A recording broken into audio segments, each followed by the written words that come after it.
birincisi Yusufcan Zeybek yollarına devam ediyorlar.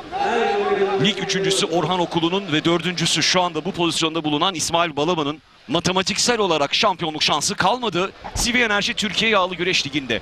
Neler olacak hep birlikte göreceğiz. İşte efsane Cihan pehlivanı Kurtdereli Mehmet'in köyünden görüntüler eşliğinde çeyrek finale yükselenler ekranlarınızda. Mustafa Doğan Özkaya, Ali Gürbüz, Erkan Taş, Yusuf Can Zeybek, Feyzullah Haktürk, Enes Doğan, İsmail Balaban ve Ali İhsan Batmaz son 8'e yer alan sporcular. Er meydanı da işte drone kameramızda bu şekilde görünüyor. Çok yoğun ilgi var. Her zaman olduğu gibi yine bir başka yağlı güreş organizasyonuna, Kurtdereli Mehmet Pehlivan yağlı güreşlerine de. Alt boylardaki şimdi müsabakalar da aynı zamanda devam ediyor. Orada da dikkat çekici sonuçlar alınıyor. Orada da iddialı güreşçiler yollarına devam ediyor. Baş altında çeyrek final durumundayız şu anda. Çeyrek finalde lig birincisi, lig ikincisi tıpkı baş pehlivanlıkta olduğu gibi yerlerini almış durumdalar. Her şey öncelikle elbette burada birinci olmanın gururu için ve elbette kupa için, elbette altın kemer için. Hüsnü Kaftan bizlerle birlikte. Recep Tosun bizlerle birlikte. Şener Sar da bizlere katılacak. Tüm detayları sizlere aktaracağız. Ben Faruk Muskan, yayında emeği geçen tüm arkadaşlarım adına güzel bir pazar geçirmenizi diliyorum.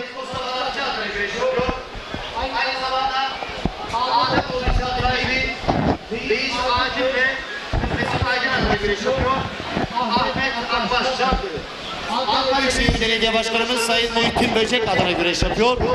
Termosos Madencilik hazır beton sahibi İbrahim Merey adına biraz sonra yapılacak. Mustafa Naz. Sonrasında da baş pehlivanlığı önceliği alarak diğer boylardan da detayları sizlere aktarıyor olacağız. Çünkü CV Enerji Türkiye Yağlı Güreş Ligi'nden boy atlamak mümkün. Her boydan belirli sayıda sporcular CV Enerji Türkiye Yağlı Güreş Ligi'nden boy atlıyor. Tıpkı Kırkpınar'da elde ettikleri derecelerde olduğu gibi bu açıdan da son derece önemli, son derece değerli. Baş altında Tolga Turan ligde şu anda birinci sırada. Ayrıca Okan Yavaş da onu yakından takip ediyor ve bu iki baş pehlivan adayı çeyrek finale adını yazdırmış durumdalar. Ligde üst konumda yer alan, ilk 8 içerisinde yer alan 3 pehlivan baş altında çeyrek finalde. Demre Belediye Başkanımız Fahri Duran adına güreş yapıyor. Serhat Atalay, Antalya Elmalı. Antalya Konya Enes Doğan'ın, Erkan Taş'ın ve elbette Feyzullah Aktürk'ün dikkat çekici bir başarısı var. Balıklarını çeyrek finale hazırlanan baş pehlivanlar. Allah Allah, illallah. Ali Gürbüz, Yusuf Can Zeybek, İsmail Balaban zaten tecrübeli isimler. Nasıl bir eşleşme olacak hep birlikte göreceğiz. Anı anına sizlere aktarıyor olacağız. An itibariyle Merkez Hakem Komitesi Başkanı Sayın Şükrü Kazan, Merkez Hakem Komitesi Sekreteri Sayın Metin Şenel ve kurmaylarla birlikte kule hakemleri kura çekim için hazırlar. İşte başlıyor. Yusuf Can Zeybek ilk kurayı çekmek üzere geliyor. Kırkpınar baş pehlivanı, Türkiye baş pehlivanı 2 kez üst üste aldı. Önümüzdeki yıl Kırkpınar onun için kemer yılı olacak. Federasyon Yönetim Kurulu üyesi Bülent Odabaşı ve Gözlemciler Kurulu Başkanı Mehmet Atmaca da hazırlar. Bakalım. Yusuf Can Zeybek 4 numarayı çekti. Şimdi artık herkes birbiriyle eşleşebilir çeyrek finalde. Bunun bir önceki turda da olması için çalışmalar yapıldığını ifade etti. CV Enerji Türkiye Yağlı Güreş Ligi'nde Geleneksel Güreşler Federasyonu Başkanı İbrahim Türkiş. Ali Gürbüz 1 numarayı çekti. Bu arada yarı finallerde artık aynı kulübün ve aynı takım arkadaşlarının birbirine düşmeme noktasında talimatname ve yönetmeliklerde değişiklik hazırlanıyor. Bu müjdeyi verelim. Bugün çeyrek finalde 5 Antalyalı var. Yarı finalde 4 Antalyalı olursa ne olacak mesela? O zaman ne yapılacak? Yine çapraz kura ya da karma kura. İsmail Balaban er meydanını bir baştan diğer başa koşarak Kura çekimine yetişti.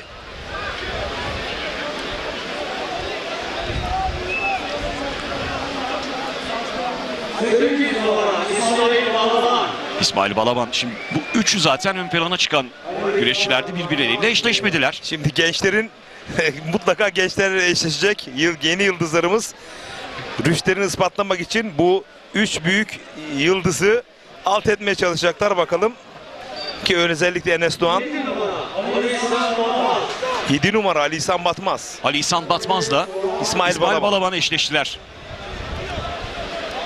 Konyaaltı Fesikan Yaylası'nda da karşılaşmışlardı. Daha henüz 2 hafta önce. Enes Doğan, Ali Gürbüz eşleşmesi. Mükemmel bir karşılaşma bizleri bekliyor. Yükselen yıldız Enes Doğan. Er meydanlarının megastarı Ali Gürbüz'le karşı karşıya gelecek. Şimdi Feyzullah Aktürk'ü merak ediyorum birazdan. Feyzullah Yusufcan da müthiş olur. Hadi hayırlısı.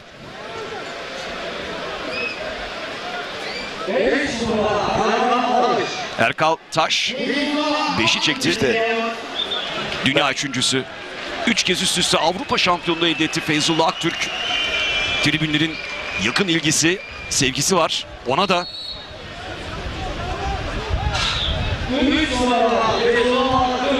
Feyzullah Aktürk ve Yusufcan Zeybek çeyrek finalde kozlarını paylaşacaklar. Harika eşleşmeler. İşte Mustafa Doğan Enes Özkaya Doğan, da Erkan Taş'ta eşleşti. Ali Gürbüz, Enes Doğan, Feyzullah Aktürk, Yusufcan Zeybek, Erkan Taş, Mustafa Doğan Özkaya ve Ali İhsan Batmaz, İsmail Balaban eşleşmeleri çeyrek finalde. Genç yıldızlarla büyük yıldızların kapışmalarına sahne alacak çeyrek finalde. Bakalım tecrübe mi üstünlük sağlayacak? Gençliğin ateşini hep birlikte göreceğiz. Ben Feyzullah Aktürk'ün kariyeri adına çıkacağı en büyük karşılaşma Kırkpınar'dan sonra bu mücadele olacak.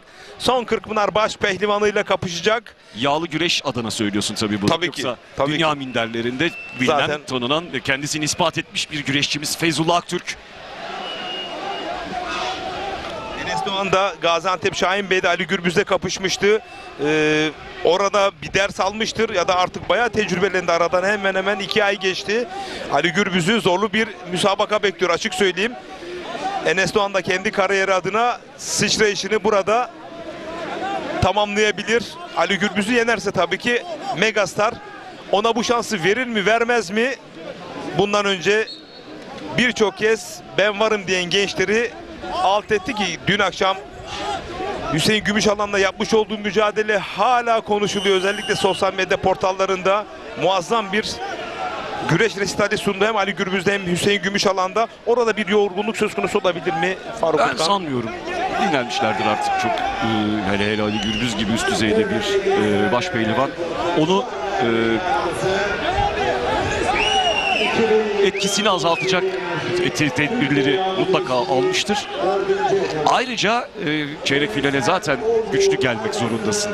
Yani o üst düzeyde bir güreşçi. Ben Enes Doğan'ın ama Osman Aynur'u 5 dakikada çok yedi rahat çünkü. yendi. Evet. Evet, Yani çok çok yendi. dinlendi. Yani Çok dinlenik bir Enes Doğan. Her şeyini ortaya koyacak bir Enes Doğan. sadece hazırlanmanın şartı sadece dinlenmek değil ama. Bakalım ne kadar hazırlar. Mental olarak da hazırlar mı? Fizik olarak zaten yağlı güreş müsabakasına, turnuvaya, organizasyona hazır olmak zaten öncelik. O açılardan bakmak lazım. Ben Ali Gürbüz'ü hazır gördüm açıkçası. Enes Doğan da çok yıldırım gibi. Osman Aynur gibi Çok bir baş iyi. pehlivanı 5 dakikada yenmek her babaydin harcı değil. Mutlaka. Bu yüzden çok keyifli bir müsabaka bizi bekliyor. Kesinlikle. Gözünüzü dahi kırpmayın değerli güreş severler. Muazzam bir çeyrek final bizleri bekliyor.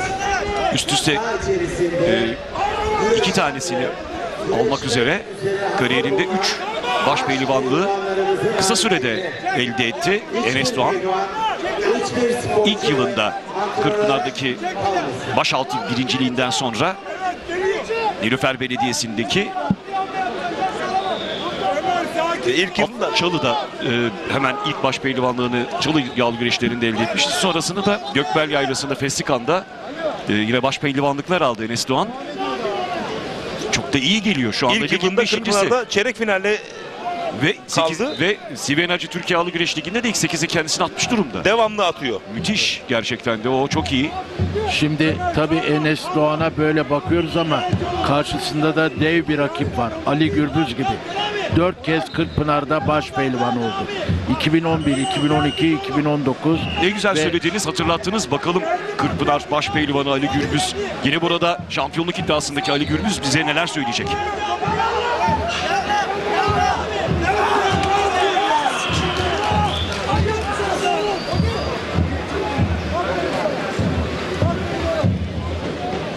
Dün seyircilerimiz çok şaşırmış gerçekten. Ali genelde güreşler öncesinde röportaj vermez. Hep en sona bırakır, maçı kazanır, ondan sonra röportaj verir. Bu seyircilerin, güreş severlerin bayağı bir hoşuna gitmiş. Neler söyleyeceksin bugün için? Evet, dün gerçekten çok güzel güreşler oldu. Başta da, alt boylarda da çok güzel güreşler oluyor. Şu anda da izliyorum, gerçekten çok kıran kırana güreşler oluyor. 8 kişi kaldık, çeyrek finale kaldık. Kurtdere güreşleri çok önemli. Yani şu anda Türkiye'nin en büyük 3. güreşi. Ligde 4 güreşin 3'ünde birinci oldum. İnşallah burada da birinci olup Elmalı öncesi liderliğimi devam ettirmek istiyorum. Ligde şampiyon olarak tamamlamak. Elmalı'da da altın kemerine ebedi sahibi olmak istiyorum. Bakalım, hayırlısı Allah ne nasip edecek. Elimizden gelen en iyisini vermeye çalışacağız. Bu aziz seyirciye de güzel güreşler izletmek için elimizden geleni yapacağız. Öyle, teşekkürler. Allah derman versin. Kolaylıklar diliyorum. Karşılaşma öncesi Ali Gürbüz ile beraberdik. Söz Faruk Mutkan'da. Teşekkürler Fatih. Yine röportaj olacaktır mutlaka. Ali Gürbüz'den söz ediyorduk. 4 kez Kırkpınar baş pehlivanlığı elde etti. Altın kemere çok yaklaştı. O fırsatını bir kez daha arayacak, bulacaktır mutlaka. şöyle söyleyeyim Faruk, Ali Gürbüz gerçekten hem babadan hem dededen baş pehlivan. Yani o hamurda çok iyi yetişmiş bir baş pehlivan. 2018, 2019 ve 2023 yıllarında yine Kurtdere'de baş pehlivan olmuştu. 56 puanla şu anda lig liderliğini sürdürüyor. Ligde 3 güreşte Şahin Bey, ondan sonra Seka Park ve Ordu Aybastı'da yine birinci olmuştu ve baş pehlivanlığını ilan etmişti. Şimdi Ali Gürbüz şu anda liderliğin en büyük adayı ve en yakın rakibi Yusuf Can Zeybek'le aralarında 19 puan var. Yusuf Can Zeybek'in 37, Ali Gürbüz'ün 56 puanı var. Orhan Okullu 32 puanla 3. sırada tamamladı şu anda ligi. İsmail Balaban 31 puanla 4. Hüseyin Gümüşalan 27 puanla 6.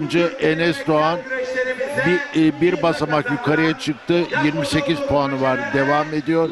Hüseyin Gümüşalan 27 puanda kaldı. Erkan Taş 26 puanla devam ediyor. Kemal Şahin 23. Serdar Yıldırım, Osman Kan 21 puanla ligin 5. haftasını tamamlamış oldular. Bir röportajımız daha var. Baş pehlivanlarla röportajlarımız devam ediyor. Minder'den alışkın olduğumuz bir isim Feyzullah Aktürk. Artık yağlı güreşte de, çayırda da kendisini sık sık göstermeye başladı. Çeyrek finaldesin Feyzullah ve Yusufcan Zeybek'le karşılaşacaksın. Bu senenin Kırkpınar baş pehlivanı. Baş pehlivanı yenmeden kürsüye çıkılmıyor. Neler söyleyeceksin? Abi senin de söylediğin gibi baş pehlivanı yenmeden kürsüye çıkılmıyor. Benim için de kendimi göstermek için, tam anlamıyla kendimi göstermek için iyi bir fırsat. İnşallah burada kürsüye çıkmak istiyorum. Kürsünün en üst basamağında olmak istiyorum. Yani bu anlamda bizi buralara çeyrek finale gelmemizde, bu sahalarda çıkmamızda en büyük destekçimiz olan Çam Belediye Başkanımız Harun Aslan'a çok teşekkür etmek istiyorum. Maddi manevi yanımızda oluyor. Ona buradan selamlarımı gönderiyorum. Yine aynı şekilde seyircimize, aziz seyircimize buradan dualarını eksik etmesinler diyorum. Zorlu bir maç bizleri bekliyor. Hakkımızda hayırlısı olsun. Feyzullah, seyircimizden bahsettik. Minder'e de gittin. Defalarca Avrupa şampiyonluğu kazandın. Minder'le yağlı güreşi karşılaştırdığımızda seyirci, atmosfer, ortam nasıl? Arasındaki fark nedir sana göre? Abi yani dünya genelinde evet.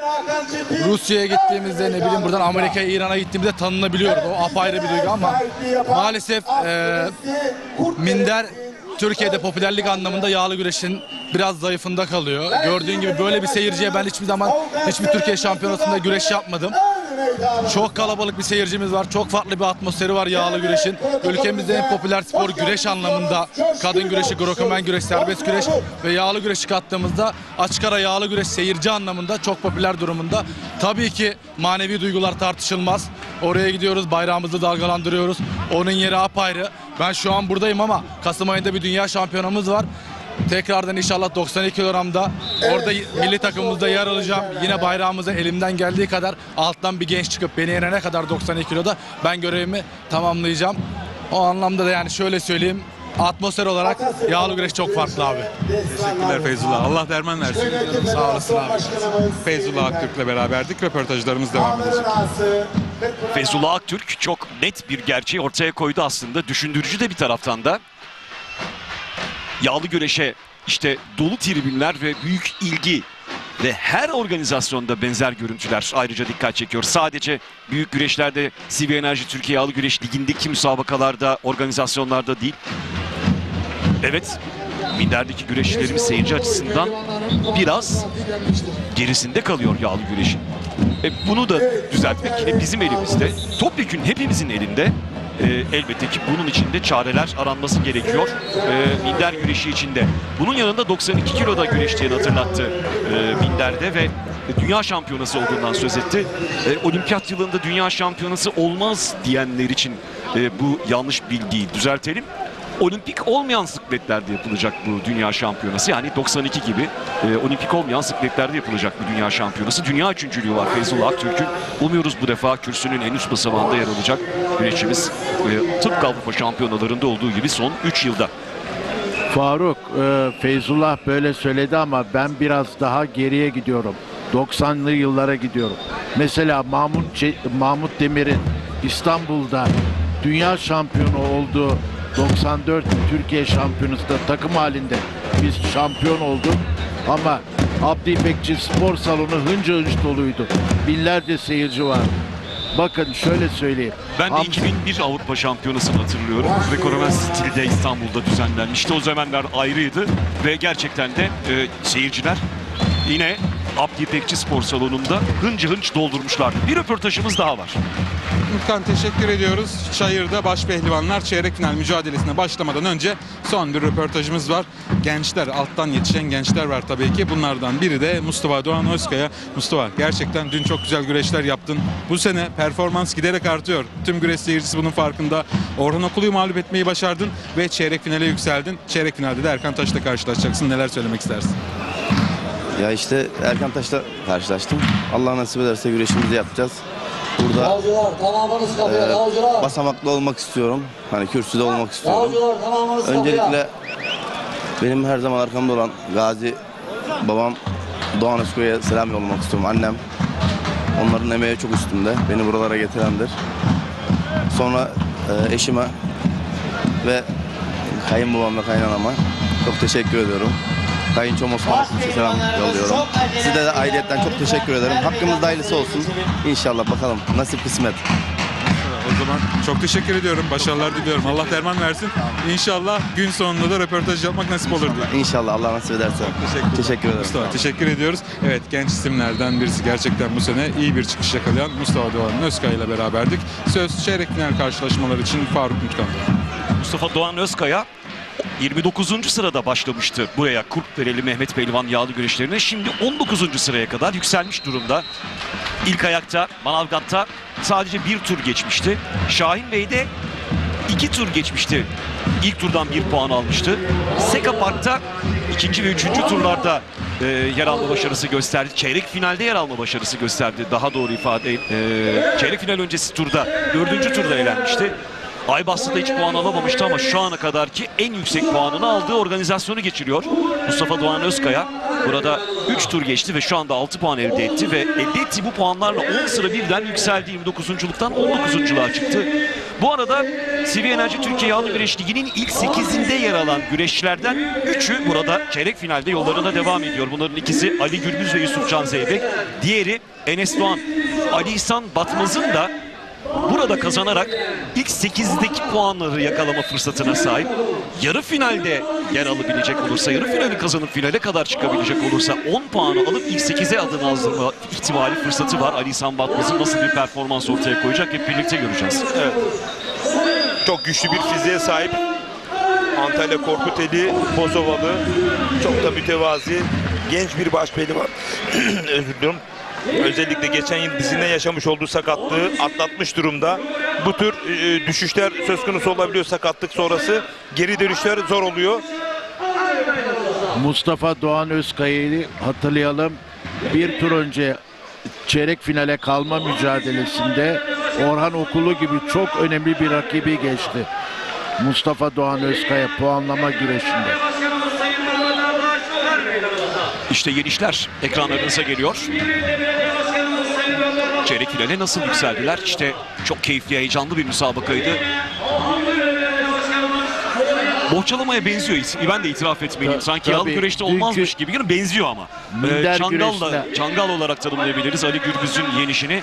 Ali Gürbüz orada kafayı sokuyor turda ya. Hüseyin Gümüşalan'a üstünlük sağlamıştı.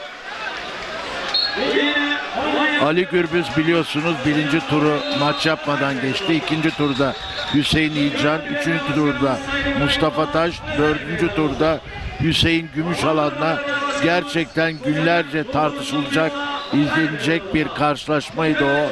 Ali Gürbüz bir ona gitti, bir ona gitti ama Ali Gürbüz o az önceki pozisyonda galip geldi. Yusufcan Zeybek işte Cengizhan Şimşek'e biraz da o minderdeki becerisini göstererek üstünlük sağlamıştı.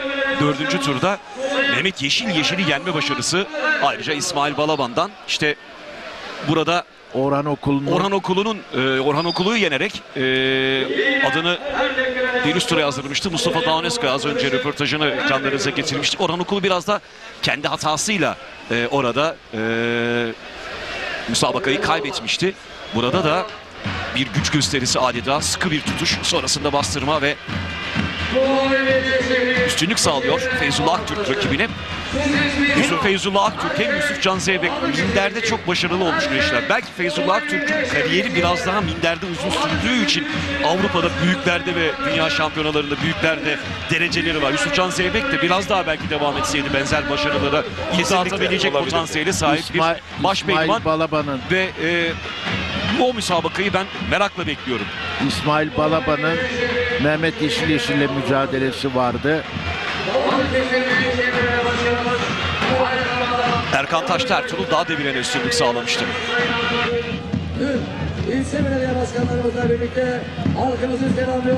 Hoş geldin diyoruz. Bu arada Mehmet Yeşil'e çok geçmiş olsun dileklerimi yollamak istiyorum. Dün akşam Balıkesir Üniversitesi'nde değerli doktorumuz konjonktiva dikişleri atıldı. 8 tane gözüne dikiş atıldı. Acil şifalar diliyoruz. Mehmet Yeşil'e o Türkiye adı güreşinin çok büyük karakterli ve kariyerli baş pehlivanı. İstemeden de olsa İsmail Balaban'ın o sol baş parmağı gözündeki o noktada bir açılma söz konusu oldu. Geçmiş olsun. Acil şifalar Mehmet Yeşil'e.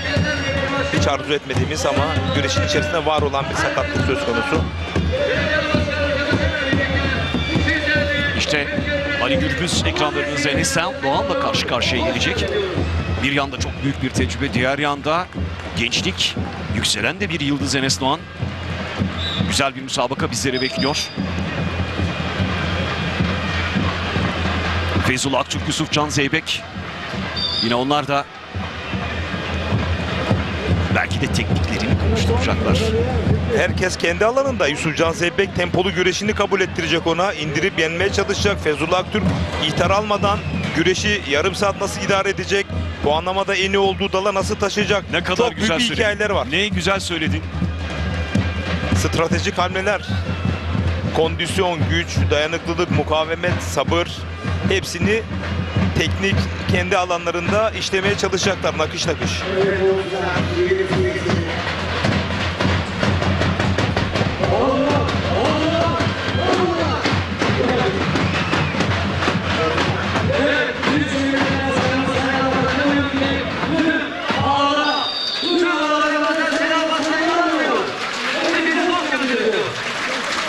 Protokolün seyircileri selamlaması. Sonrasında işte başpehlivanlar saravatlanarak çeyrek final müsabakalarına başlayacaklar.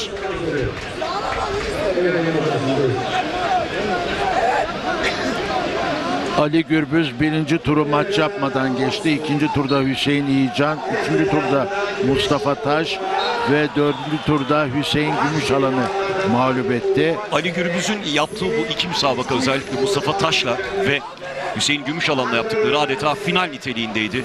Hem rakipleri için ve elbette ki kendisi için. Bu yıl hiçbir finali kaybetmedi Ali Gürbüz.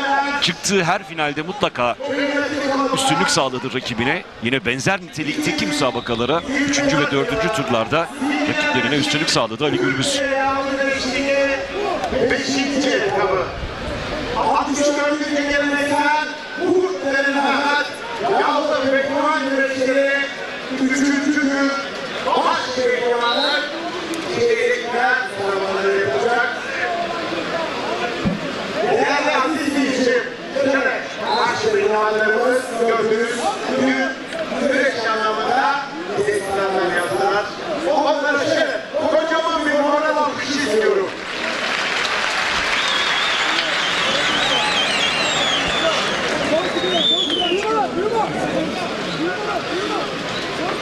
Özellikle Ali Gürbüz Enes Doğan mücadelesi büyük bir merakla bekleniyor. İlk 10 dakika çok önemli. Eğer ilk 10 dakikayı, 15 dakikayı atlatırsa Enes Doğan uzadığı her saat, her dakika kendi lehine doğru işleyeceği aşikar. Bunu Ali Gürbüz çok iyi biliyor. İlk 10-15 dakika çok büyük bir baskı ortaya koyacak.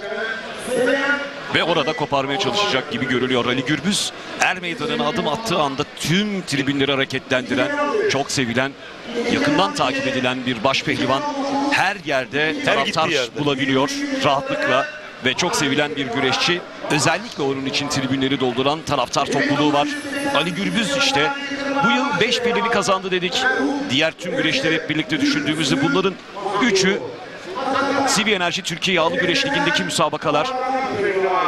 CV Enerji Türkiye Yağlı Güreş Ligi'ndeki ikinci ayakta Şahin Bey Belediyesi ayağında, üçüncü ayakta Sekapak'ta ve üçüncü ayakta Aybastı'da başpehlivanlık elde etmişti Ali Gürbüz. İşte tezahüratlar sizlere kadar ulaşıyor. Türkiye'nin her yerinde seyircisi var anne. Gerçekten çok büyük bir sevgi seli oluşturuyorlar. Yani bu tesadüf olamaz. Tabii yani bu oturuşuyla, kalkışıyla. Efendili bir kere Ali, ben kaç yıldır izliyorum, herhangi bir şeyini görmedim. Az önce alt boyları heyecanla izliyorum diyor. Yani evet, çırakları takip ediyor. Aynen. Seyirciye saygı duyuyor. Muazzam bir karakter. Şahin Bey Belediyesi'nin üçüncüsü. Rakibi Enes Doğan. Kaleli'nin ilk başpehlivanlığını Bursa'da Çalı yağlı güreşlerinde aldı. Sonrasında da Gökbel Yaylası ve Fesikan'da başpehlivanlık elde etti. Enes Doğan 24 yaşında. Ben açık söyleyeyim, 1,5 yıldır güreşiyor Enes Doğan başpehlivanlıkta. Şu anda kariyer adına çıktığı en özel kapışma. Kırılma demeyelim çünkü onun önü zaten açık. Ama eğer erken favori Enes Doğan'dan bahsetmek gerekirse bu karşılaşma o karşılaşma olacak. Ama rakibi hakikaten değerli Üstü Kaptan söylediği gibi Ali Gürbüz. Ama zaten değerli Fatih Ata söyledi. Bu yerlere söz sahibi olabilmek için yıldızları yenmeniz gerekiyor dedi. Ona o ruhu hatırlattı. Yusuf Can Zeybek bu yıl tüm yağlı güreşlerde en çok kürsüde yer alan güreşçi. Bakalım bir kez daha kürsüde yer alma başarısı gösterecek mi? Rakibi Feyzullah Aktürk. O da son 3 Avrupa Şampiyonası'nın serbest cilde 92 kiloda şampiyonu Feyzullah Aktürk. Ben dün kendisi için demiştim. Podyumu şekillendirecek.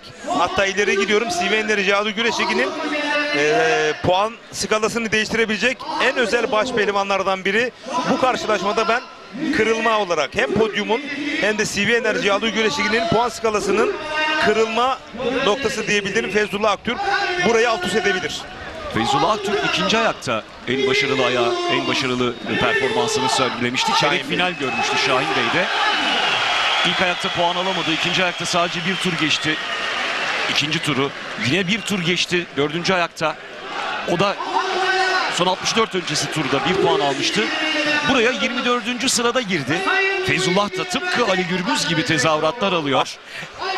Bu Manisalı olmasında da bir kaynak olur mu? Çünkü Balıkesir yakın. Akhisar Buraya çok oldukça- yakın. Evet, Akhisar çok yakın. Akhisar. Feyzullah Aktürk birinci turu maç yapmadan geçti. İkinci turda Recep Taslak, üçüncü turda Tanju Gemici ve dördüncü turda En zor karşılaşması Yıldıray Palay. Palay ile yaptı. Evet. Ama görüyorsunuz ona da çok büyük bir sevgi var. Özellikle bu bölgenin insanlarından biri Çam bölgesi dediğimiz. Feyzullah Aktürk de Akhisar'da. Evet.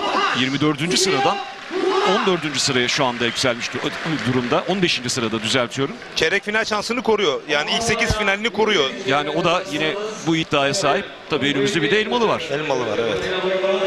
Feyzullah 16. sırada 17 puana sahip.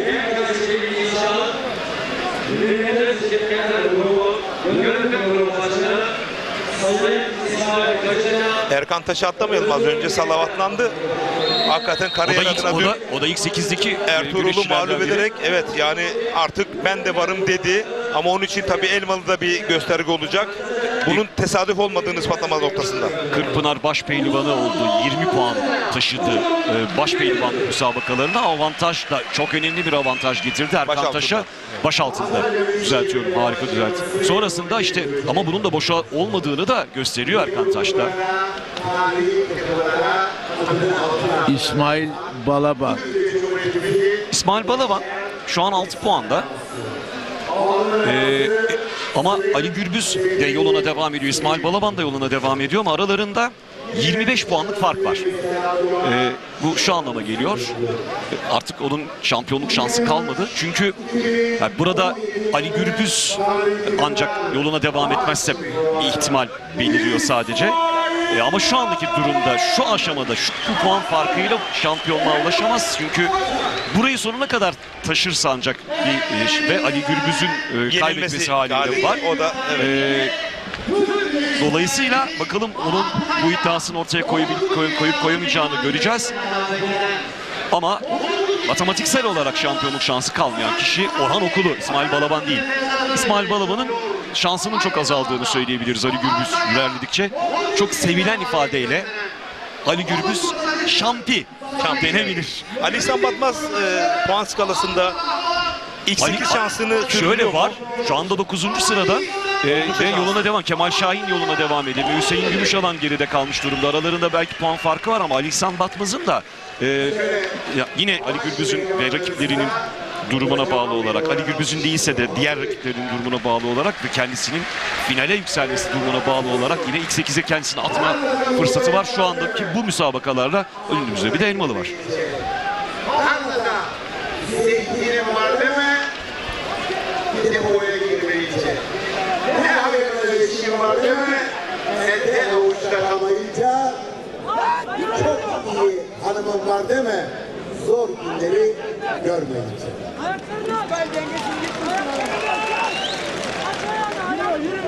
Alışılmadık aşk ya karın ağrıtır ya baş. Suyun durgun akanından, insanın yere bakanından kork. İtimatı lütuf sanıp borca sarılma, bir gün isterler sakın darılma. Rast giderse işin mermere geçer dişin. Rast gitmezse işin valla kaymak girken kırılır dişin. Kırkpınar Başpehlivan'a baş Acı çalkını soğuk artık. sulardan içmeyen. Emin Ger el aldı Şükrü Kayabaş'tan. Geçmeyen, evde hanımına sözü geçmeyen, horoz gezip tavuk ötmüşe benzer. Evet, şovlarımıza, manilerimize gelecek turlarda devam edeceğiz. Salavatla birlikte çok güzel alkış istiyorum. Çok güzel. Allah Allah! İllallah. Muhammedur Resulullah. Başpehlivanlarımızın çeyrek final müsabakalarına. O öpülesetleri hazırlayalım. Dualarla, alkışlarla diyelim maşallah. Allah derman versin.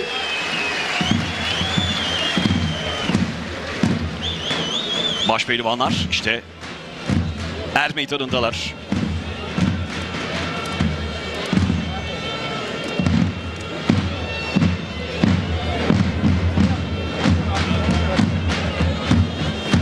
Baş pehlivanlarımız huzur peşrevinde bulunuyorlar ama akıllarında güreş stratejilerini ustalarından almış olduğu öğütle safha safha adım adım planlıyorlar. Güreşin gidişatında inişli çıkışlı dalgalı ne olursa olsun zafere galibiyete uzanabilme noktasında her şeylerini ortaya koyacaklar. Dün olduğu gibi bugün de. Müsabaka kafalarda başladı.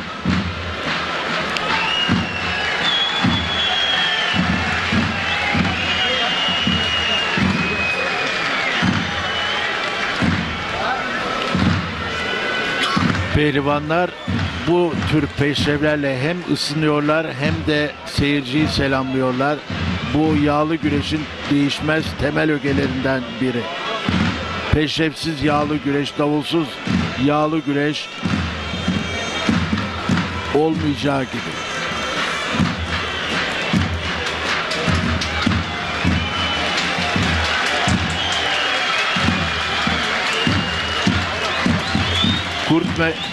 Kurtderili Er Meydanı gerçekten zıngazık dolu diyelim. Karşıda bile burada sahayı göremeyen insanlar bile buldukları bir yerden güreşi izleme peşinde. Yusuf Can Zeybek büyük alkış aldı.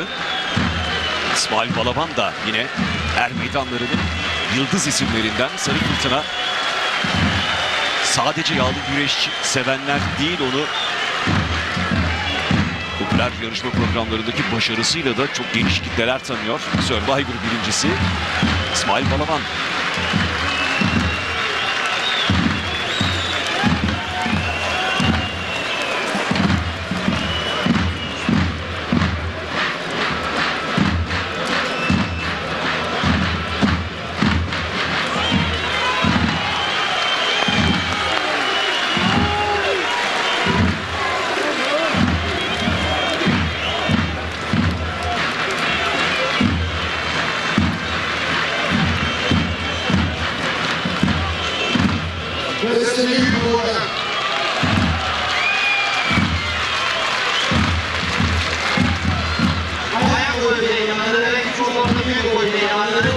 Resul Aktürk ve Yusuf Can Zeybek biraz sonra çok özel bir kapışmaya sahne olacak, müsabakaya çıkacaklar.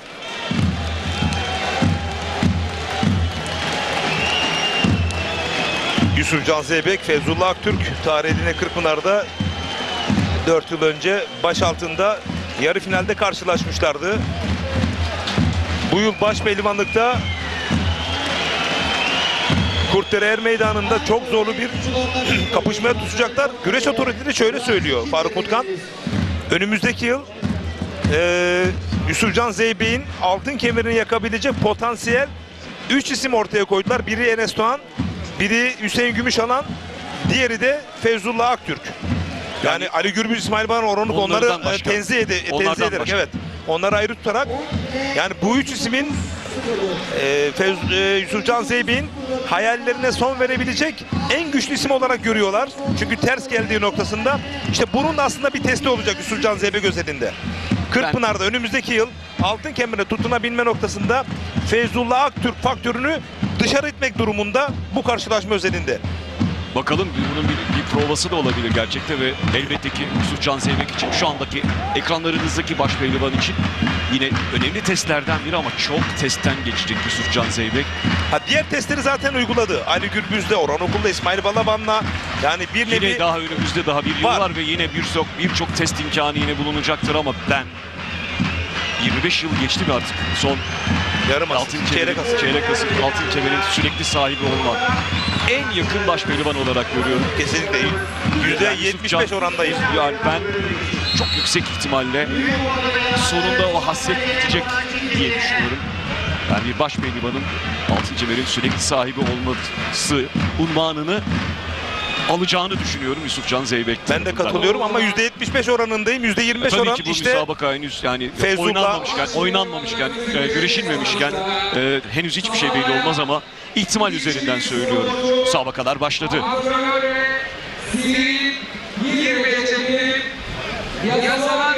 İşte bölünmüş ekranımızda sizlere ulaştırıyoruz. Çeyrek finaldeki 4 müsabakayı da Feyzullah Aktürk, Yusufcan Zeybek sol üstte, Ali Gürbüz, Enes Doğan sağ üstte, Ali İhsan Batmaz, İsmail Balaban müsabakası sol altta. Erkan Taş, Mustafa Doğan Özkaya karşılaşması da sağ altta sizlere ulaşıyor.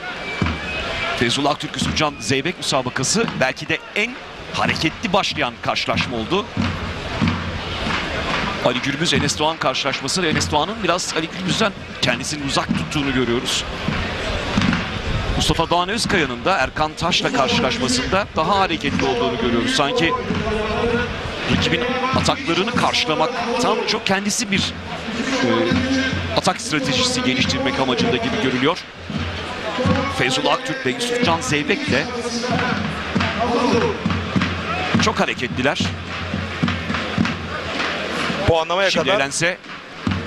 Puanlamaya kadar Feyzullah Aktürk en az hasarla çıkmak isteyecektir ihtarlar noktasında.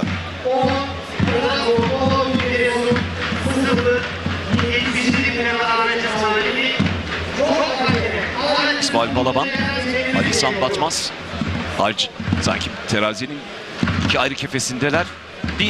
Biri ağır basıyor, biraz bir diğeri. Biri 2 adım geri atıyor, bir diğeri. Çok güçlü bir fiziğe sahip Ali İhsan Batmaz. Çok da süratli ve kondisyonlu İsmail Balaban, tempolu. Güç ve süratin kapışması. Yusufcan Zeybek elenselerle, kasna hamlelerle arayış içerisinde Feyzullah Aktürk şu anda karşılıyor ama hareketli bir biçimde işte o da karşılık veriyor. İyi bir elense geldi ondan. Bu arada Erkan Taş üstte, Mustafa Doğan Özkaya altta. Gönüllü yer güreşini tercih etti Mustafa Doğan Özkaya. Ne kadar bu açıdan sıkı bir güreşçi olduğunu çok net bir şekilde göstermişti zaten. Özellikle 4. tur müsabakasında Mustafa Doğan Özkaya.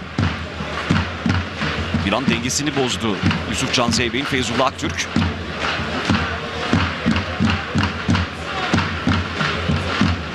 Enes Doğan kasnağı yakalama çabasında Ali Gürbüz'le mücadelesinde. Şimdi biraz daha başı eğik mücadele ediyor. Elenseler karşılıklı Feyzullah Aktürk, Yusufcan Zeybek müsabakasında.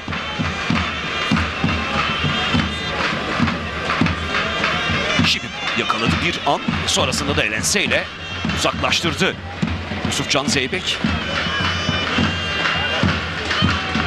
Enes Doğan'ın Ali Gürbüz'ün kasnağına olan hamlelerinin ilkinde belki de ulaşmış olması da ayrıca dikkat çeken bir başka detay.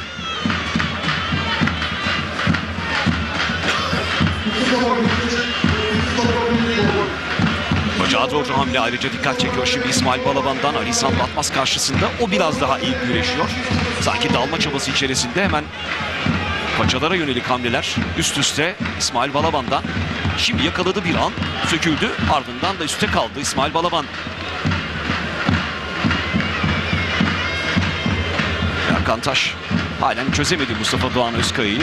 İsmail Balaban bakalım Ali İhsan Batmaz karşısında yerde bu bölümde bir şey yapabilecek mi? Dış kazıkta şu anda arayış içerisinde. Paçayı da yakalamış durumda. Oturarak bir savunma çabası içinde. Enes Doğan'ın cesur hamleleri de ayrıca dikkat çekiyor Ali Gürbüz karşısında. İlk başta pek uzak tutuyordu kendisini ama şu anda biraz daha yakınlaştı. Kasnağı hamleler dikkat çekiyor ama kendi kasnağını uzakta tutma başarısını şu ana kadar göstermiş durumda.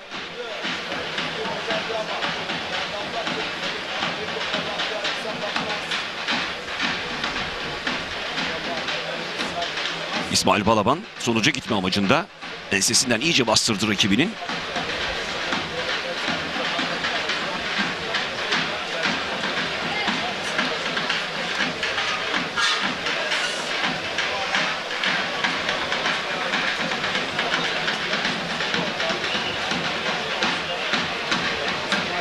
Kasnakta Enes Doğan Ali Gürbüz'ün kasnağını yakalamış durumda. Yusufcan Zeybek Feyzullah Aktürk'ün üzerine gidiyor. Mustafa Doğan Erkan Taş karşılaşmasında da müsabaka ayakta devam ediyor. İsmail Balaban şimdi paçadan yakalama çabası içerisinde soluna doğru, kendi soluna doğru, rakibin soluna doğru biraz yüklendi. Dengesiz bir oturuşu olsun amacında dış kazık için iyice yayıldı. Sonrasında şimdi işte oturarak yine dış kazıktaki savunmasını sürdürüyor Ali İhsan Batmaz. Paçaya doğru hamle Mustafa Doğan Özkaya'dan. Bir kez daha yükleniyor. Hareketlendirdi bu arada müsabakayı İsmail Balaban. Erken bir sonuç söz konusu olabilir mi? Olabilir. Bunun arayışı içerisinde İsmail Balaban. Enes Doğan çifter kasnakla asılma çabası içerisinde ama birine ancak izin verdi. Ali Gürbüz. Şimdi yine asılıyor. Kendisine çekti. Ali Gürbüz hemen söktü. Şimdi İsmail Balaban yükleniyor. Ters paçayı bulamadı. Şimdi keçi dikmesine yöneldi. Ali İhsan Batmaz kafayı dışarı attı. Şimdi yükleniyor bir kez daha. Şimdi gerdanlıyor. Üst üste oyunlar arıyor İsmail Balaban. Altın sporcular akın gelmeye devam ediyor. Türkiye, Avrupa, dünya ringlerinde ülkemize madalyalar kazandı. Ayakta kal, devam etme artık devam edecek müsabaka. Bu arada yüzüne bir darbe aldı İsmail Balaban. Paris'te yapılan olimpiyatlarda olimpiyat üçüncüsü olarak ülkemize madalya kazandıran altın kızımız Esra Yıldız Kahraman.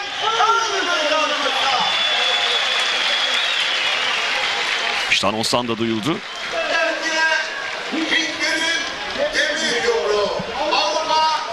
Bronz madalya elde eden Paris 2024 Olimpiyat oyunlarında Esra Yıldız er meydanına geldi. Yasemin Adar Yiğit de burada yakın ilgi gören yine büyük sporcularımızdan biri.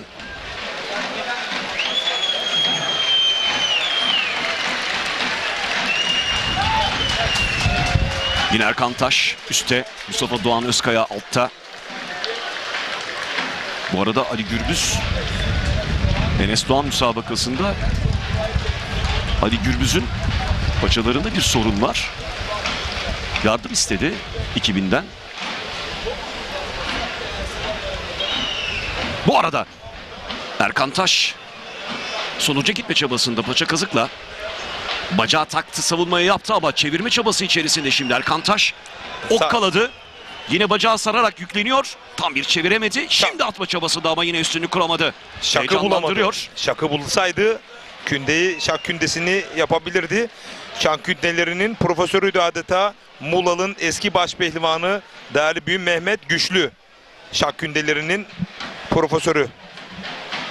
Onu anımsayabilirdik. Bir kez daha şimdi Erkan Taş arayış içerisinde. Mustafa Doğan Özkaya da herhalde atta bu kadar çok zor durumda kalmamıştır. Kurtdereli de bu kadar, bugün bu ana kadar ki müsabakalara kadar. Bunu beklemiyordu sanırım. Şakı yakalasaydı hakikaten Erkan Taş'ı tebrik ediyorum. Arayış yapacak, zenginleştirecek güreş akışını. Çünkü o bizim çaylardaki umudumuz, geleceğimiz. Ali İhsan Batmaz geri adımlamasını sağlamaya çalıştı İsmail Balaban'ı. Yusufcan Zeybek'i uzakta tutuyor bu bölümde Feyzullah Aktürk.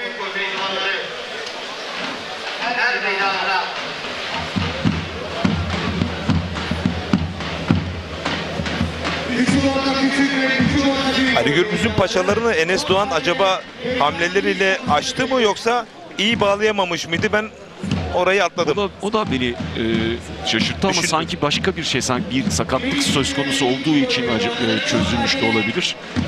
Sonrasında tekrar bağlandı ve işte Ali Gürbüz tekrar er meydanındaki yerini alıyor rakibi Enes Doğan karşısında. Yalnız 10 dakika geride kaldı. Feyzullah Aktürk herhangi bir ithal almadan 10 dakikayı geçiştirdi. Bu kendi adına olumlu bir güreş akışı. Kendisi de zaman zaman hamlelerde bulunuyor çünkü. Elenselerle yakın görüşerek, kaçmadan, geri adımlamadan fazla hamlelerini karşılıyor. henüz kerede kasnağını da tutmasına izin vermedi hiç Yusuf Can Zeybek'in ki kendisi de bak kasnakları ameliyatlarını yapıyor. Hiç sert bir elense de geldi. Çok dikkatli. Ali Gürbüz bu arada sert bir tırpan vurdu sağdan. O da bir mesaj.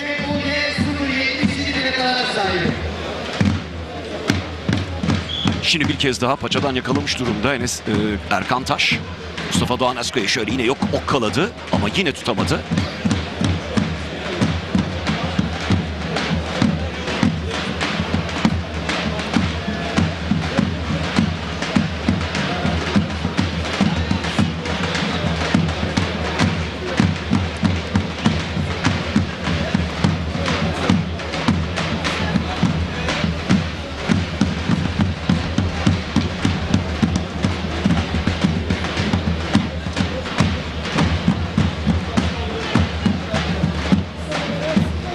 Az önce de yine Er Meydanı Kurtere'ye Ali Eren Demirezen ülkemizin dünyadaki güçlü yumruğu teşriflerini buyurdular. Milli ve uluslararası sporcularımız büyük ilgi gösteriyor güreşlerimize.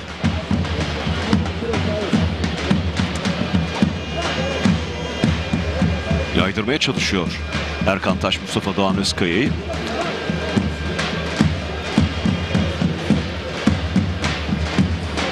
O sürpriz deneyişleri, arayışları devam eder mi? İyice sardı.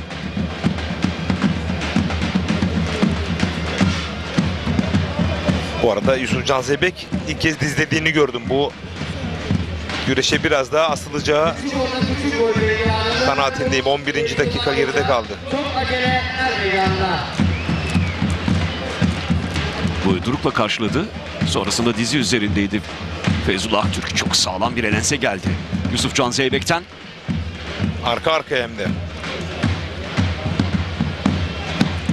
Kasnaklar hamleleri devam ediyor Enes Doğan'ın Ali Gürbüz karşısında. Ve hiç kasnağını vermedi. İki çift elle vermedi. Bak, tek elle tutuyor. Çift el asılmasına izin vermedi şu ana kadar hiç Ali Gürbüz gözlediğim kadarıyla. Bir kez daha gerdanlayarak soluna doğru yönlendirdi Mustafa Doğan Özkaya'yı. Şimdi yükleniyor bir kez daha. Sarma kile oradan gelir mi? Paçaya doğru hamle bu arada dikkat çekiyor. İsmail Balaban'dan çekti kendisine doğru, sonrasında yüklendi. Kazanacak mı? Evet. Sarma kile ve kile ile kazandı. Yıktıktan sonra rakibini bir anda İsmail Balaban yüklendi. Ali İhsan Batmaz'ı mağlup etti. İsmail Balaban müsabakasında başlayan İsmail Balaban galip.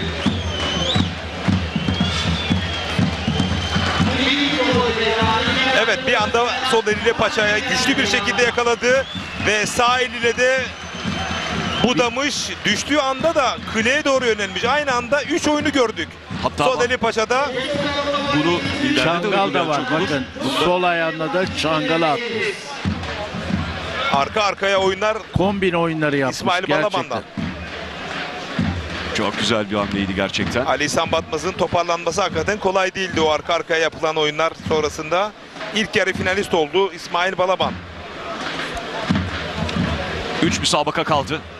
Ali Gürbüz, Enes Doğan, Feyzullah Aktürk, Yusuf Can Zeybek ve Erkan Taş, Mustafa Doğan Özkaya.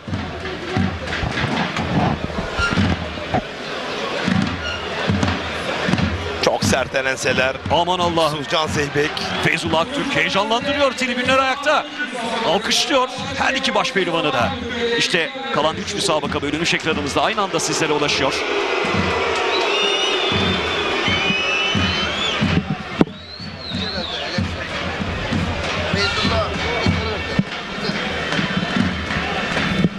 Bu arada Feyzullah Aktürk'e ihtar konusunda bir anons geldi ama ben elenselerle alakalı olduğunu düşünmüyorum.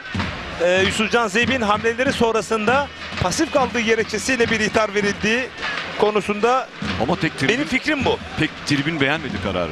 Beğenmedi, evet. Sanırım onlar da elenseden dolayı ihtar aldığı konusunda belki bir anons daha gelebilir mi bilmiyorum düzeltme noktasında.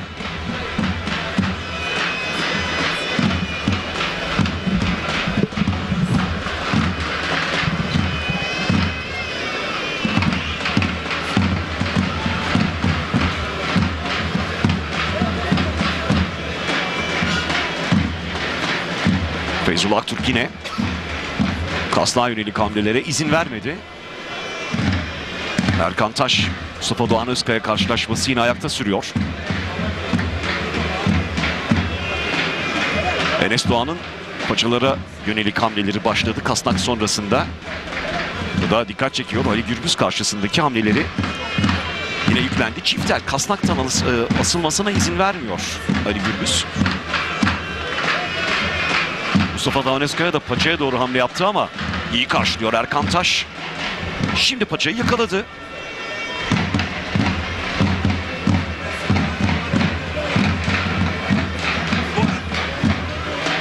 Bu arada Merkez Hakem Komitesi Başkanı Sayın Şükrü Kazan, Feyzullah Aktürk'e verilen itharın pasif kaldığı gerekçesiyle verildiği konusunda bizi bilgilendirdi. Sağ evet, olsunlar. teşekkür ediyorum. Teşekkürler. Kurtuluş görüşlerimizi ağır kendisi saat 15'te yapacaktır. Ağır ayarımızın Erkin Komitesi'ne 100 bin TL ihale bedeli ağır ayarımız 100 bin TL ihale bedeli ödeyecektir. Ağır ayarımız 100 bin TL. Boydurukta tutarak Feyzullah Aktürk indirdi Yusufcan Zeybe'yi. İkisi de diziler üzerindeydi. Ama devam ediyor. Belki Feyzullah Aktürk'e pasif kaldığı için ihtar geldi ama yine de en hareketli müsabaka bu ve bunu sadece Yusufcan Zeybek sağlamıyor aslında. Yusufcan Zeybek'in hamlelerini şu ana kadar çok iyi karşıladı Feyzullah Aktürk. Eğer 3 hamle Yusufcan Zeybek yapıyorsa 2 hamleyi de Feyzullah Aktürk yapıyor, karşılık veriyor. Fakat geri adımlıyor tabii. Geri adımladığı tabii için ki. ayrıca pasif görünüyor. Bunu Kul mutlaka ifade hakemlerinin etmemiz gerekir. Kule hakemlerini bağlayan nokta zaten burası. Geri adımlamayacaksın. Erkan Taş yine üstte Mustafa Doğan Özkaya ile mücadelesinde. Bir dış kazık arayışında.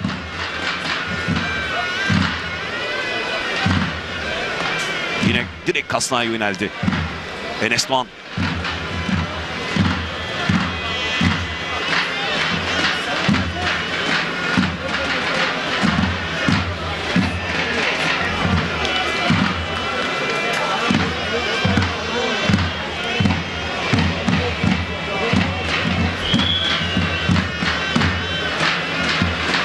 Ayağa davet etti yine karşılaşmanın hakemi.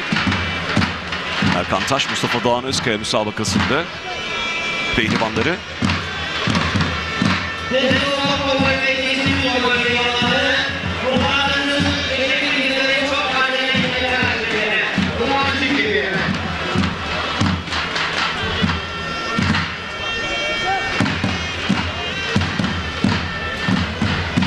Yusufcan Zeybek'ten paça yönelik hamle dikkat çekti biraz önce. Bir tırpan Ali Gürbüz'den ama sonuç alamadı. Biraz uzak kaldı. Feyzullah Aktürk yine boynurukta tutarak dizleri üzerine indirdi Yusufcan Zeybek'i. Yusufcan Zeybek yine yükleniyor. Yani bir itharı cebine koydu Yusufcan Zeybek. 15-14 dakika var. 14 dakikada eğer bir ithar da cebine koyarsa 2 ithar bence büyük bir avantaj. Yusufcan Zeybek puanlama özelinde.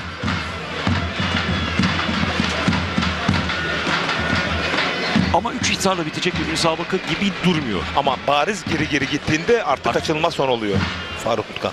Ve Yusufcan Zeybek'e temposuna bakıldığında da hep hücuma, ileriye dönük hamleleri söz konusu olduğunda bir geri adım atarsınız, 2 atarsınız ama 3. ve 4.'sünde artık bariz pasifize ve daha sonra 3. ithar. Yerden başlayan hamlelere de ufak ufak başladı gibi görülüyor Yusufcan Zeybek. İşte şimdi yine dizleri üzerindeydi bir an. Feyzullah Aktürk de iyice eğilerek hem paçayı hem kasnağı rakibinden uzak tutarak karşılıyor hamleleri. Yusufcan Zeybek üstten alttan arayış içerisinde bir an arkadan rakibine hamle fırsatı buldu Ali Gürbüz. Yine kasnakta ve paçada Enes Doğan çok cesur hamleleri dikkat çekiyor ama şu ana kadar güçlü rakibi karşısında onu zor duruma bırakacak, düşürecek bir hamle yapamadı. Ali Gürbüz buna izin vermedi. Kendisi de pasif kalmadan idare ediyor müsabakayı. Bu arada bir sıkıntı yaşadı. Dirseğinde, sağ dirseğini ovuşturuyor. Ali Gürbüz, sağlık ekipleri hemen müdahalede bulunuyor. Umarız ciddi bir durum söz konusu değildir. Enes Doğan Yani gençliğin ve dinamizmin vermiş olduğu atak güreşini, agresif olmasa da atak güreşini Ali Gürbüz'e biraz hissettirdi. Dolayısıyla Ali Gürbüz de zorlandı ve sağ Beklediğimiz bir şeydi dirseğinde. bu. Evet. Nasıl? Beklediğimiz bir şeydi Tabii bu. ki, tabii ki. Fatih Ata onu söylemişti zaten röportajda. Eğer üst düzey baş pehlivan olmak istiyorsanız üst düzeyleri yenmek durumundasınız. 20. dakikadayız. Müsabakalar 3'ü devam ediyor. İsmail Balaban adını yarı finale yazdırmış durumda. Diğer 3 yarı finalist kimler olacak? Yalnız Yusufcan Zeybek sezon başından beri takip ediyorum. 20 dakika doldu. 20 dakikada kasnağını alamadığı bir güreşçi yoktu. Ama Feyzullah Aktürk'ün kasnağını bulamadı. Bence bunun da çok dikkat çekici bir başarı olduğunu düşünüyorum. Kesinlikle Yusuf. Zihinde çok iyi güreşmiş. Zihninde çok iyi Feyzullah hazırlanmış Aktürk değil mi? Feyzullah Aktürk. Tesadüf değil Avrupa'da, dünyada şampiyon olmak. Helal olsun. Muazzam bir güreş stratejisi ortaya koyuyor Feyzullah Aktürk. O Yusufcan Zeybek'in sağlı sollu kasnaklarından kurtulmak mümkün değil ama hiç kasnağını vermedi. Çok büyük bir mücadele ortaya koyuyor. Direksiyonu rakibine vermedi. Kesinlikle. Yağlı güreş tabirinde bu var. Ustam Ahmet Taşçı böyle derdi. Ali Gürbüz'ün tedavisi de halen devam ediyor bu arada. Sağ dirseği için yapılan tedavi sürüyor. Dünkü Hüseyin Gümüşalan mücadelesinde yıpranma oldu Faruk Mutkan. Ya olmuştur mutlaka. Elbette Fiziksel ondan... ve o kaslarda bir dirsekteki eklem yerinden daha farklı bir rahatsızlık yaşadığını düşünüyorum ben. Tüm kolda bir sıkıntı, belki bir liflerde bir sıkıntı yaşamış olabilir gibi geliyor bana çünkü. Yani tamam dirseğini oluşturuyor ama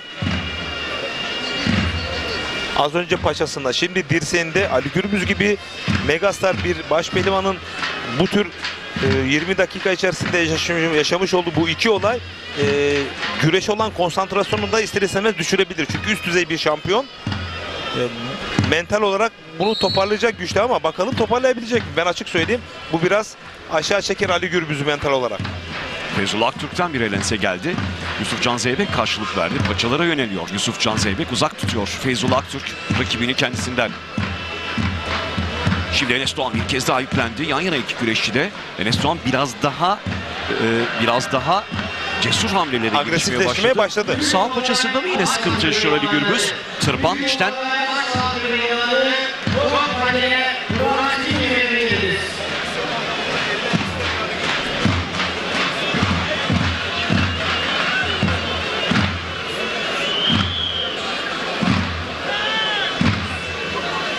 Kasnağı yakaladı, paçaya doğru yöneldi.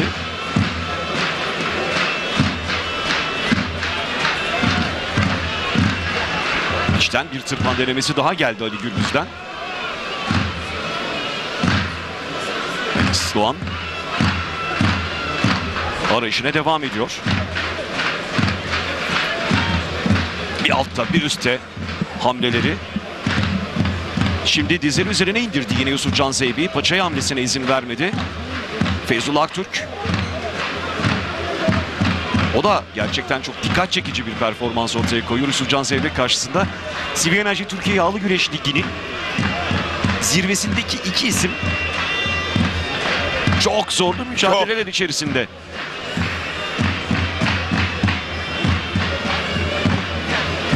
Çekebilecekleri en ters ve en zorlu kuralları çektiler, açık söyleyeyim. Yani bu dörtlü yarı finale çok rahat kalabilecek, hatta finale kalabilecek isimlerdi.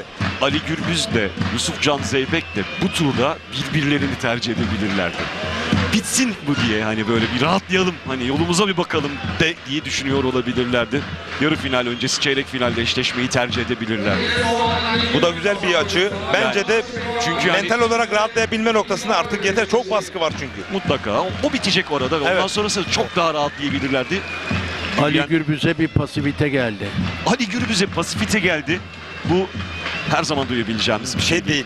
Ben aslında daha önce bekliyordum ama kule hakemleri seyircilerin çok da büyük bir baskısını hissetmeme adına onlar da görsünler Ali Gürbüz'ün geri geri gittiğini ve artık çok doğru bir zamanda pasifize verdiler. Enes Doğan'ın baskısı devam ediyor. Ali Gürbüz şu ana kadar 25. dakikadayız. Bir ihtarla puanlamaya geçeceği aşikar. Bundan sonra ikinci bir ihtar pek sanmıyorum. Burada en rahat İsmail Balaban oldu. İsmail Balaban puanlamaya bırakmadı karşılaşmayı ve çabucak bitirdi. Ali İhsan Batmaz'ı. Bele doğru hamlesi Yusuf Can Zeybek. İyi sıyrıldı. Kasnağı kaptırmadı ama bu kez paçayı kaptırdı. Beklenmedik bir yerden yakalandı Feyzullah.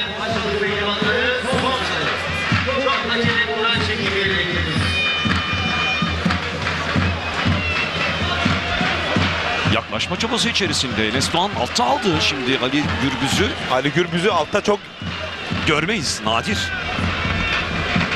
Yer güreşinde üstte olan hep olur. Ama bu defa Enes Doğan şimdi belinden yakalamış durumda. Ali Gürbüz de tam olarak yere bırakmış değil kendisini. Ayağa kalktı sonrasında. Şimdi o bir hamle arayış içerisinde uzaklaştırdı Enes Doğan kendisinden. Feyzullah Aktürk bir kez daha geriye doğru 2 adım attı. Şimdi ilk kez belki de kasnaktan yakalamış durumda ama uzun sürmedi. Enes Doğan'ın yine çift kasnak ve paçalardan hamleleri söz konusu. Paçayı da yakaladı. Her hamlesinde Ali Gürbüz'den bir parça kopartıyor. Özellikle sağ paçasına uzandığında. Bakın. Heyecan verici bir tarzı var Enes Doğan'ın Ali Gürbüz karşısında.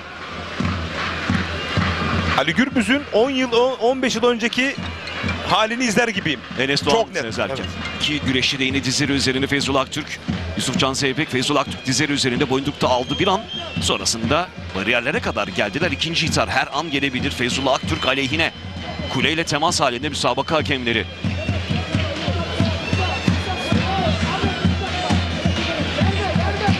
Bu arada bir arada bir kez daha indirdi Enes Doğan Ali Gürbüz'ü. Sürpriz bir sonuca doğru hamleleri söz konusu ki oysa ki puanlamaya daha 4 dakika kaldı. Çok az bir süre kaldı. Enes Doğan şimdi dış kasık arayışına Ali Gürbüz karşısında, sonra paçaya doğru yöneldi. Ardından bir kez daha gerdanlayarak ayrıca sonuç alma çabası içerisinde görünüyor Enes Doğan. Ali Gürbüz şimdi ayağa kalktı. Karşılığı da verdi ama bir kez daha yerde olması için ısrar ediyor Enes Doğan. Kalkarken temkinli kalkması gerekiyor. Orada sürpriz bir hamle yapabilir Enes Doğan. Özellikle sağ eli kasnakta, sol eli paçada ters koltuk altına doğru hamle yaparsa açık düşürebilir. Ali Gürbüz'ü her zaman böyle görmezsiniz. Rakibi üstte, kendisi altta. Gerdanlama. Sonra paçaya doğru yöneldi. Rakibin sağ paçasında eli. Ali Gürbüz bir kez daha kalktı ama halen belden tutmaya devam ediyor. Suplex'e doğru yöneldi şimdi de. Enes Doğan bir hayli üstün bir müsabaka ortaya koyuyor. Şimdi suplex attı.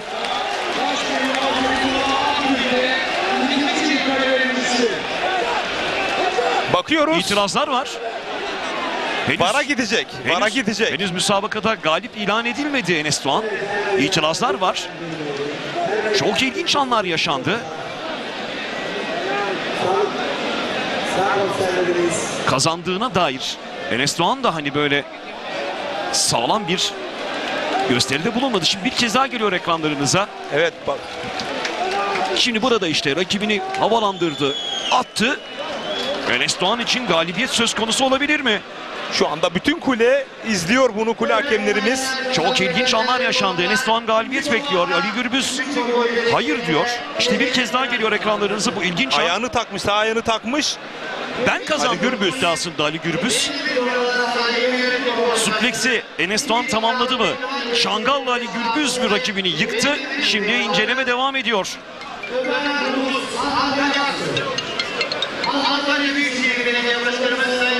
Puanlamaya 3 dakika kala sürpriz bir oyun gelir mi derken suplex de denedi. Enes Doğan. Şimdi galip ilan ediliyor Enes Doğan. Evet. Enes Doğan kazanıyor. Ali Gürbüz'ü mağlup ediyor.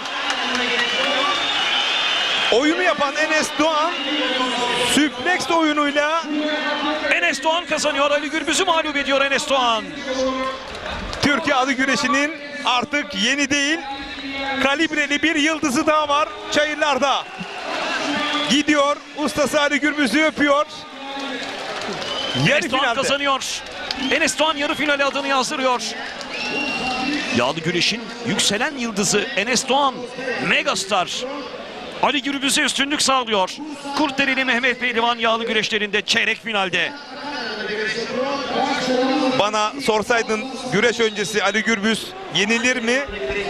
Belki ayağa kayar dedim ama süplekse yenileceği aklım ucundan geçmezdi. Şimdi artık normal süre tamamlandı. Normal sürenin son dakikaları içerisinde Enes Doğan adeta bir güç gösterisinde bulundu. Ali Gürbüz'ü suplexle yendi. Ali gibi bir pehlivana suplex atmak gerçekten çok ilginç. Ali gerçekten o suplex'i Ali Gürbüz'ün eksikliği değil, Enes Doğan'ın tekniksel üstünlüğü burada aslında ortaya koyuyor. Baştan bu yana zaten hep cesur hamleleriyle dikkat çekti. Arayış içerisinde olan hep oydu. Ali Gürbüz'ü pasif duruma bile düşürdü. Bu çok nadir olan bir şey. Enes Doğan sonrasında üstünlük sağladı Ali Gürbüz'e ve adını yarı finale yazdırdı. Şimdi artık Feyzullah Aktürk'le Yusufcan Zeybek arasındaki müsabakanın önemi daha da arttı. Puanlama başlıyor ki bambaşka bir müsabaka izleyebiliriz. Evet.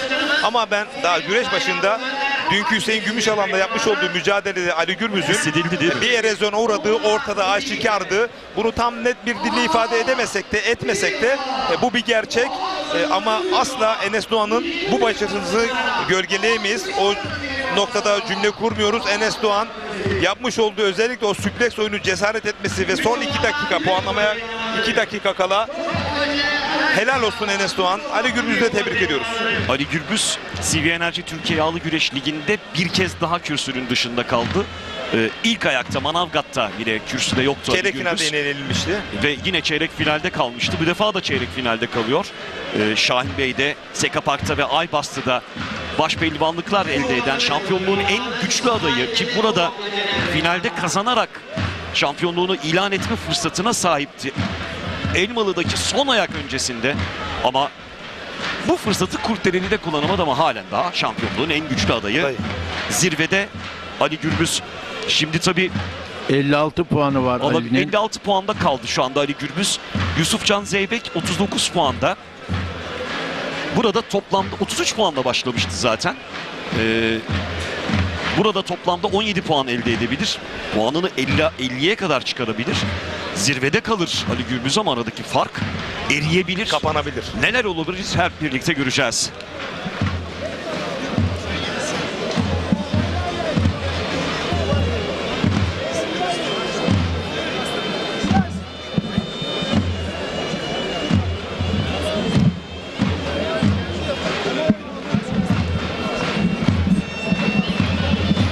Evet, puanlamada hazırlığındalar. Bir ihtarı var Feyzullah Aktürk'ün. Yusufcan Zeybek karşısında Enes Doğan ve İsmail Balaban yarı finalde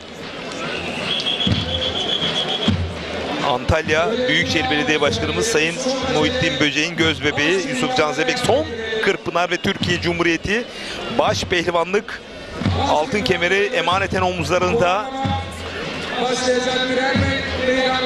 Erkan Taş ekranlarda eğer yarı finale çıkarsa kariyerini adına yapmış olduğu en büyük başarıya ulaşmış olacak Erkan Taş.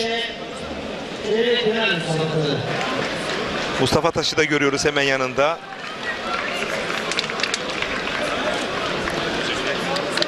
Kuzenine taktikler veriyor. Şimdi her şey önümüzdeki haftalarda yapılacak. Elmalı'da 6, 7, 8 Eylül'de artık bu lig son şeklini alacak. Çünkü mücadele sürüyor. Ali Gürbüz bugün şu anda çeyrek finalde yenilince hesaplar yeniden yapılmaya başlandı. Bakalım Türkiye şampiyonu kim olacak? Yusufcan Zeybek çok kararlı, çok inançlı. Ama çok zorlu bir rakibi var Feyzullah Aktürk.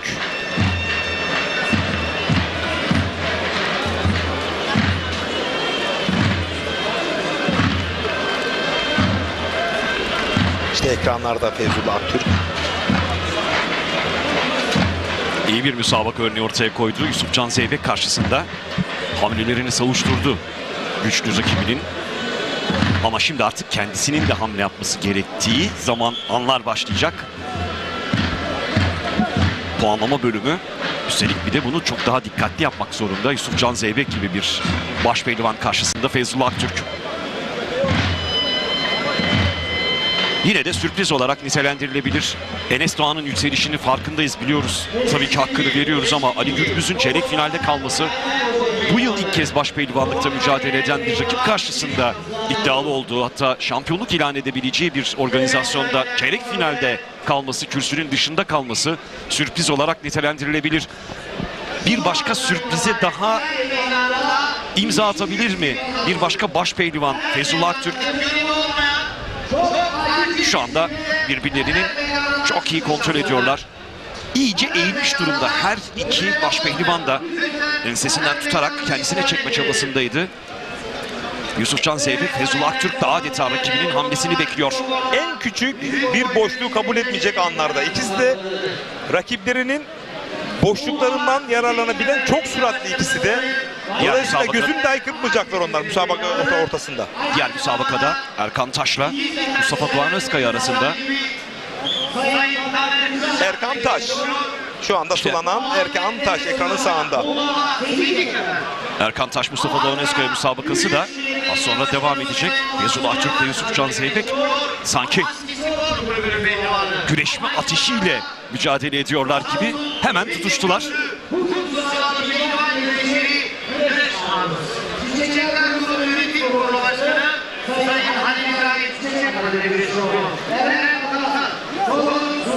Paçaba, kırmızı kurdele Mustafa Doğan Özkaya'nın bacağında. Feyzullah Aktürk'te yine kırmızı kurdele var. Ekranın solunda Feyzullah Aktürk, Yusufcan Zeybek sağında Erkan Taş, Mustafa Doğan Özkaya müsabakası. Çeyrek final puanlama bölümü.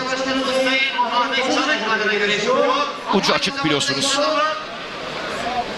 Puan alan müsabakadan üstün ayrılacak, adını yarı finale yazdıracak. Enes Doğan ve İsmail Balaban adlarını yarı finale yazdırmış durumdalar. Çeyrek finalde son iki müsabaka. Bu son 5. haftaki CV Enerji aldığı güreşi hakikaten yarı finale bakıldığında Hüseyin Gümüşalan, Ali Gürbüz, Orhan Okullu, Recep Kara gibi birçok isimlerin dışında kaldığı bir etap oldu. Bence uzadıkça daha çok zorluk derecesi yükselen bir organizasyona doğru evriliyor CV Enerji Alı Güreş Ligi. Bu da heyecanı artırıyor. Son ayağa kadar heyecanın canlı kalmasını sağlıyor. Bu arada daldı Mustafa Doğan Özkaya, yakaladı bacaktan. Atma çabası içerisinde tutuyor gündere. Sonrasında yükleniyor. Kim alacak? Üste kalan ama tam olarak üstünlük sağlayamayan Erkan Taş oldu. Gerdanlıyor, yükleniyor. Bir kez daha üstünde Mustafa Doğan Özkaya direniyor. Erkan Taş sonuca gidiyor. Yüklendi bir kez daha. Halen daha tam bir üstünlük kurabilmiş değil. Halen de arkasına geçebilmiş değil. Mustafa Doğan Özkaya da savunmasını sağlam yapma çabasında dış kasıtı. Şu anda Erkan Taş oturdu bir an. Ayağa kalktı. Sonrasında yükleniyor. Bir kez daha şimdi kazanıyor. Ve Erkan Taş kariyerinin zirvesine çıkıyor. CV Enerji Türkiye Yağlı Güreş Ligi'nin 5. etabında Kurtdere Er Meydanı'nda yarı finalde. Erkan Taş yarı finalde. Mustafa Doğan Özkaya üstünlük sağladı çeyrek finalde. 3 yarı finalist belli oldu işte o anlar ekranlarınızda. Çok zorladı Erkan Taş. Çok güçlü.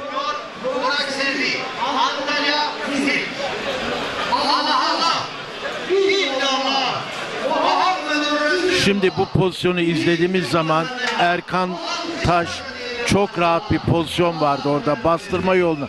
O açık düşürmeye gitti. Aslında çok daha rahat bir pozisyonu vardı. Bastırsa o avant, bakın orada ısrarla açık düşürmeye çalışıyor. Yani puanlama güreşini ikinci etapta gördü onu.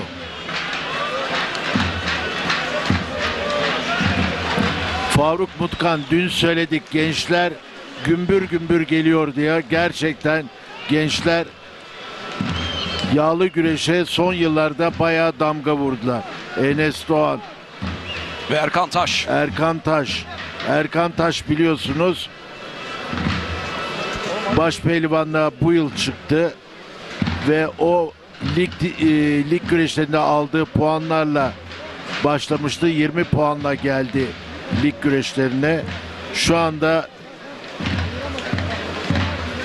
Erkan Taş yarı finale yükselerek 8 puan da almış durumda. 28 puana çıktı. Feyzullah Aktürk'le Yusufcan Zeybek arasındaki müsabakada da 40. dakika doldu. Muazzam bir güreş stratejisi ortaya koyuyor ikisi de.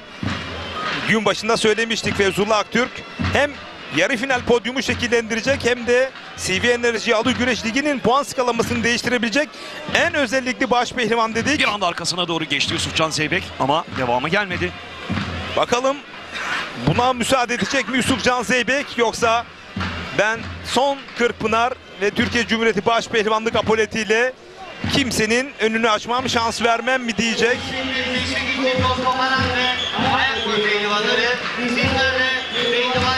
Bu beceri, bu kabiliyet fazlasıyla haiz Yusufcan Zeybek'te. Önümüzdeki yıl tarih edilen Kırkpınar'da potansiyel en güçlü, kendisine ters gelen rakiplerinden birini ayrıca saf dışı bırakmış olacak. Bir taşla iki kuş vurmuş olacak Yusufcan Zeybek eğer galip geldiği takdirde. Ama eğer yenilirse Feyzullah Aktürk'e Yusufcan Zeybek için çok ciddi potansiyel bir rakibi de güçlendirmiş olacak mental olarak. Çayırların favori isimlerinden bir tek İsmail Balaban yarı finale adını yazdırdı. Ali Gürbüz, Orhan Okullu, Mehmet Yeşil, Recep Kara, Fatih Atlı, Ünal Karaman, Cengizhan Şimşek, bunlar hepsi burada çeyrek finale kadar yükselemediler. Diğer alt turlarda yenilerek veda ettiler lige.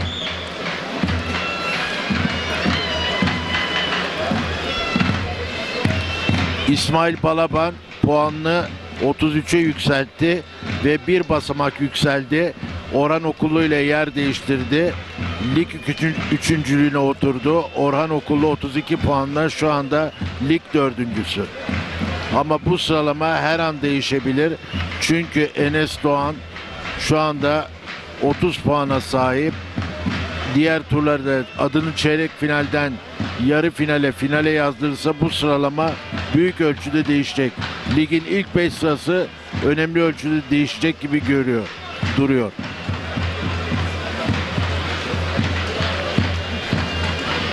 Daha henüz risk alacakları alanlara giriş yapmadılar iki başpehlivan da.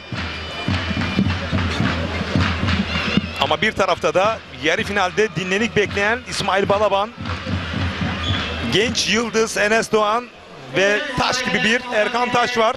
Onları da hesaba katıyorlardır. Sonuca odaklı mutlaka hamleler artık birazdan başlayacaktır ikili özelinde. Bunun yanında tabii İsmail Balaban'ın bir CV Enerji Türkiye Yalı Güreş Ligi'nde birinciliği var. İlk ayakta kazanmıştı. Yine yoluna devam ediyor ikincisi için, yine adaylardan biri.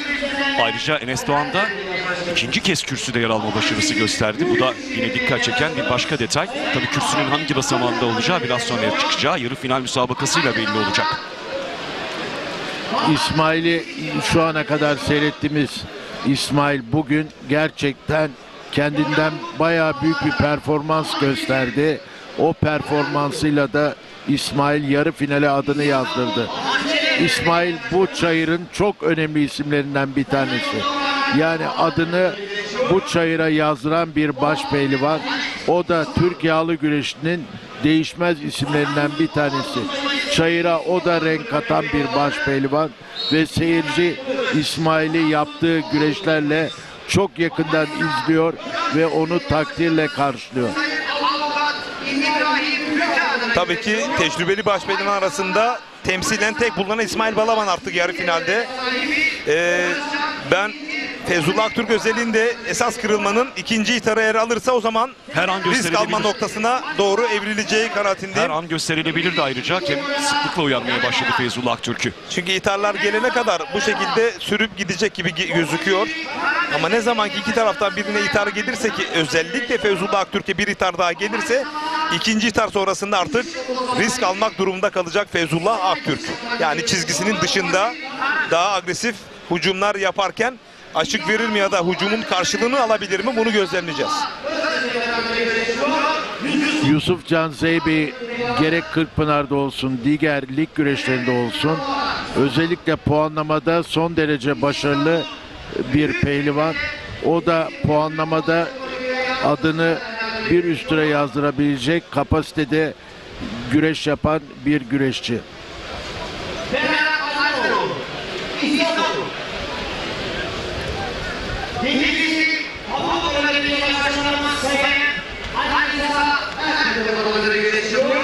neredeyse. Çekti iki eliyle birlikte kendisine doğru ama halen daha baştaki gibi devam ediyor. İyi karşıladı yine Feyzullah Aktürk kasnağa doğru hamlesine. Bu kasnakları 2 ya da 3 kez tekrarlarsa hemen ikinci ithal için mutlaka bir ikaz gelecek Feyzullah Aktürk'e. İkisinin de minder geçmişi var. İkisi de tam serbest müsabakaya devam ediyorlarmış gibi. İyice eğilerek sanki her anda alabilecekmiş gibi. Üstelik bu müsabakanın da gereği yerine getiriyorlar. Kasnakları uzakta tutuyorlar birbirlerinden. Bir noktadan sonra Feyzullah Aktürk kasnağını verebilir mi? İthal alma noktasında. Tabii ama verirse de o zaman müsabakayı da yani verme tehlikesi var. Kaybetme tehlikesi haline alır. Bence şu anda ikinci itharı daha tercih edebilir. İkinciyi alana kadar idare edecek. Ben de katılıyorum sana. İkinci itharı almayı göze alabilir. Çünkü kasnağı vermesi çok daha büyük tehlike. Daha tehlikeli.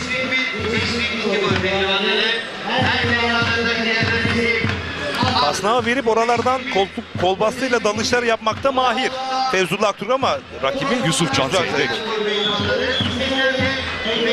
Müsabakanın hakkını verdi şu ana kadar Feyzullah Aktürk. Mutlaka ifade etmemiz lazım. Evet. Yani Yusuf Can Zeybek'le böyle güreşilir. Kırkpınar'da da bu müsabaka böyle olursa Kırkpınar'da altın kemer baskısı olacağı için Yusuf Can Zeybek ayrıca sıkıntılı anlar yaşayabilir. Yani eğer akış bu şekilde giderse Kırkpınar'da işi çok zor Yusuf Can Zeybek. Evet, yıpratıcı olabilir ama Yusuf Can Zeybek'in de hani müsabakanın 30 dakikalık ilk bölümünde kazandığı müsabaka da çok fazla yok. Yani aslında o da puanlama bölümüne gitmesinde hiç sakınca görmüyor. Hatta bunu istiyor bile diye düşünülebilir. Yani bu şunun için söylüyorum. Acaba ne kadar yıpratıcı olur? Yani müsabakalar. Feyzullah Aktürk'le bile olsa veya bir başkasıyla da olsa, üst düzey bir başka başpehlivanda da olsa. O da buna yani çok az müsabakası var Yusuf Can Zeybek'in. Ama şu yoktu. İlk 30 dakikada tamamladığı, ama şu yoktu. Kazandığı. Tüm rakiplerin kasnağını bulabiliyordu. Evet. İşte sen burada şu ana kadar Feyzullah Aktürk, Yusuf Can Zeybek'le nasıl mücadele edilirin örneğini veriyor aslında. Çözümlemiş aslında. Ama Yusuf Can Zeybek de mutlaka bir B planı, C planıyla kasnaklığını bu normal sürede mutlaka bir üstünlüğünü kabul ettirmesi gerekirdi. Burada sanırım ilk kez bu yıl içerisinde çok az güreştikleri için birbirleriyle orada bir belki eksiklik olabilir ama stratejik anlamda Feyzullah Aktürk Yusuf Can Zeybek'i daha iyi çözmüş. Evet. Bu bir gerçek. Buraya kadar gelen noktada bunu ifade edebilirim. Çünkü Yusuf Can Zeybek yapan en büyük özelliği kasnak ve paçalarıydı. Onun en büyük silahı bu.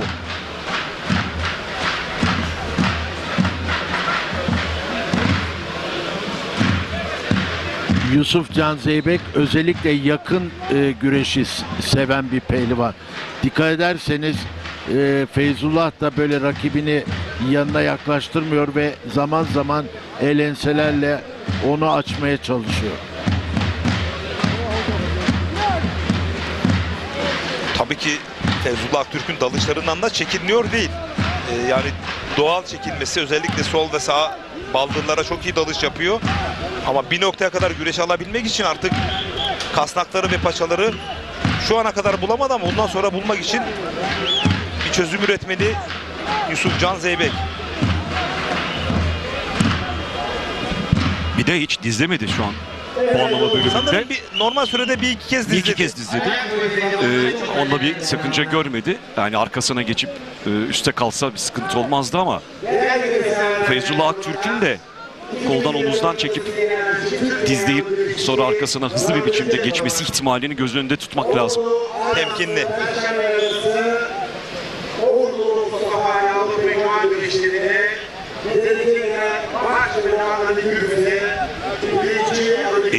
dakika, 50. dakika içerisindeyiz. Müsabakada iyice kontrollü bir güreş halini aldı. Yusuf Can Zeybek, Feyzullah Aktürk müsabakası.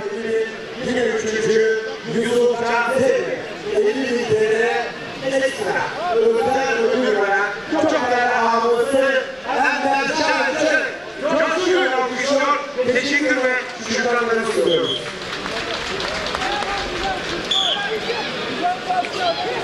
Karşılıklı elenseler. Etkisi azalmaya başladı ama. elenselerin her iki baş pehlivan içinde.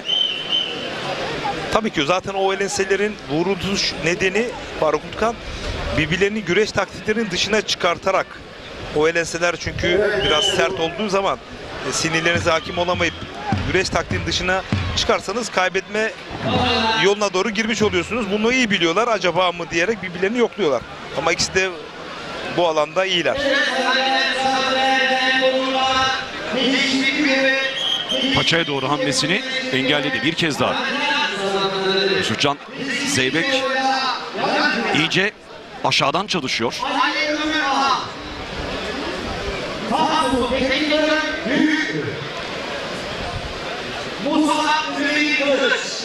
İyi karşıladı yine boyundurukta.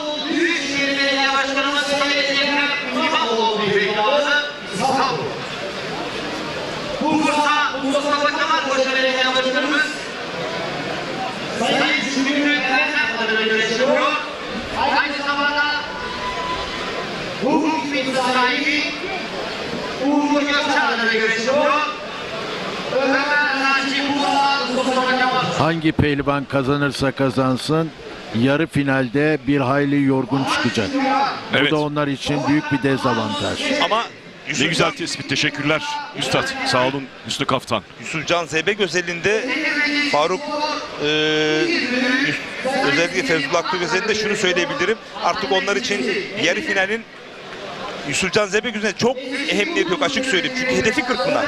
Feyzullah Aktürk gibi Kırkpınar'daki en zorlu rakiplerinden birini yenmek, onun için aslında bugün de baş pehlivanlık Kırkpınar'da da büyük bir avantaj. Mental olarak.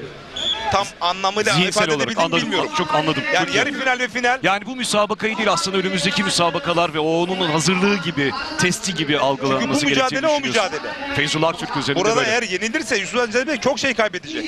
Ama kazanırsa yarı finalde ve finalde yenilmiş olması bile çok büyük bir kayıp olmayacak. Çünkü en zorlu ve en ciddi rakibini yenmiş olacak. Şimdi hem burada bir baş pehlivanlık ihtimali belirmiş durumda Yusufcan Zeybek için hem de CB Enerji Türkiye Ağlı Güreş Ligi'nde şampiyonluk için çekiştiği en güçlü rakibinin çeyrek finalde kalması sonrasında puan farkını bir hayli azaltma fırsatına sahip olacak. Ve şampiyonluk şansını da Elmalı Yağlı güreşlerine taşır. Kaybedeceği çok şey var aslında. Feyzullah Aktürk için ise şu anda yarı final bile hem de Yusufcan Zeybek'i yenerek yarı finale çıkmak bile çok büyük bir güç göstergesi olacak. Bu yüzden hala da her ikisi birden çok tepkililer. Çok. Yusufcan Zeybek'in Çok kaybetmesi Ali'ye yarayacak. 17 puanlık farkı korumuş olacak. Bu da evet çok dikkat çekici bir başka detay.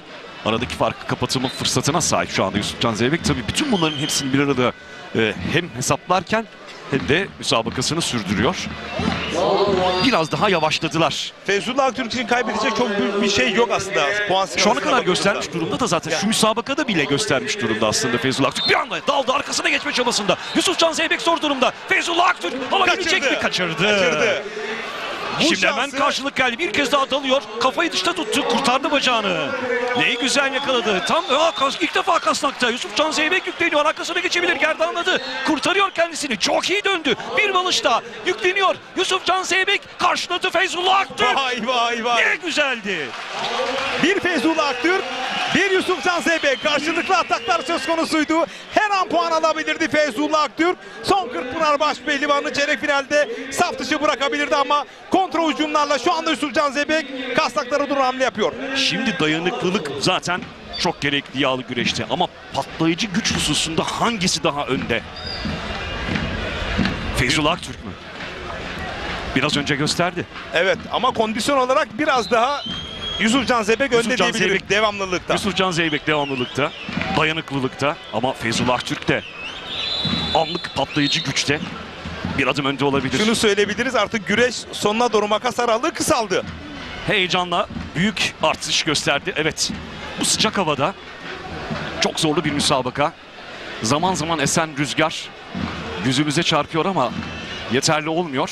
Müthiş bir mücadele var ama yani bir tarafta çok şey kaybedecek ya da kazanacak Yusufcan Zeybek. Bir tarafta kaybedecek hiçbir şey olmayacağı ama önümüzdeki haftalarda, önümüzdeki yıla büyük bir umutla girecek olan Feyzullah Aktürk'ün hikayesi bu karşılaşma.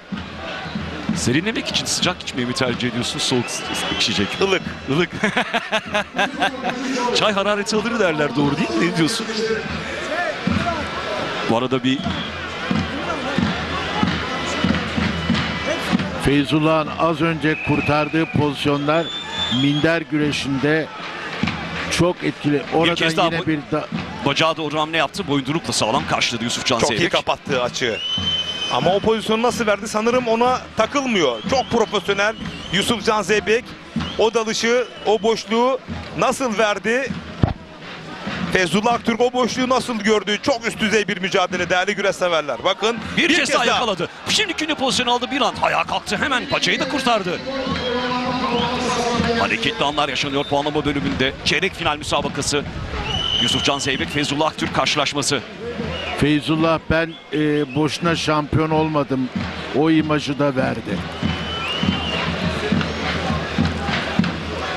Artık kırılmaya evresindeyiz. Her an her şey olabilir. Çok yoruldu iki baş pehlivan da.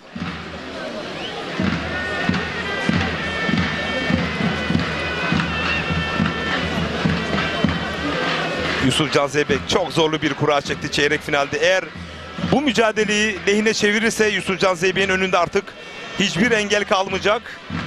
Mental olarak da fiziksel olarak da rüştünü ispatlamış olacak.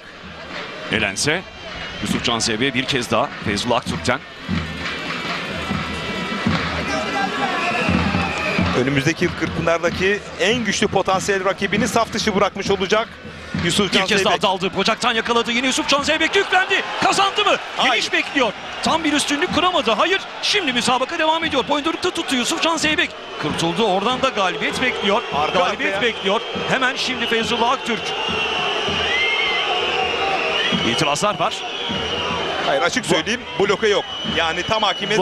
Vara gidiliyor. Tabii geniş var mı? Hani üstünlük yok, bastırma yok Sol belki ama kalçasının üzerinde. acaba yani o da inceleniyor olabilir. Şimdi bir kez daha geliyor ekranlarınıza, işte o anlar. Çok hızlı daldı. Sol kalçasının üstüne düştü. Orada Burada bir açılma var mı? Ona bakmak lazım. vardan Var mı? kul hakemleri Orada açılma var mı? açık söyleyeyim yok. Bir bakalım, bu onu, benim ona kanaatim tabii ki. dikkatlice seyredin. Çünkü sol kalçasının üzerinde düştü ve hemen İşte toparlandı. anlar bir kez daha geliyor ekranlarınıza. Bakın. Bu kadar dengesiz bir düşüş hiç Burada daha önce açılma yaşamamıştır var belki de mı? Yusufcan Zeybek. Bu açılmaya çok dikkat etmek lazım. Feyzullah Düştüğü Aktürk pozisyonda. galibiyet bekliyor. Geniş olduğu iddiasında. Yusufcan Zeybek, Feyzullah Aktürk müsabakasında. Şimdi VAR'dan karar bekleniyor. Devam dedi var heyeti. Yok yani bu Arkadaşlar. tür üst düzey kapışmalarda Yani o pozisyona çok net hakimiyet olması gerekiyor. hayır, bir de açılma var mı orada, hamleyi İşte, havalandırdı ya. yani soru bu. Daldırdı orada düşerken. Cevap burada, kule cevabı verdi. Hayır, Evet. açılma yok dedi. Talimatname ve yönetmelikler açık. Tam hakimiyet söz konusu. Açılmada olmadığı noktasında kule hakemleri karar verdi ve mücadele tüm heyecanında kıran kırana, soluk soluğa mücadele devam ediyor. Bu arada hiç görmek istemediğimiz olaylar yaşanıyor. Tribünlerden çeşitli maddeler atılıyor er meydanına. Feyzullah Aktürk de sevenlerini itidalli ve soğukkanlı olmaya davet ediyor. Emniyet ekipleri de hemen müdahalede bulundu. Belki de tek tek tespit edecekler o atanları. İşte Bakın onlar işte tam bir burada kez daha tek daldı, ekranlarımızda. havalandırdı. Sol kalçasının üzerine. Değerli TRT rejimiz de hakikaten en ince ayrıntısına kadar. Şimdi burada bak, burada açılma var mı? Gerçekten çok tartışılacak bir pozisyon. Yani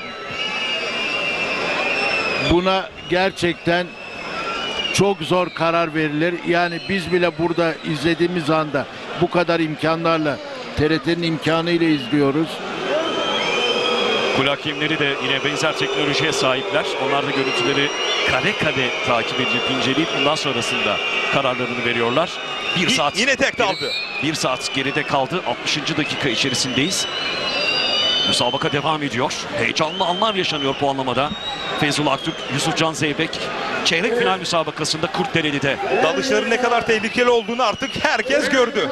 Yani sadece Yusufcan Zeybek değil, Ali Gürbüz, Orhan Ukulu, İsmail Balan bütün rakipleri gördü. Yusufcan Zeybek'i Bu kadar zor anda 2 yıldır, ne zaman görebilirsiniz? uzun yıl, 2 yıldır ben görmüyorum bir kere. Bu kadar Dalışları etkili olmaya başladı Feyzullah Aktürk'ün. Şimdi güven de gelmiştir kendisine. Yusufcan Zeybek biraz daha temkinli olma çabasındadır.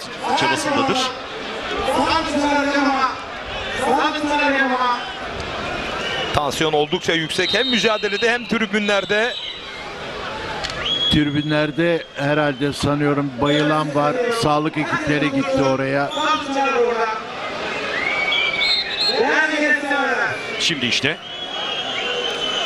Yusufcan Zeybek adına, kariyeri adına hakikaten çok zorlu bir müsabakada. Feyzullah Aktürk de tıpkı Erkan Taş gibi ben de bu er meydanlarının favori isimleri olmak adına büyük bir kez dalış. daha daldı. Evet. Yine dalış gösterdi Feyzullah Aktürk. Tıpkı dün iyi karşıladı. Ali Gürbüz, Hüseyin Gümüşalan gibi mağlubi olmayan bir karşılaşmayı anlatıyoruz değerli Faruk Mutkan. Ne güzel. Şimdi bir pasifite gelebilir mi Yusufcan Zeybek? Bu çok ilginç. Bu daha da ilginç olur. Ne güzel ifade ettiniz. Şu ana kadar Yani puanlama bölümünde arayış içerisinde olan Feyzullah Aktürk, karşılık Arka arkaya verme 4 dalış çabasında saydım olan ben. Yusufcan Zeybek. 4 dalış saydım arka arkaya. Yani bir pasifite gelecek mi ona bakalım, kule hakemleri nasıl bir kararla. Elense arkasına geçme çabasındaydı. Yusufcan Zeybek karşılıyor rakibini. Yine Eğer çok yakınlaşmışlardı bariyerlere, izleyicilerin bulunduğu noktaya kadar. Şimdi daha makul bir noktaya alınıyor. Kuleye de yakın bir tarafa alınıyor aynı zamanda müsabaka. Eğer ihtarlar 1-1 olursa müsabaka bambaşka bir noktaya evrilebilir ki mental olarak bu kez Feyzullah Aktürk bir adım öne geçebilir. Şu anda halen Yusufcan Zeybek bir adım önde. Tezahüratlar yankılanıyor. Seyirci tarafını belli etti. Kırkpınar Başpehlivanı, Türkiye Başpehlivanı, 2 kez bunu üst üste kazanmış Yusufcan Zeybek değil buradaki izleyenlerin gönlündeki Başpehlivan Feyzullah Aktürk.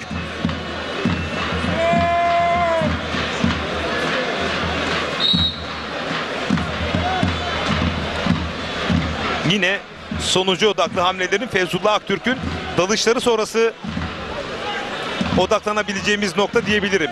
Çünkü oralarda kırılmalar yaşanıyor. Kasnağını da vermemekte ısrarlı, zaten vermeyeceği de ortada.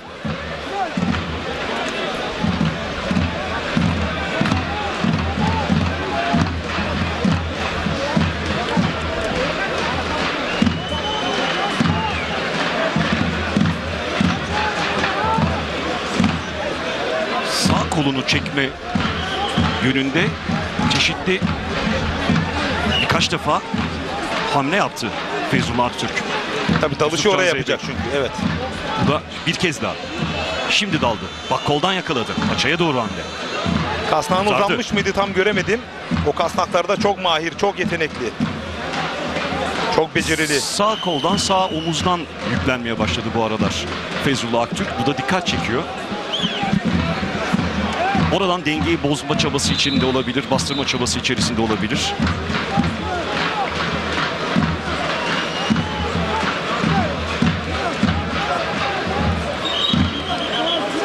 Şimdi bacaktan yakaladı. Kapatışta Yine tekrar indirme çabası içerisinde ama olmadı. Şimdi boyundurukla karşıladı hemen. Kasnağa doğru Şimdi hamle yaptı. Her an puan Oturdu alabilir. bir an. Yusufcan Zeybek yüklendi, kazanıyor. Yusufcan Zeybek kazandı. Adını yarı finale yazdırdı. Az önce söylemiştim. Kırılma noktası Feyzullah Aktürk'ün dalışlarından sonra olur demiştim ve daldı. Arkasından da Yusufcan Zeybek kontra bir hücumla net bir galibiyetle adını yarı finale yazdırdı. Yusufcan Zeybek yoluna devam ediyor. Feyzullah Aktürk'ü çeyrek finalde mağlup etti ekranlarınızda. Türkiye Başpehlivanı Yusufcan Zeybek. Enes Doğan, Yusufcan Zeybek, Erkan Taş ve İsmail Balaban yarı finalistler. Yarı final kurası biraz sonra çekilecek. Hem Feyzullah Aktürk işte hem Yusufcan Zeybek harika bir müsabaka ortaya koydular. Çok zorluydu. Hiç kolay olmadı her iki başpehlivan içinde. Sen biraz önce ifade etmiştin, Recep Tosun kaybedeni olmayan bir müsabakaydı. Tıpkı dünkü Ali Gürbüz, Hüseyin Gümüşalan müsabakası gibi. Bu defa Yusufcan Zeybek kazandı. Evet, belki kazanarak güçlü rakiplerinden birini ekarte edebileceğini, ses müsabakalarından birini net bir şekilde kazanabileceğini gösterdi ama burada şu hata Feyzullah Aktürk için doğrusu hiç doğru değil. Çünkü çok yakın kaldı. Hemen karşılaması gerekiyordu. Dizleri üzerindeydi. Yusuf Can Zeybek bu fırsatı, anı çok iyi değerlendirdi. Feyzullah Aktürk için belki tüm müsabaka boyunca yaptığı tek hataydı. Ve o da müsabakanın sonucuna neden oldu. Ama az önce vermiş oldukları, beraber birlikte seyircilere karşı vermiş oldukları fotoğraf çok önemliydi. Değerliydi çünkü tribün Feyzullah Aktürk'e dönmüştü. Yusuf Can Zeybek kazanınca da tepki yükselmişti. O tepkiyi her ikisi birlikte müdahale ederek hemen bastırdılar. O tepkiler daha sonrasında tezahüratlara bıraktı yerini. İki güreşçiyi de alkışlayarak uğurladılar. Er meydanında işte alt boylarda müsabakalar devam ediyor aynı zamanda. Yarı finale yükselenler isimleri ekranlarınızda. Enes Doğan, Yusuf Can Zeybek, Erkan Taş, İsmail Balaban. Kürsü bu isimlerden oluşacak bir kere. Bu kesinleşti artık yarı finalden sonra, yarı finalistlerden sonra. Ama hangi sıralamada olacaklar, hangi basamakta olacaklar bunu daha sonra göreceğiz. Fatih Ata röportaj için hazır ve sözü ona aktarıyoruz. Faruk Mutkan teşekkür ediyoruz. Baş pehlivanlık çeyrek final mücadeleleri sona erdi. Röportajlarımıza başlıyoruz. Türkiye Geleneksel Güreşler Federasyonu Başkanı Sayın İbrahim Türk İş yanımızda. Başkanım, gerçekten muhteşem bir seyirci, muhteşem güreşler. Neler söyleyeceksiniz? Ya tabii seyirci muhteşem de. Yani aslında mücadeleler daha muhteşem.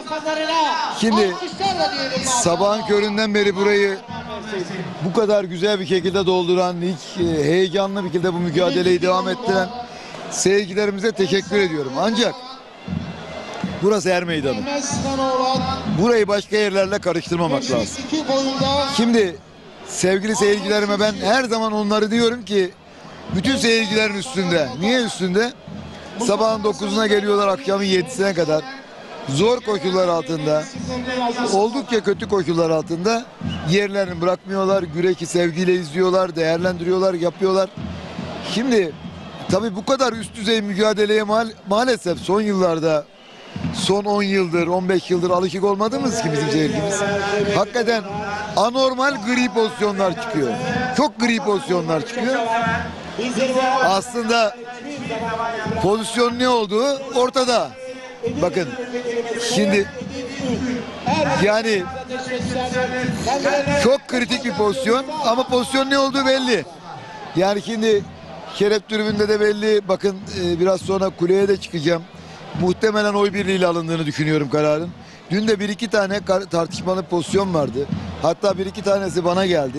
Ben kuleye tekrar rica ettim. Tabii benim gidip şimdi sporcular mutlaka benden gelip bazen talep ediyorlar destek. Şimdi onlara şunu söylüyorum. Benim yapabileceğim tek şey, eğer gerçekten kaçan bir görüntü varsa gidip kulenin olayı komple yeniden değerlendirilmesini sağlamaktır. Şimdi biraz önceki güreşte biz güreşi gördük. Herkes gördü. Buradaki büyük led ekranlar var ya, inan o kadar işimizi kolaylaştırıyor ki aslında her şey ortada.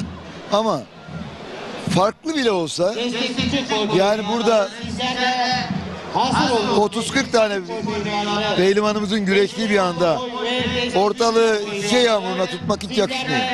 Er meydanına yakışmıyor. Bırakalım da artık futbolun kötü özelliklerini, kötü alışkanlıklarını buralara, bu er meydanlarına yansıtmayalım. Ben gerçekten istirham ediyorum. Buna gerek yok. Birbirimizi sevgiyle yapmamız lazım, değerlendirmemiz lazım. Bakın Feyzullah'ın güzelliğini gördünüz mü maçtan sonra? Bakın ne kadar olgun bir şekilde yarı finale kalacak. Feyzullah'ın bir de puan durumundaki durumu da kritik. Çok garanti değil. Buna rağmen ne kadar olgun bir şekilde, belki yense gelecek sene ilk 32'yi çok daha rahat hale getirecek ama zaten iyi puanlar alarak geldi.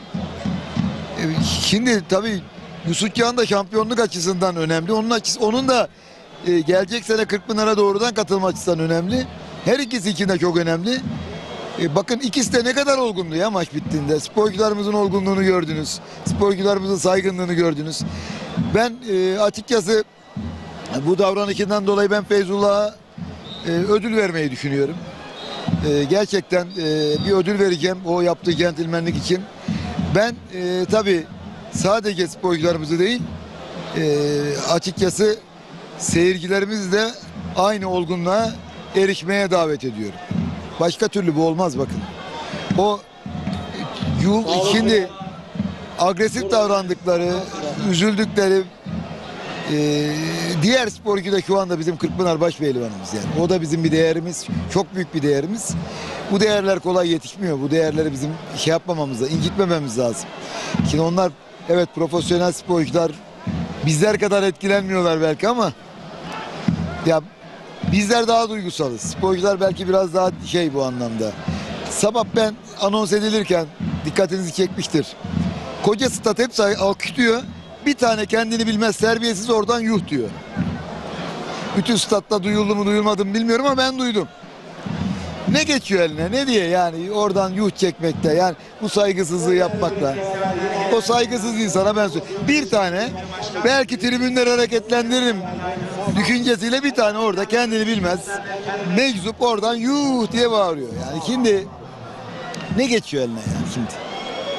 Biz ne yaptığımızın farkındayız. Ne yaptığımızın bizim menfaat gibi bir derdimiz yok. Birilerine yaranmak gibi derdimiz yok. Bizim bir tek derdimiz var. Atasporunu daha iyi götürmek. Ne Ahmet'in adamıyız ne Mehmet'in adamıyız. Ne onun ne bunun taraftarıyız. Benim için sporcuların hepsi kutsal. Hepsi benim çocuğum. Kardeşim. Bir kısmı hiçbiri kardeşim yaşında değil de çok küçükler benden ama çoğu benim evladım. Bir kısmı da çok çok küçük kardeşim diyeyim hani yeğenim diyeyim artık. O yaşımda diyeyim. Yani yapmasınlar ya. Biraz bizler hani yeri geliyor bütün sıkıntı yaşayan sporcular farkında değiller. Arkada benden gelip yardım istiyorlar, rica ediyorlar. Çünkü bizim adaletimizi biliyorlar. Adalet terazimizi biliyorlar. Ya bizim bu sahalara bu yakışmıyor. Bak sabahtan beri Büyükşehir Belediye Başkanıma şeyi söyledim. Şu seyircinin güzelliğine bakın dedim ya. Ne kadar dolu. Ne olur başkanım seneye dedim bir 5-6 basamak daha kazandıralım. Şuraya da karşıyı da kazandıralım. O da dedi yapacağız başkanım dedi. Ona da ben tekrar teşekkür ederim. Büyükşehir Belediye Başkanımız Ahmet Akın hem de Mesut Başkan'a bir daha teşekkür ediyorum. Seneye onu da yapalım dediler. Biz de dedik üstümüze düşen ne varsa destek noktasında destek olalım. Yardımcı olalım. Ama şimdi biz bu güzelliği söylerken bir anda her şeyi ya bu güzelliği bozmamaları lazım ya. İnanın dünden beri burada yapılan güreşler son yıllarda böyle bir güreş izledin mi Fatih? Sana soruyorum ya. Kırkpınar'da yok. Yok Kırkpınar'da da izlemedim ben açık konuşayım. Bu güreşler Kırkpınar'da da olmadı bak hayır. Net söylüyorum. Kırkpınar'da herkes o şey olduğu için tek atımlık kurşun olduğu için herkes bu anlamaya kaldı risk almıyor. Burada ya Ali Gürbüz süpleks yedi ya. Ali Gürbüz gibi bu şeyin ne diyeyim hani artık en şey yani artık ne diyeyim zirvesi ligimizin lideri doğru mu yani şimdi? Yani olabilen olayı anlatmaya çalışıyorum. O da beklemediği için tabii tahmin etmedi o dev cüssesiyle. Şimdi Enes Soğan'a da burada ayrı bir parantez açmak yani, gerekiyor. muhteşem. O cüssedeki bir baş pehlivana ki bu baş pehlivan da Ali Gürbüz ona suplex atmaya kalkıyorsunuz. Birincisini denedi.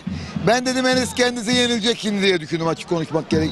Kaldı ki birinci de zaten olmadı. İkinci de enteresan oldu yani şimdi ama tabii şu var Ali hala ligin lideri, hala önde lideri.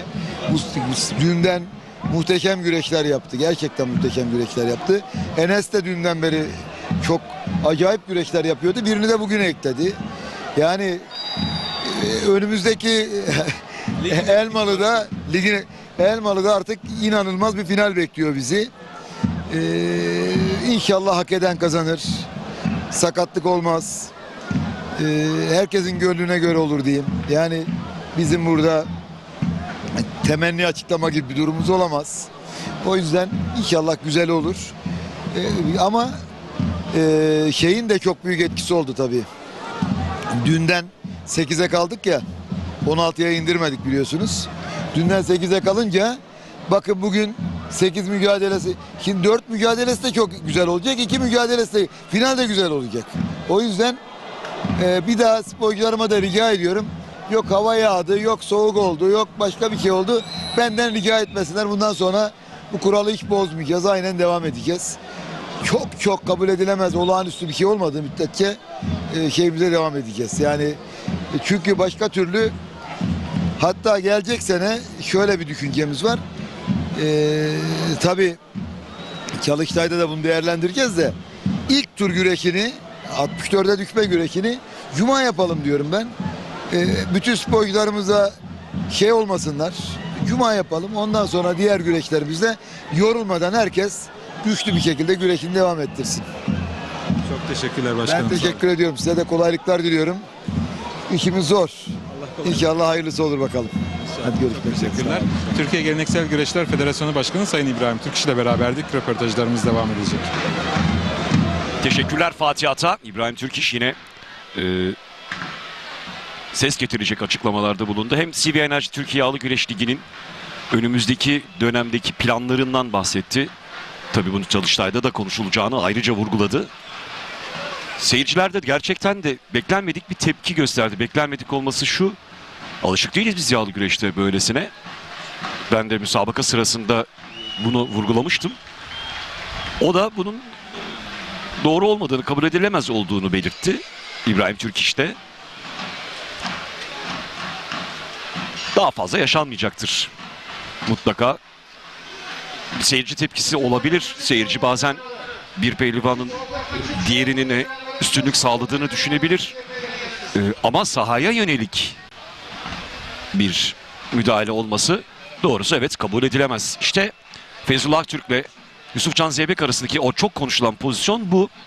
Kule hakemleri burada VAR'da tam bir yeniş olmadığına karar vermişlerdi. Müsabaka devam etmişti.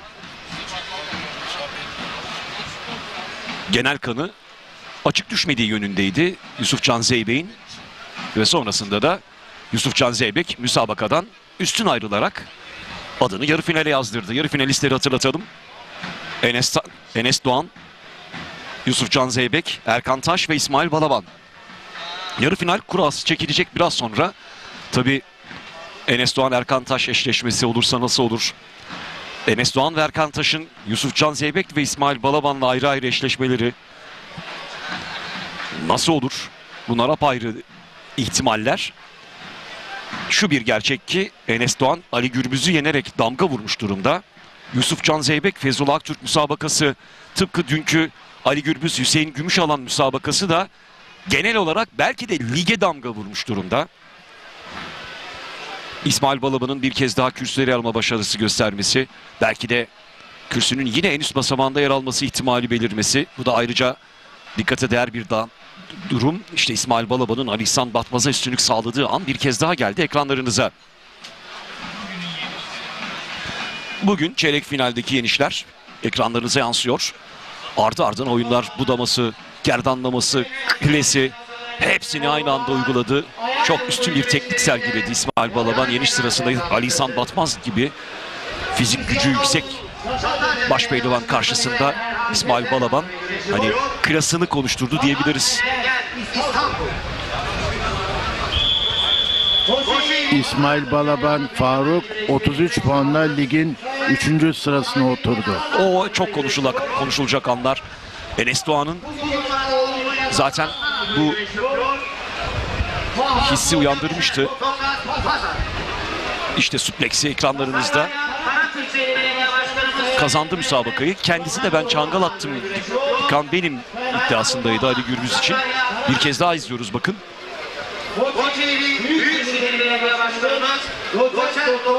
İlk hamlesi, istediği hamle yapamadı. Devamının geleceği zaten belliydi. Ayağa kalktı ama uzaklaşmasına izin vermedi.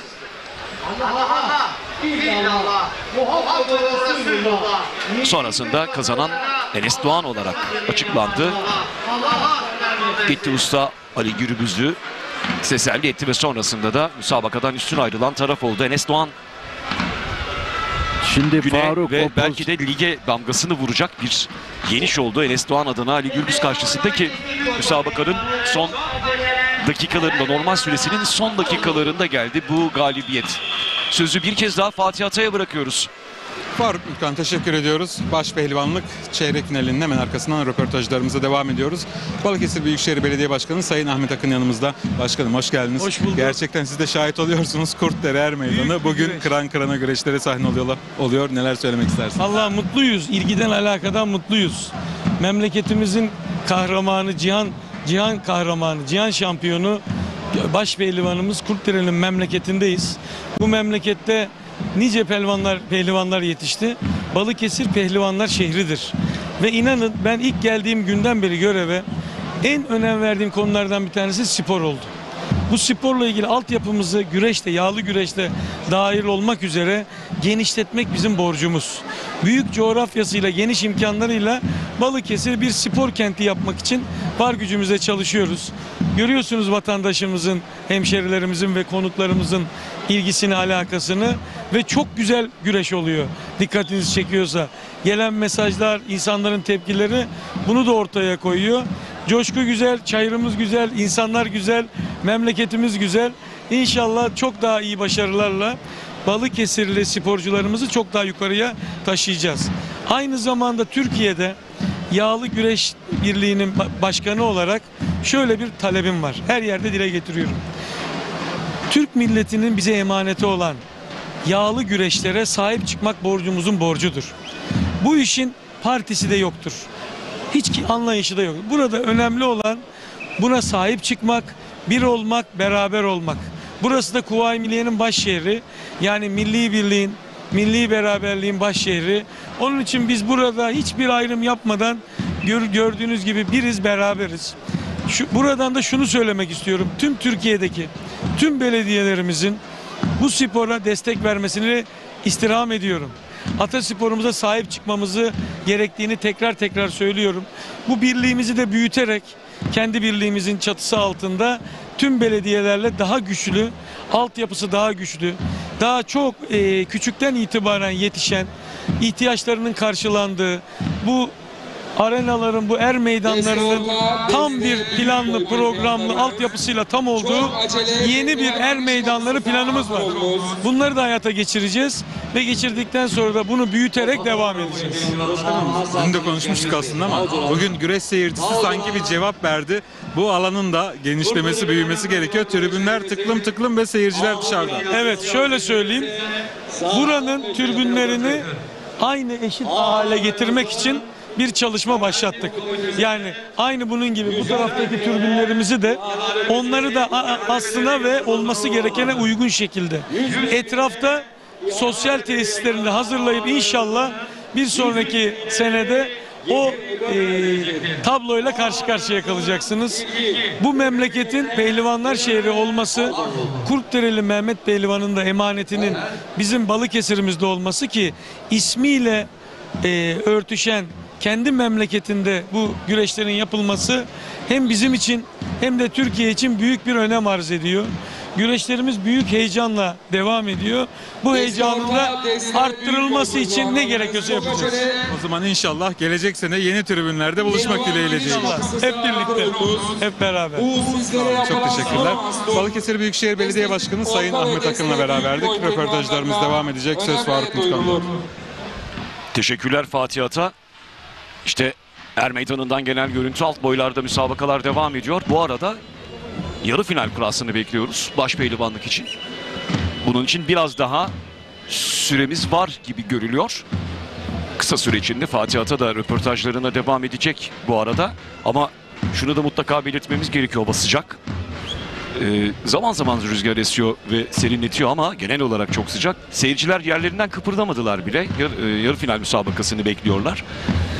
Bu sıcak havada da en çok ihtiyaç duyulan şey sıvı tüketimi ile ilgili detaylar. Bunu da çok sıkı bir şekilde sağlamış durumda organizasyon. Balıkesir Büyükşehir Belediyesi'nin iştiraki Fırıntaş bu açıdan çok yoğun bir faaliyet gösteriyor. Teşekkür ediyoruz onlar için. Tabii göz bebeğimiz sağlık çalışanları da her an her müsabakaya müdahale etmek için hazırlar. Onlar da yoğun bir faaliyet içerisindeler. Biz anlatıcılar için, yorumcular için daha sadece biz yokuz burada biliyorsunuz. Çok sayıda yerel televizyon da bizden anlaşmalar doğrultusunda görüntüler alıp, link alıp daha sonrasında da bunu izleyicilerine aktarıyorlar. Yerel televizyonlar ancak bu. Onlar için de aynısı geçerli. Yaklaşık 7 saat süren bir yayın sırasında yerimizden bazen kalkmak mümkün bile olmayabiliyor. Bu açıdan teşekkür ediyoruz. Bizleri bir nebze olsun serinlettikleri için ve sağlık çalışanlarına da ayrıca teşekkür ediyoruz. Zaten varlıkları yeter. Ankara Büyükşehir Belediye Başkanı Sayın Mansur Yavaş adına giriş yapıyor. Barış Kemal İlk, Kocaeli İzmir. Antalya Konyaaltı Belediye Başkanı Sayın Cenk Korkmaz adına giriş yapıyor.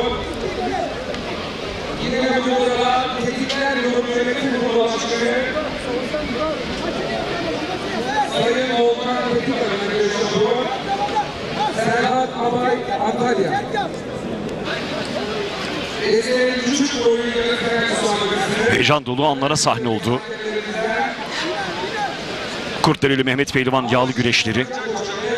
TRT Spor yazının en önemli organizasyonlarından birisi CV Enerji Türkiye Yağlı Güreş Ligi'nde.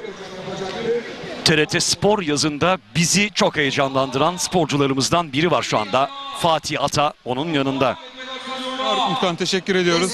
Olimpiyatlardan ayağının tozuyla gelen Balıkesir'in öz evladı Esra Yıldız Kahraman'la beraberiz. Esra, öncelikle tebrik ediyorum.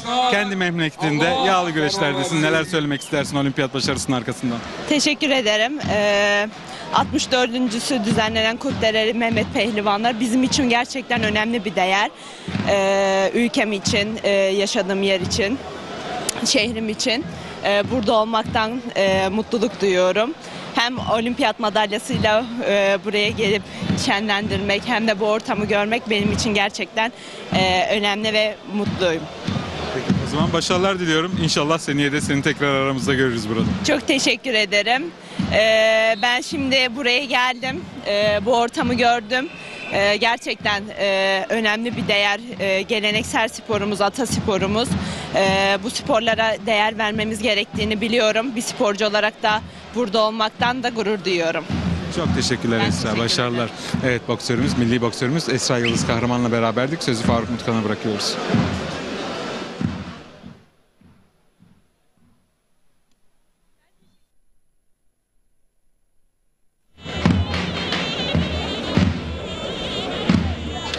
Röportajlarımız devam ediyor.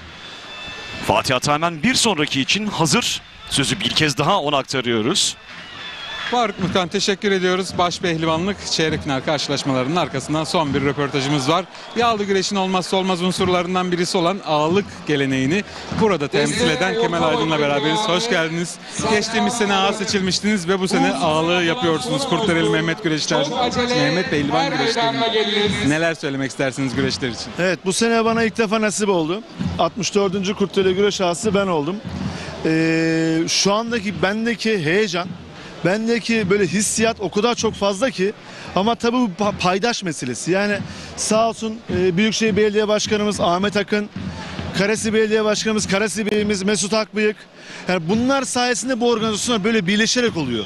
Böyle ben ağayım demek de olmaz ya da tek belediye başkanı demek de olmaz. Bunlar hep birlikte olur bu işler. Çok şükür şu dakikaya kadar bir kaza bela olmadı. Kıran kırana geçiyor. Düşünün, dün akşam kibir güreşimiz 3 saat sürdü. Burada projeksiyonlar altında sürdü. Ve son yılların en güzel, en verimli güreşleri oldu burada. Amacımız burada kazaya, belaya sebebiyet vermeden halkımıza çok daha hizmet ederekten bunları yapabilmek. Ben aslen Trabzonluyum. Doğduğun yere değil, doyduğun yere hizmet eden bir kültüre sahibim. Benim buradaki amacım Kurtdereli Mehmet Pehlivan'a yakışır, Balıkesir halkına yakışır şekilde bir ev sahipliği yapıp Karasi Belediye Başkanımızla Büyükşehir Belediye Başkanı koordine bir şekilde bu işleri ilerlemek. Ağda ben olmuşum, Ahmet olmuş, Mehmet olmuş önemli değil. Ama ekip işi önemli bu. Burada 2500 tane sporcumuz kol bağladı. Bu bizim için çok büyük bir mesele. Binlerce insan var. Ben geçen sene güzel bir rakam verdim. Bu sene de iddialıyım. Milyonları da versem, milyon dolarları da versem şuradaki şu kalabalığın alkışlaması, hoş geldiniz demesi bize yetiyor. Zaten ben sormadan belirttiniz, doğal bir ağa adayısınız aslında. Evet, bu sene devam o zaman. İnşallah devam. İnşallah. Belediye başkanlarımızın önderliğinde inşallah devam. Yani bu koordine meselesi. Teşekkürler. Başarılar. Teşekkür ederim. Sağ olun. Sağ olun. Teşekkür ederim. Kurtdereli Mehmet Pehlivan güreşleri ağası Sayın Kemal Aydın'la beraberdik. Büyük Söz orta Faruk Mutlu'dan. pehlivanları sizlerden... Teşekkürler Fatih Ata bir kez daha. Şener Sar yanımızda.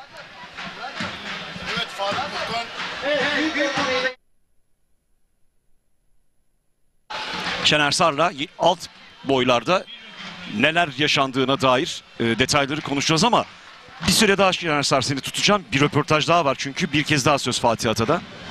Yağlı güreşin birçok paydaşı var. İşte o isimlerden birisi de Kares Belediye Başkanı Sayın Mesut Akbıyık. Başkanım hoş geldiniz. Merhaba. Aslında biraz önce yapacaktık röportaj ama gelenler gidenler derken ev sahibi olmak böyle bir şey. Sizi yakalayabildik. Yaptınız. Balıkesir'in Türkiye'nin gururu bronz madalya kazandı.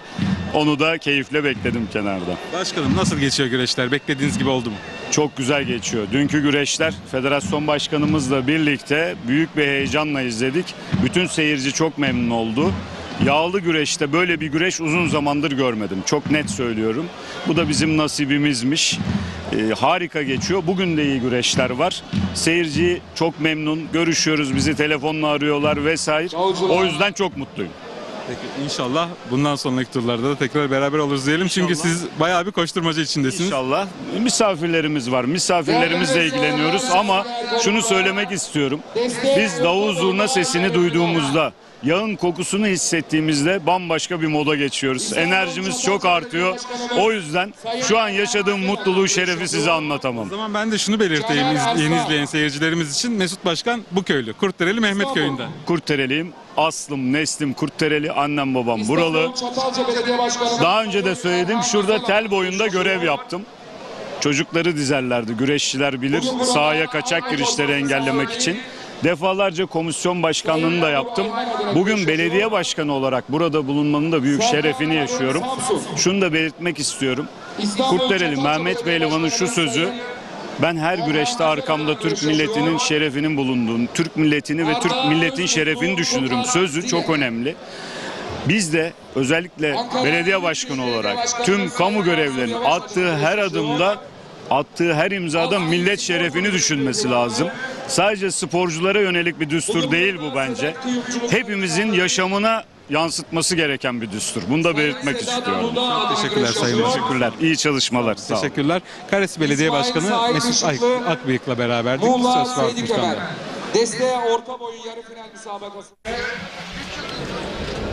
Samsun bölgesi hakemlerimizden Bayram Doğan ve Antalya bölgesi hakemlerimizden Osman Yasak hocam yönetecektir. Arz olunur.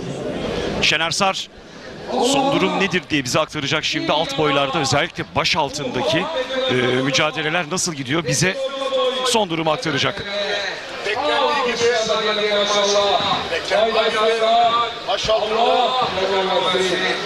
Tolga Turan liderliği devam ettiriyor. İkinci sırada Okan Yavaş. Ardından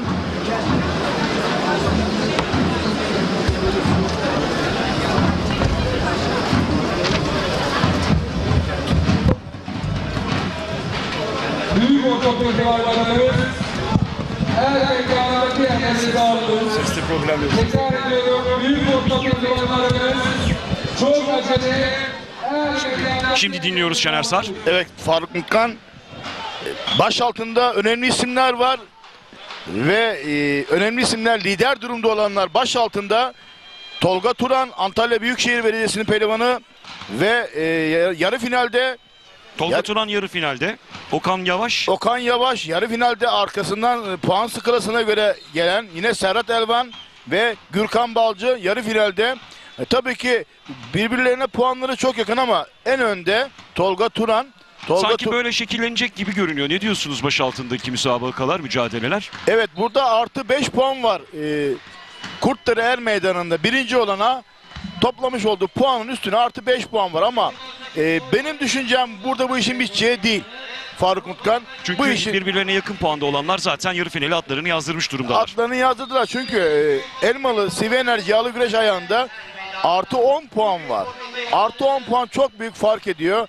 Yani fark edelim, erken mağlubiyetlerde diğer rakiplerin alacağı galibiyetler puan skalasında bir anda kendilerini en üst seviyeye çıkaracak ve CV Enerji Yağlı Güreş Ligi'nde ilk ikiye puan skalasında en yüksek puan alan ilk iki baş boyuna yükseliyor. Bunu da belirtmek istiyorum ayrıca, ama diğer boylarda baktığımız zaman büyük orta, küçük orta, büyük boy, küçük orta, küçük boyda ilk dördü bir üst kademeye yükselecek. Yine aynı şekilde puan skalasında ilk 64'e girenler de 2025 Kırkpınar'da kol bağlama hakkını kazanacaklar. Alt boylar için geçerli. Bir hatırlatma daha yapalım. Yine minik 1, minik 2, teşvik 1, teşvik 2 dediğimiz bu boylarda CV Enerji Yağlı Güreş Ligi'nde kendi bölgelerinde ilk 8'e girenler Kırkpınar'da kol bağlayacaklar. Neden, niçin giremedik, neden katılamadık dedikleri zaman da bu federasyonun talimatnamesinde yer alan bir bilgi, talimatname bu. Faruk Mutkan bu şekilde gerçekleşecek. Minik 1, minik 2, teşvik 1, teşvik 2.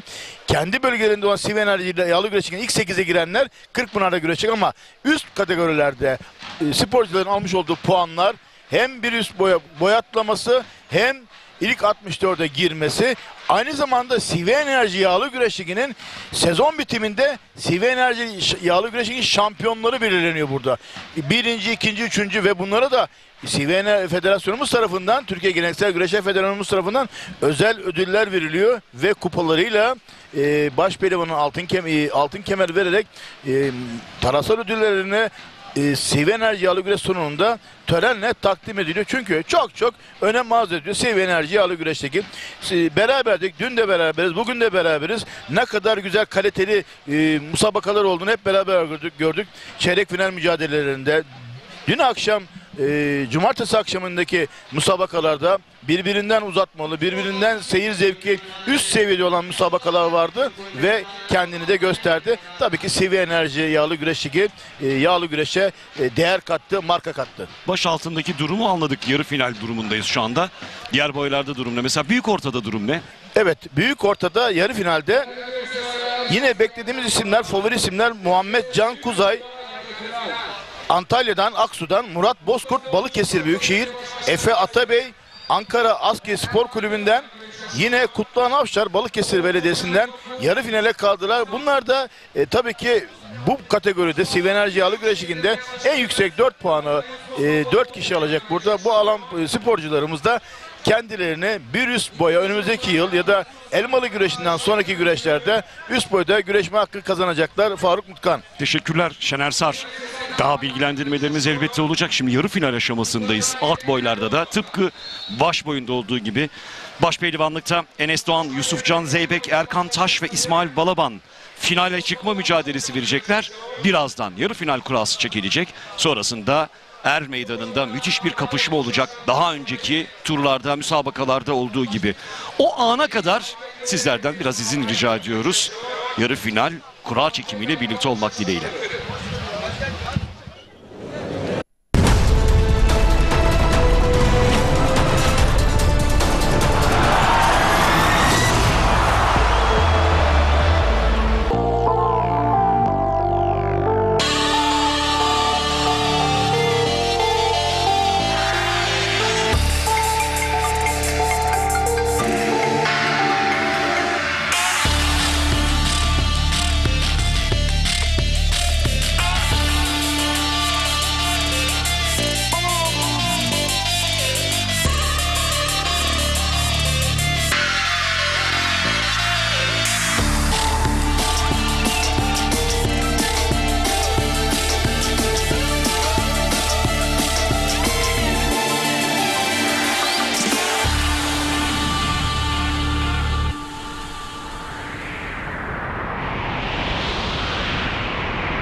Gençlerimizin Peak Serüven adıyla daha evvel dünyada hiç yapılmamış bir formatta içerisinde durgun su kayağı, dağ bisikleti, dağcılık, kanyon geçişi gibi farklı spor disiplinlerinin yanı sıra arama ve kurtarma operasyonları, ilk yardım, yaralıya müdahale ve tahliye, coğrafya bilgisi, harita okuma ve pusula kullanma ve hayatta kalma becerilerini kullanarak fiziksel, ruhsal ve psikolojik olarak sınırlarını zorladıklarına tanıklık edeceğiz. Her biri birbirinden yetenekli ve dayanıklı 60 metre.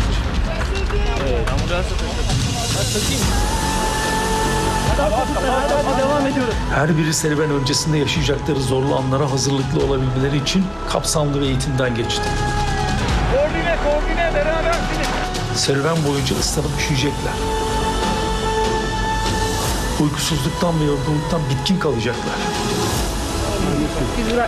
Ve tüm bu zorlukları yaşıyorken ancak birlikte hareket ederek bitiş noktasına ulaşabilecekler. Biz bu yoldan geldiğimizi varsayarsak şurada bir yerde. Şuradan içeri girdik.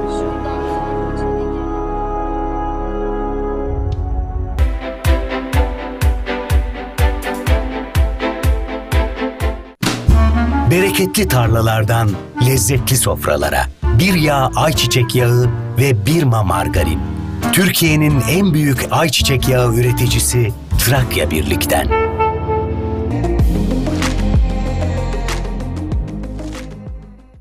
Efendim herkese merhabalar. Şu anda bizler Tekirdağ Malkara Çimendere mahallesindeyiz. Yepyeni bir proje, imarlı proje isteyenler için sizlere bu projeyi çıkarttık. Evet, şu anda üzerinde bulunduğum ana asfalt, evet, Malkara'dan gelen ana asfalt ve buraya Malkara OSB bölgesi, organize sanayi bölgesi 10 dakika uzaklıkta, Malkara merkezde 20 dakika uzaklıkta. Burası Malkara merkeze bağlı bir mahalle. Eskiden köymüş, şimdi Çimendere mahallesi. Ben böyle köy hayatını özledim ama tamamen de köy olmasın, mahalle statüsünde olsun, ev yapabileyim diyenler için bu projeyi oluşturduk. Burada 13 tane parselimiz var. Her bir parselimiz 392 metrekare. Her birisi 392 metrekare ve %25 imarlı. Tekrar ediyorum, burası Tekirdağ Malkara Çimendere mahallesi. Drone görüntülerinde gördünüz. Hemen yanı başı ana asfalt, asfalt yol. Sonrasında arazimizi şimdi göstereceğiz, tam içeriğini. Geldiğiniz zaman zaten bizleri algılayacaksınız. Ve etrafında evler var. Gerçekten güzel bir köy havası, güzel bir hava var. Güzel bir oksijeni, güzel hava. Ağaçlar, etrafında evler. Yani bu demek oluyor ki bakın hemen arazimizin bir diğer ucunda 10 metre ilerisinde bir ev var orada. 2 katlı ev var. Sizler de bir köy hayatı yaşamak istiyorsanız, hafta sonları geleyim ben kafamı dinleyeyim diyorsanız imarlı bölgedir. Bunu söylüyorum. Ana asfalta cephe Malkara Çimendere mahallesinde 392 metrekare parsellerimiz 13 kişi için satışa hazır. Ekin gayrimenkul olarak etrafında evler var, camisi var. Organize sanayi bölgesine evet dediğim gibi 10 dakika mesafede. Şöyle biraz ilerleyelim. Bakın ileride üst geçidi göreceksiniz. Hemen çok ileride karşıda zaten drone görüntülerinde mutlaka görmüşsünüzdür. Buradan ana yolu görebiliyorsunuz, otoban bölgesini. OSB'ye yakın, Malkara'ya yakın ve imarlı bir bölge. Her bir parsel 392 metrekare. Evet, bu parsellerin fiyatı ne kadar diyeceksiniz? Güzel bir kampanya, özel bir kampanya. Bu parseller 529.000 değil, imarlı olmasına rağmen kısa süreliğine 479.000 TL. Evet, yanlış duymadınız. 529.000 değil, kısa süreliğine 13 parselimiz var. 479.000 TL. Evet, arabalar geçiyor görüyorsunuz. Burası dediğim gibi ana asfalt. Şimdi telefon numaramızı veriyorum. Hafta sonları servisimiz var. Serviste bizzati bizler geleceğiz. Bizler sunumumuzu yapacağız. Geldiğimiz zaman buradaki beton direkleri, parsel arası direklerini göreceksiniz. Yine söylüyorum, elektrik su sorunu yok. Şebeke suyudur, elektriği mevcuttur. İstediğiniz zaman hemen %25 olarak 2,5 kat inşaatınızı başlayabilirsiniz değerli izleyenler. Ekran altında numaramız var, ben tekrar ediyorum. 0212 594 4 594 0212 594 4 594 çağrı atmanız.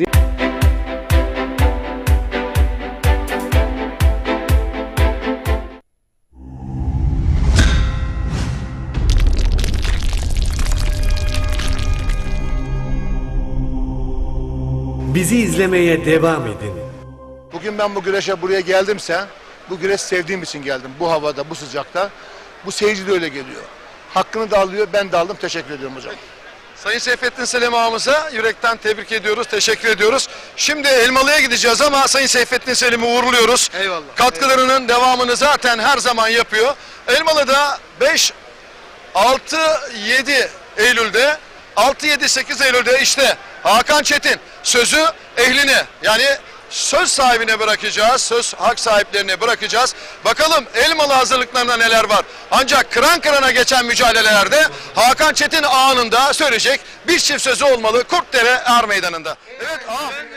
Ben Balıkesir Büyükşehir Belediye Başkanı Ahmet Akan'a teşekkür ediyorum. Böyle bir organizasyon için ev sahipliği yaptırdı ve geçmiş senelerdeki heyecanı bu sene devam ettirdiği için. Burada da bu sene yani izliyoruz, çok sonlu sürprizli olan maçlar oldu. Çok heyecanlı. Yani Erkan Taş'ın burada gösterdiği mücadele, başarı, kürsüye çıkmayı garantiledi. Enes Doğan yine öyle. İsmail Balaban sezona zor başlamıştı. Sakatlıkları vardı ama onun şu an geçtiğini ve iyi mücadele ettiğini, hırslandığını görüyoruz. Yine Yusufcan Zeybek, Kırkpınar Başpehlivanı, Türkiye Cumhuriyeti. Onun da yaptığı mücadele gördük, Feyzullah'ı gördük. Çok iyilerdi. Ama heyecan Elmalı devam edecek. Elmalı burada lig şampiyonu belli olabilirdi. Fakat lig şampiyonu artık Elmalı'da belli olacak. Elmalı'da şampiyonun adayları var. Bu adaylar bakalım hangisi olacak? O heyecanı da Elmalı'da yaşayacağız. Burada da A protokolü müthiş ama Elmalı'da seyirci izdihamı bekleniyor. Bu noktalarda belediye başkanı Sayın Halil Öztürk'le de röportajlar yaptık. Sayın Muhittin Böcek'in de önemli çalışmaları, katkıları var. Sevgili ağam, bu açıdan bakıldığında organizasyonunda hele puanlar, seyirci akıp gelecek. Nasıl yapacağız bunu? Hazırlıklarda neler var? Çok ciddi izdiham olacak. Tabii ki belediye bu konuda Halil Öztürk yine ev sahipliğinde, Sayın Muhittin Başkan'ın da destekleriyle bu bir ekran kurma olabilir. Çünkü sığdıramayabiliriz. Çok Antalya seyircisi zaten çok hem cefakar hem fedakar seyirci. Çok seviyor güreşi, yağlı güreşi. Sürekli arkadan ittiriyor, push ediyor. Bir şekilde sığdıracağız diye düşünüyorum ya. Ağıl tribününü de büyüttük bu sene. Bayanlara da yer ayırdık. İyi olacağını ve çok heyecanlı olacağını düşünüyorum. Peki Hakan Çetin ağam, hem Elmalı'da hem de Türkiye genelinde hem güreşçilere hem de güreşe yayın yapan tüm yazılı veya görsel basına da çok ciddi katkılarınız var. Bu açıdan hem seyircimiz için çok iyi şeyler düşünüyorsunuz. Bir davet edelim mi güreş ağası Hakan Çetin olarak Yeşilyayla Türk'ün ilk er meydanı Elmalı, tarihi Elmalı yağlı güreşlerine tüm güreş severleri davet ediyoruz. Buyursunlar, gelsinler. Elmalı'nın esnafı olarak da hem onlara bir katkı olacak hem de esnaflarımız da Elmalı halkı da iyi bir şekilde karşılayacağını ve bu heyecanı bizimle beraber yaşamalarını bekliyorum. Evet, Hakan Çetin Elmalı güreş ağamıza teşekkür ediyoruz. Protokolü uğurluyoruz Sayın Seyfettin Selim'le birlikte. Ağam teşekkürler. Çok teşekkürler. Görüşmek üzere. Peki. Yarı final heyecanı başlıyor. Röportajlar arada böyle devam edecek. Yarı finalde heyecan dorukta. Bakalım orada Yusufcan Zeybek mi, İsmail Balaban mı? Tabii burada hep beraber merakla bekleniyor. Hakikaten Yusufcan Zeybek'in özellikle Feyzullah Aktürk mücadelesi çok büyük katkı sağladı Türk yağlı güreşine. Her iki pehlivanı da kutluyoruz ama orada Enes Doğan fırtınası da var. Enes Doğan da çok hazır. Şimdi sözü ben Halil Bağdat'a bırakıyorum. Bakalım Kırkpınar ağası Ufuk Özünlü, onu da davet edeceğiz. Ve yarı finale ben Mehmet Çelik'le birlikte sözü Halil Bağdat'a bırakıyorum değerli güreş severler.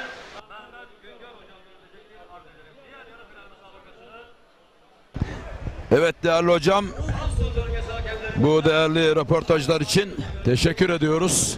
Ağalarımız fikir ve düşüncelerini bu şekilde aktardı. Röportajlar burada çok önemli ve devam edecek.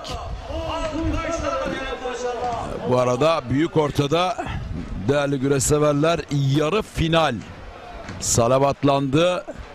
Yarı finalde Kutluhan Avşar, Efe Atabey, Can Kuzay, Burak Bozkurt isimlerini görüyoruz. Değerli güreş severler. Kutluhan Avşar Kırkpınar'da biliyorsunuz küçük orta büyük. Aslan Mersinli. Ama Balıkesir Büyükşehir Belediyesi adına güreşiyor. Burada da Burak Bozkurt gene Sındırgı Belediyesi adına güreşiyor. Yani Balıkesir'i temsil eden iki pehlivan var. Antalya Aksu'dan Can Kuzay bana göre büyük ortaya kapasitesiyle fazla bir isim. Bu tabii ki benim görüşüm. Bununla beraber Fatih Atlı'nın yeğeni Efe Atabey, o da Ankara Aski Kulübü'nün pehlivanı Efe, o da burada yarı finali gördü ve bir tur önce de bu toprakların dev ismi ve baş pehlivanlık beklenen ismi İhsan Derin'i yenmeyi başardı ve üst üste 3. galibiyetini aldı İhsan Derin'e karşı Efe Atabey Samsun'dan.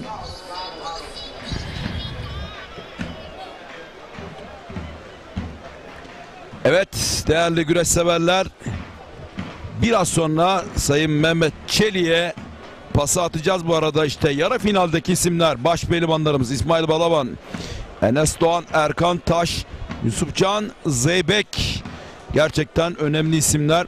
Burada Erkan Taş ismi dikkat çekiyor çünkü Kırkpınar'da baş altında birinci oldu ve baş pehlivanlığa yükseldi. Baş pehlivanlıktaki ilk senesinde önemli bir başarı. Evet, sözü şimdi Mehmet Çelik'e aktaracağım.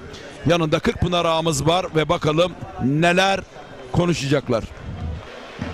Evet, Ufuk Özünlü yanımızda, Kırkpınar'ın yeni güreş ağası ama o bu işin ocağından geliyor. Onda öyle bir baba var ki damper sektöründe dünyaya açılan bir pencere. Türk Damper Sanayi'de Özünlü Damper Yönetim Kurulu Başkanı. Tabii şimdi Ufuk Özünlü aynı zamanda ama o Zeki Özünlü'nün mahdumu ve şu anda Kırkpınar'ın değerli ağası. Hoş geldiniz sevgili ağam, Kurtdere'deyiz. Hoş bulduk. Ben geçen yıl Kurtdere'ye çok kısa katılmıştım. Bir saat katılabildim. Buranın da tadı damağımda kalmıştı. Bu sene erken gelip izleme şansım oldu. Güreşler de çok güzel geçiyor. Sürpriz sonuçlar da var. Her şey çok güzel geliyor. Bir de buranın neticesi Elmalı'ya da taşınacak gibi duruyor. Bu işi daha güzel, daha heyecanlı hale getirdi. Onun için çok memnunum şu anda burada olmaktan. Aslında bu şirfileri biraz önce Hakan Çetin de söyledi. Ali Gürbüz'ün özellikle çeyrek finalde Enes Doğan'ı kaybetmesinden sonra yukarıda hele Elmalı'nın puanları çok ama çok önemli. Can yakacak bütün gözler Elmalı'da. Onu ifade ettiniz. Peki efendim, kıran kırana mücadeleler var. Dün buradaydınız, bugün buradasınız. Finalde de beraberiz. Peki bu temponun artması yağlı güreşimiz için Kırkpınar'ın norm kriterlerinde de yapılıyor. Manevi ruhu da bulmaya başladık. Neler söyleyecek Ufuk Özünlü, Kırkpınar ağamız? Şöyle, biz de tabii önümüzdeki yıl Kırkpınar için çalışıyorum ben aslında. Şu anda bir yandan da Kırkpınar'ın tanıtım elçisi gibi. Notlar alıyorsun. Evet, hem notlar alıyorum hem güreş severlerin ihtiyacı, pehlivanların ihtiyaçları, ağaların ihtiyaçları, tüm paydaşların ihtiyaçlarına bakıyoruz. Aynı zamanda güreşe ilgisi olmayan, güreşin farkında olmayan kesime de Kırkpınar'ı tanıtmak için bütün gücümüzle uğraşıyoruz. Biraz önce de bir görüşme yaptık. Buradan bunu ilk defa sizin programınızda açıklamış olalım. Bir Kırkpınar Hatıra Ormanı yapıyoruz. Kırkpınar'ın kendi zeytin ağaçları olacak ve kendi yağı kendi ormanından gelecek Kırkpınar'ın artık. Bu uzun vadeli güzel bir proje. Belki meyvelerini toplarken de çok da dua alacağız. Lokasyon belli mi Sayın Ağam? Onu söylemeyeyim şimdilik. O sürpriz olsun. Evet, o sürpriz olsun. Onu söylemeyeyim ama bunun gibi şu anda çalıştığımız 32-33 tane proje var. Tabii ki Kırkpınar'ın olumlu anlamda iyileşmesi diğer bütün güreşlere de yansıyacaktır diye düşünüyoruz. Federasyon Başkanı Sayın İbrahim Türküş ve tabii ki Balıkesir Büyükşehir Başkanı sevgili Büyükşehir Belediye Başkanı Ahmet Akın tabii ki Sayın Mesut Akbıyık, Karası Belediye Başkanı. Bugün güzel bir ev sahipliği yaptılar. Gerek Yağlı Güreş Birliği, gerekse federasyonla Kırkpınar Ağası, gerek Edirne Belediye Başkanlığı'yla nasıl bir diyalog, nasıl bir yol haritası olacak Sayın Özünlü? Şöyle, aslında bunu başından beri anlatıyorum. Biz ilk geldiğimizde bu işe bir paydaş analizi yaptık. Paydaşların da hepsiyle görüştük. Bu işte de federasyonumuz çok ciddi uğraşıyor. Başkanımız İbrahim Türkiş çok yoğun mesai harcıyor. Güreşi kurumsallaştırmaktan bahsediyoruz. Yani kurumsallaştırmak deyince herkes ruhunun bozulacağını düşünüyor ama biz sürdürülebilirlikten bahsediyoruz aslında. Bütün paydaşlarla bu analizi yapıp ortak hareket ediyoruz. Hiç kimsenin birbirinden uzak durduğu yok. Sonuçta Kırkpınar Türkiye'dir diyoruz. Spor kardeşliktir diyoruz. Hepimiz bu amaç doğrultusunda siyaset üstü çalışıyoruz. Öyle söyleyeyim. Sevgili ağam, kolay gelsin. Bizi de heyecanlandırırız. Özellikle Kırkpınar Orman projemizde. Kırkpınar hatırası da belki de çok güzel tematik bir hamle olmuş. Sizi kutluyorum. Çok teşekkür ederim. Ben de harika yayın yapıyorsunuz.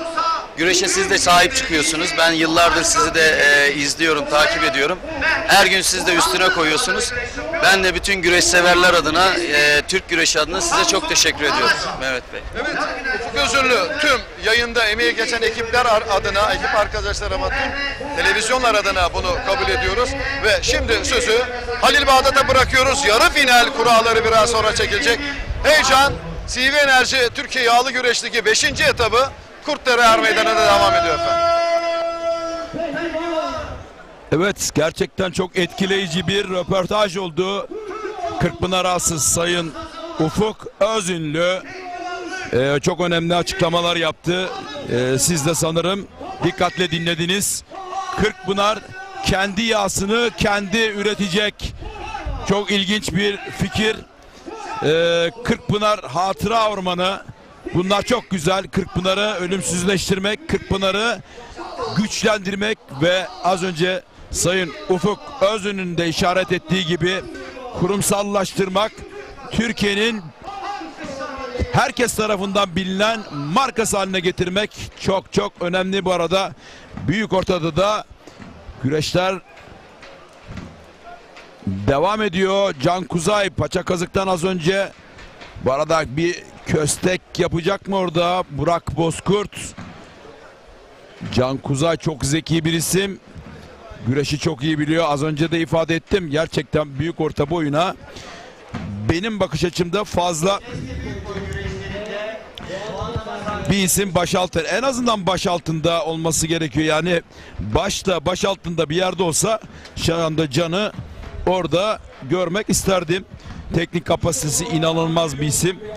İnşallah ileride bir gün baş pehlivan olarak görebiliriz. Çünkü inanın bana potansiyeli buna çok müsait, çok kaliteli bir isim.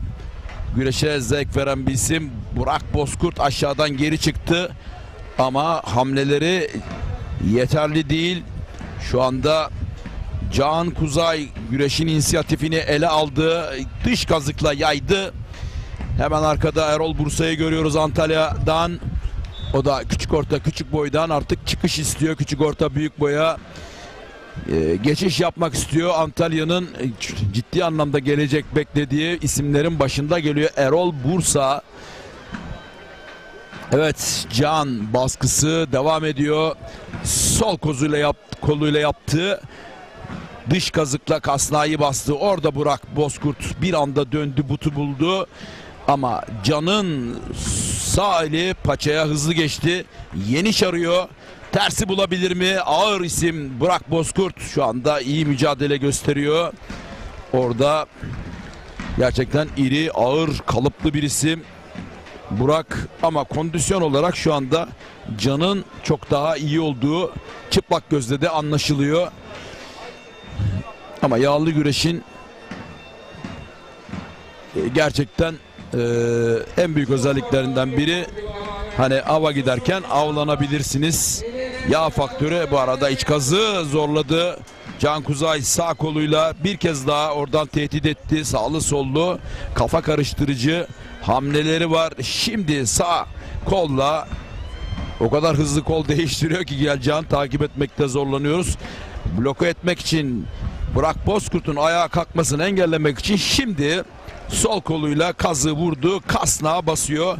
Tabii ki bu kısmetin ön kasnağı da aşağıdan göbeğe çok ciddi anlamda bir baskı yaratıyor değerli güreş severler. Büyük ortanın diğer karşılaşması da yönetmenim ekranı ikiye bölebilir ya da tek kadraj 2 güreşi ekrana alabiliriz. O güreşte çok hareketli.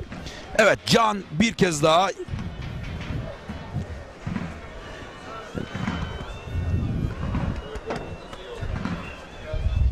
komutanım hoş geldin. Canlı yayındayız. Sohbet edeceğiz sonra.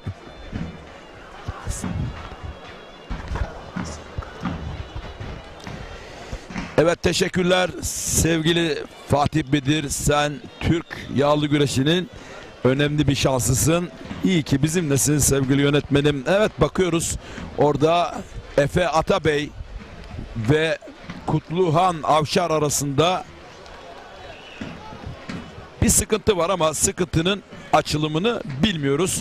Kutluhan yerde, Efe Atabey ayakta. Kutluhan'ın Kırkpınar'da küçük orta büyük boyda birinci olduğunu hatırlatalım.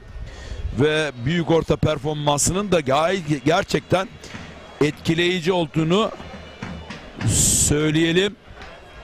Bakıyoruz. Mehmet Çelik bir röportaj hazırlığında daha. Az sonra bir röportajımız daha olacak mı bakacağız. Bir gözüm de orada.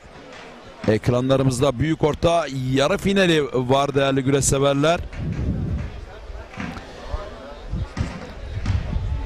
Evet, bakıyoruz. Küçük orta, küçük boy. Bazen kafa karıştırıcı işler oluyor. Yani büyük ortadan sonra küçük orta, küçük boyun yarı finalin sarılması bana biraz ilginç geldi ama demek ki böyle olması gerekiyor diyelim. Evet, bakıyoruz. Burak ve Can tekrar güreşi ayaklandırdı. Değerli güreş severler ama Can'ın kondisyonunun iyi olduğu yaptığı güreşten son derece belli oluyor. Bu arada Efe Atabey Kutluhan'ı kenara kadar götürdü. Kutluhan'da bir sıkıntı var. Çıplak gözle de bakıyorum. Şu anda sahaya dönemedi hala. Efe Atabey ortaya sahaya kadar geldi. Orada Kutluhan'ı bekliyor. Ama Kutluhan şu anda ustalarıyla durum değerlendirmesini, takım arkadaşlarıyla durum değerlendirmesi yapıyor orada. Sanırım güreşmesi zor. Yani görüntü bu. Az önce yerde de bir sıkıntı vardı. Sekerek, hafif sekerek er meydanına doğru gelmeye çalışıyor Kutluhan. Umuyoruz ciddi bir sıkıntı yoktur. Bu arada Can Kuzay boyundurukla orada zorluyor Burak Bozkurt'u. İyi bir boyunduruk vurdu. Hocam çekilin oradan, gezin.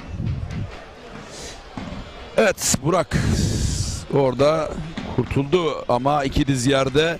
Can'ın atakları var. Burak'ta bir kondisyon problemi var gibi gözüküyor. Burada hemen sol kadrajda da sanırım bir kramp var. Kutluhan'da gerildi bacak. Orada soğuk uygulaması var. Can Kuzay bir kez daha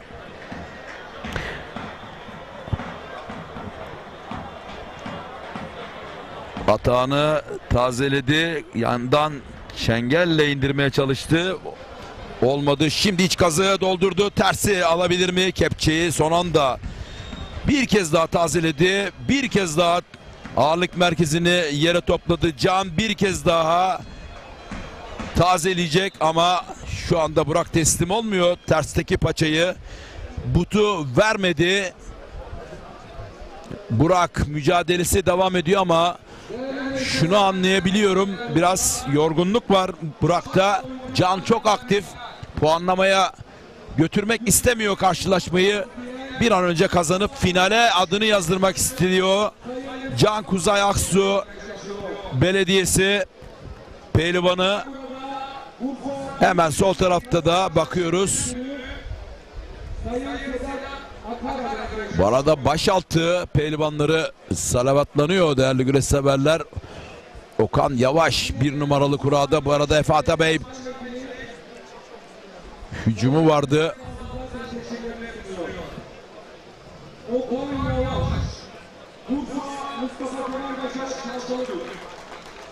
Evet, baş altında Okan Yavaş bir numarada.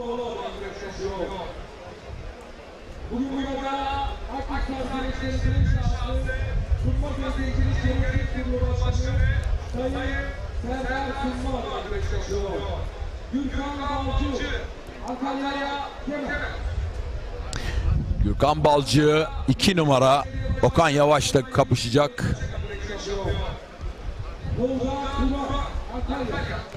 Tolga Turan ligin 1 numaralı ismi, puanlamada en zirve onun ve özlenen performansıyla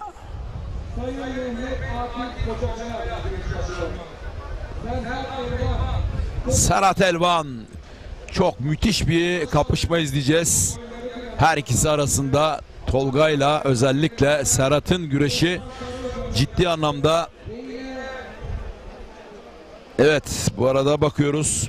Şu an Yağlı Güreş Ligi'ndeki puanlamada 29 puanda Tolga Turan, 24 puanda Okan Yavaş ve Serhat Elvan hemen 19 numaraydı da ama burada topladığı puanlarla, bu arada bu listenin revize olması gerekiyor çünkü 19 puanlı 6. sırada olan Kazım San'ın bir problemi var ve sezonu tamamlayamayacak değerli güreş severler.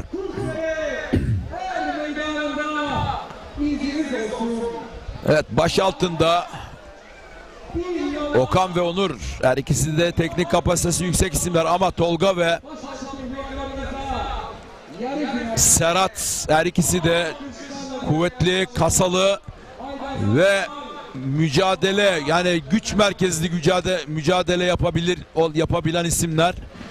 Bakalım neler olacak.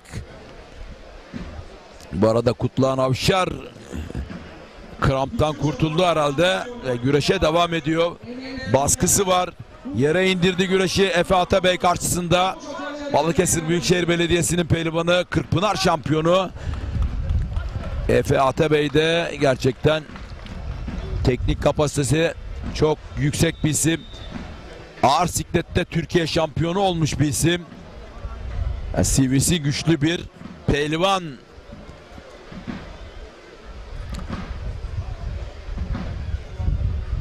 Samsun Ladik'ten Efe Atabey. Evet, bakıyoruz Can ve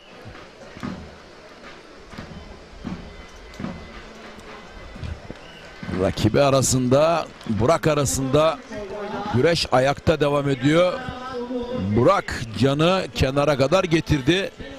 Acaba Can Kuzay büyük bir baskı kurmuştu. O esnada yoruldu mu? Enerjisini bitirdi mi? Bu arada Can gitti, su aldı. Bu arada başpehlivanlar kura için anons edildi değerli güreş severler. Biraz sonra kuralar çekecek ve yarı finalde 4 başpehlivan kura çekecek. Bu isimleri bir kez daha anons edelim. İsmail Balaban, Enes Doğan, her iki Elmalılı isim. Bakalım nasıl bir performans gösterecekler, merak ediyoruz. Bir yandan da büyük orta yarı finalindeki güreşleri dikkatle izliyoruz. Artık bu 4 isim zaten kürsüde değerli güreş severler.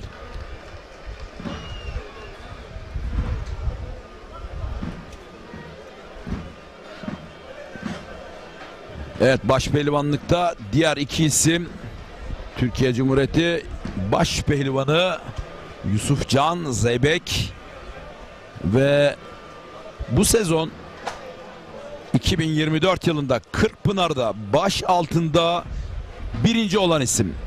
Sive Enerji Yağlı Güreş Ligi'nde Kırkpınar'daki birinciliği öncesinde de açık puan farkıyla birinci olan isim Erkan Taş Sinop'tan. Gerçekten Kırkpınar'daki derecesini ve Sive Enerji Yağlı Güreş Ligi'ndeki performansını ne kadar hak ederek kazandığı buradaki performansıyla da bir kez daha ortaya çıktı. Erkan Taş'ın Türk Yağlı Güreşi taş gibi bir başpehlivan kazandı. Değerli güreş severler, bu arada Kutlağan bir anda çengeli taktı orada budayarak, ama güreş devam. Kutlağan'ın kule hakemliğine işaretleri var, beklentileri var. Bu arada Burak Bozkurt orada bir hamle yaptı ama yerde kaldığı, geri dönemedi. Her an açabilir. Clay yerleştirdi. Sarma içeride. Can Kuzay gücü yetecek mi? Dev isim Burak Bozkurt'u açabilecek mi? Sarmayı bıraktı. Clay ile yükleniyor ama kalçayı geri çıkardı ve ayağa kalktı. Can Kuzay sarmayı çıkarmasaydı galibiyet alma şansı vardı. Ama sarmayı söktü. Orada bir tehlike mi sezdi onu bilmiyorum ama Can çok üstün götürdüğü, atak götürdüğü güreşte yavaş yavaş kesilme belirtileri gösteriyor. Güreşe dönmekte zorluk gösteriyor. Şu anda kenardan siz görmüyorsunuz ama çok zor geldi Can. Az önce patlayıcı kuvvet gönderdi. Bu arada Burak da bunu gördü, biraz iştahlandı. Şimdi ön kasnaktan yumuldu. Ön kazağa doğru sürmeye başladı. Hakem geri gitme diye uyarıyor. Bu arada güreşin düzündeyiz. Puanlama noktasında değiliz ve Burak Bozkurt güreşin artık üstünlüğünü ele geçirdi. Gerçekten Can'da ani bir kesilme oldu. Bir anda kontak kapattı adeta.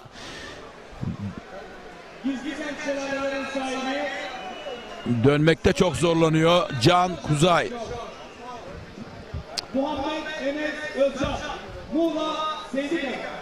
Küçük orta büyük boyda da az sonra yarı final başlayacak. Bugün burada Gebze Yapı İşleri Müdürlüğü Sayın Bahriye Ayazcı adına güreşiyor. Enes Süler, Tokat, Orman Bey, küçük orta büyük bölümlerini finansal sağlıklarını Tokat bölgesinden. Evet, kule az önce yanlış görmediysem Can Kuzay'a bir ihtar verildi. Kule onayladım onu bilmiyorum. Hakem, orta hakem verdi. Can'ın bu hali Burak Bozkurt'u bayağı bir iştahlandırdı ve az önceki o formsuz hali bir anda değişti ve güreşin inisiyatifini ele geçirdi Burak Bozkurt.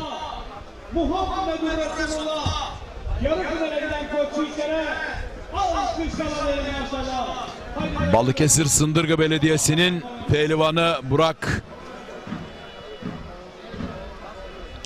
Buradan da Sındırgı'ya, pehlivanlar diyarına selamlar, saygılar, bizleri izleyen tüm güreş severlere, sevgili güreş severler.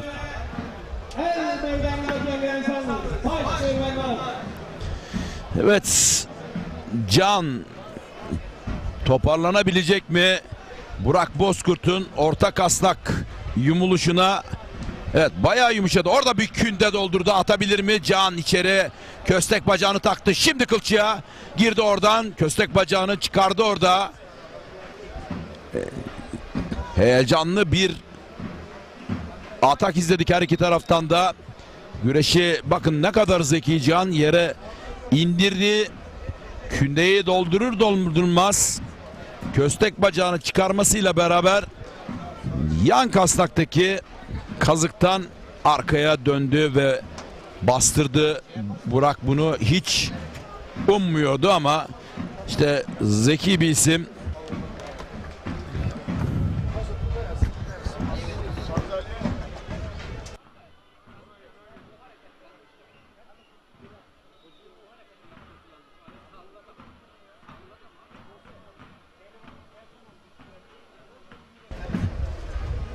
Can Kuzay'ın baskısı bakalım devam edecek mi?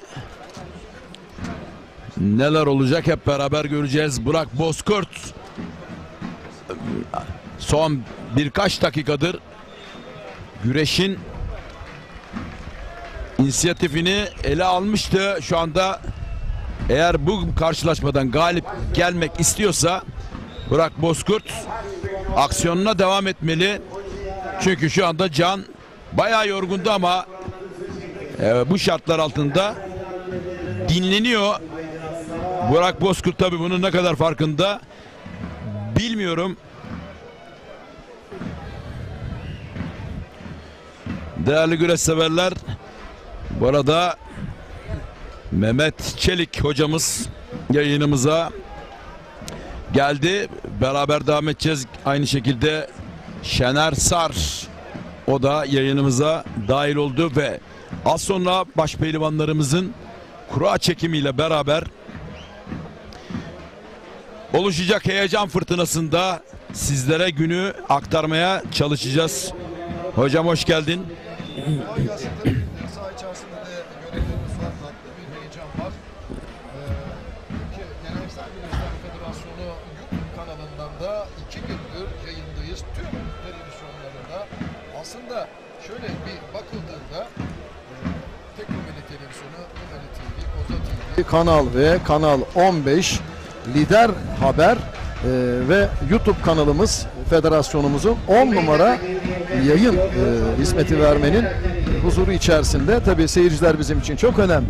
Bu kanallar yıllardır yağlı güreşe hizmet veriyorlar. Sayın İbrahim Türkiş de elinden geldiği kadar bu kanalların hizmetlerini takdir edip alanda birlikte olmaya davet ediyor. İşte ortak bir masada bir turu diğer arkadaşlar gerek Gökhan olsun gerek Bülent olsun ve yanımızda da tabii Recep Tosun grupta, özellikle iki grup halinde, grup değil de ekip diyelim buna. Ekibin tamamı büyük bir bütün. Çünkü burada Güreş Federasyonu'nun, özellikle Türkiye Geleneksel Güreş Federasyonu önemli bir projesi bu. Şener Sar'la birlikte bu güzel hizmeti vermeye çalışıyoruz. Ve artık hakikaten bu kulplere kolay unutulmayacak diyorum. Evet, sözü Şener'e bırakıyorum. Şener hoş geldin. Hoş bulduk Mehmet abi. İyi yayınlar, iyi seyirler diliyoruz tüm Türkiye'ye. Evet, alt boylarda başaltı yarı final mücadeleleri başladı. Okan Yavaş, Gürkan Balcı mücadelesi ve yine diğer tarafta Tolga Turan'la ekrana Serhat Elvan mücadelesi devam ediyor. Ekranda değerli güreş severler. Tabii ki Tolga Turan Sive Enerji Yağlı Güreş Ligi'nde lider durumda ama arkasından Okan Yavaş geliyor. Tabii ki çok önemli burada alınacak puanlar, zira baş pehlivanla yükselmek için alınacak puanlar çok önemli. Ama Sive Enerji Yağlı Güreş Ligi'nin son ayağında Elmalı ayağı çok önemli. Çünkü orada alınacak artı 10 puanda. Puanlar çok yakın Mehmet abi. Baş altında baktığımızda sıralamada birinci sırada Tolga Turan. Ama Tolga Turan şu anda yarı finalde. Evet. Birinci olsa dahi arkasında yine Okan Yavaş var, Serhat Elvan var, Gürkan Balcı bir alt kademede. Ama çok önemli burada tabii ki alınacak puanlar. Burada artı 5 puan alınacak ve bu puan skalası da eklenecek. Puan durumu ona göre şekillenecek. Evet. Büyük ortada Muhammed Can Kuzay, Burak Bozkurt puanlaması birazdan başlayacak ekranlarda.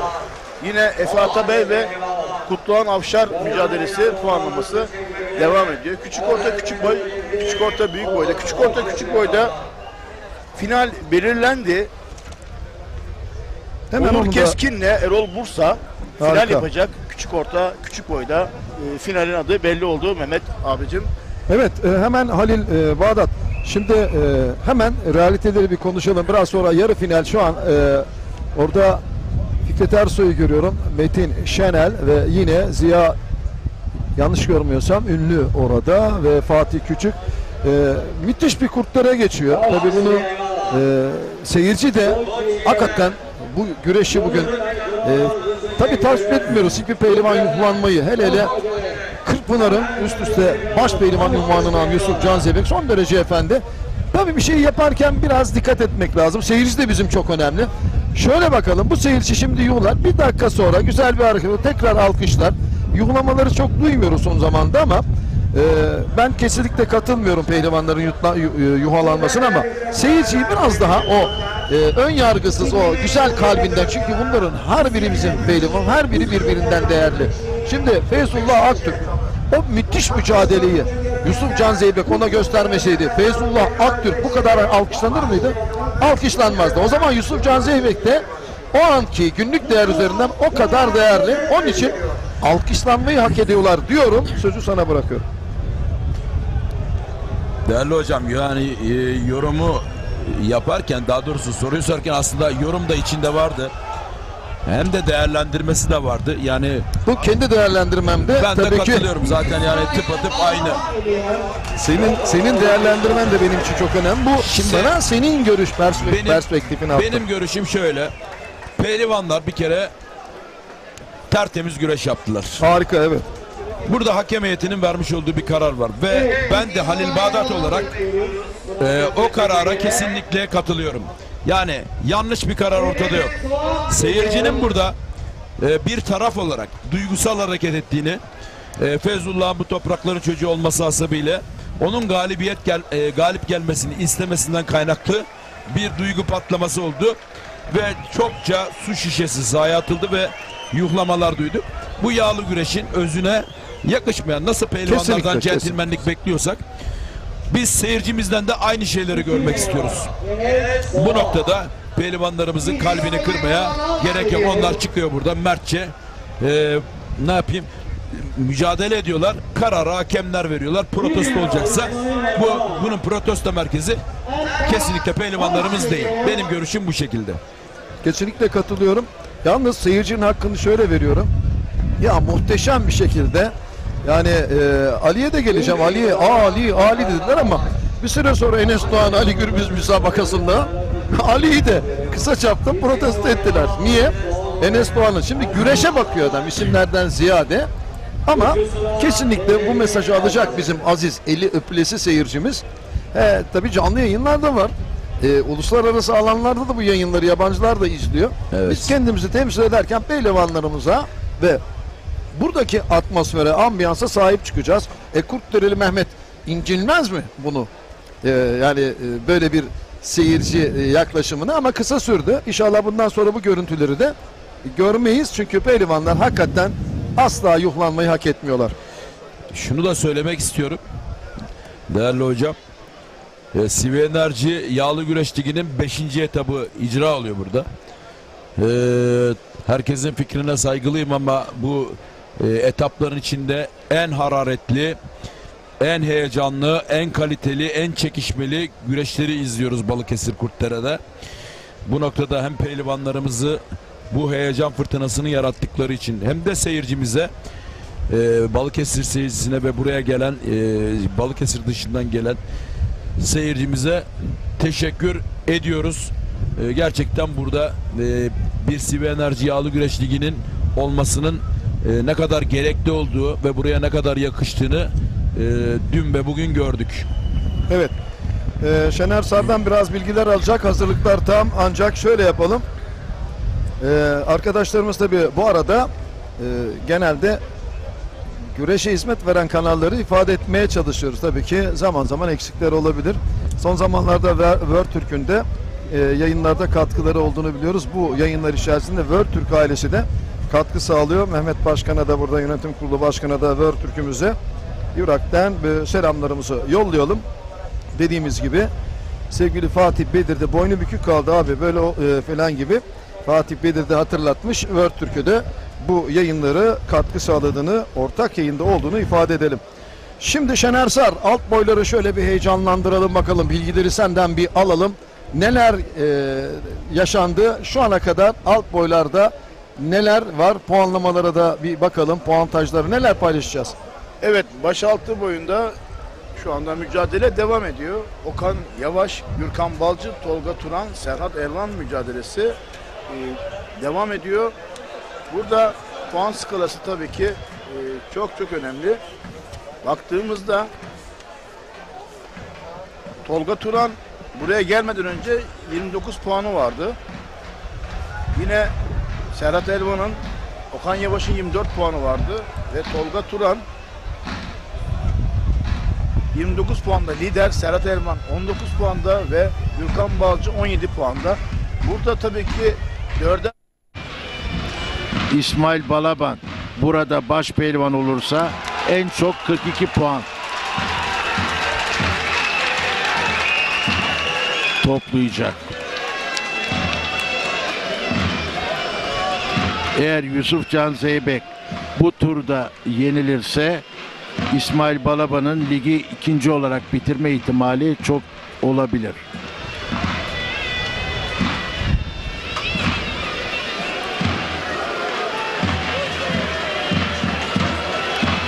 Yani bu çeyrek final karşılaşmaları, yarı final karşılaşmaları ligin lider dışındaki sıralamasını önemli ölçüde değiştirebilecek özellikte olacak. Ama tabii her şey 6, 7, 8 Eylül final güreşlerinde belli olacak. Türkiye baş pehlivanı.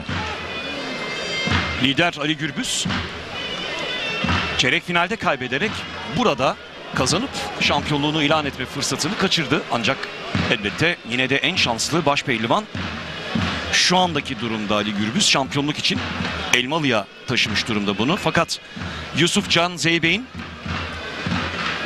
finalde kazanması durumunda aradaki fark bir hayli kapanacak. İşte evet. İsmail Balaban Ali İhsan Batmaz'ı mağlup ederken çok zorlu bir rakibi kolay yendi İsmail Balaban. Sadece yarı finali değil, baş pehlivanlığı ne kadar arzuladığını da ispatladı aslında bu karşılaşmayla. Diğer rakiplerine de yarı final özelinde mesaj verdi. İlk ayakta Manavgat'ta baş pehlivan olmuştu İsmail Balaban. Bu da işte Enes Doğan'ın yenişi. Ve puanlama 3 dakika kala bu süpleksi atmayı cesaret edebilmek bile bence muazzam. Enes Doğan üzerinde çok net bir şekilde sırt aşağıda yenilebilirdi.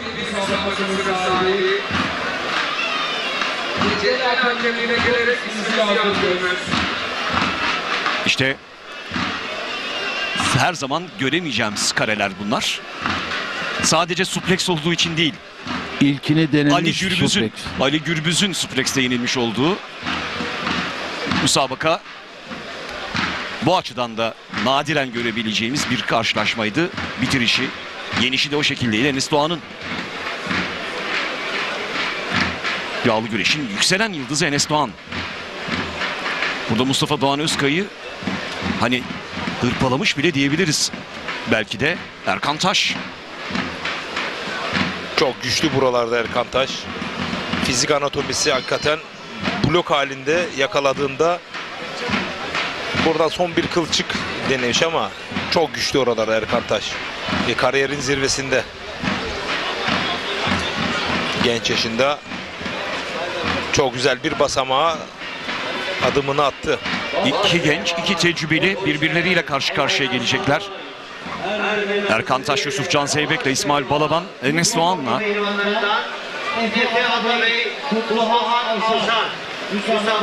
Kırkpınar'da kemer kuşanmış iki baş pehlivanın genç rakipleri var. Evet. Son 2 yılın Kırkpınar baş pehlivanı, Türkiye baş pehlivanı Yusuf Can Zeybek yarı finalde Erkan Taş'la karşı karşıya gelecek.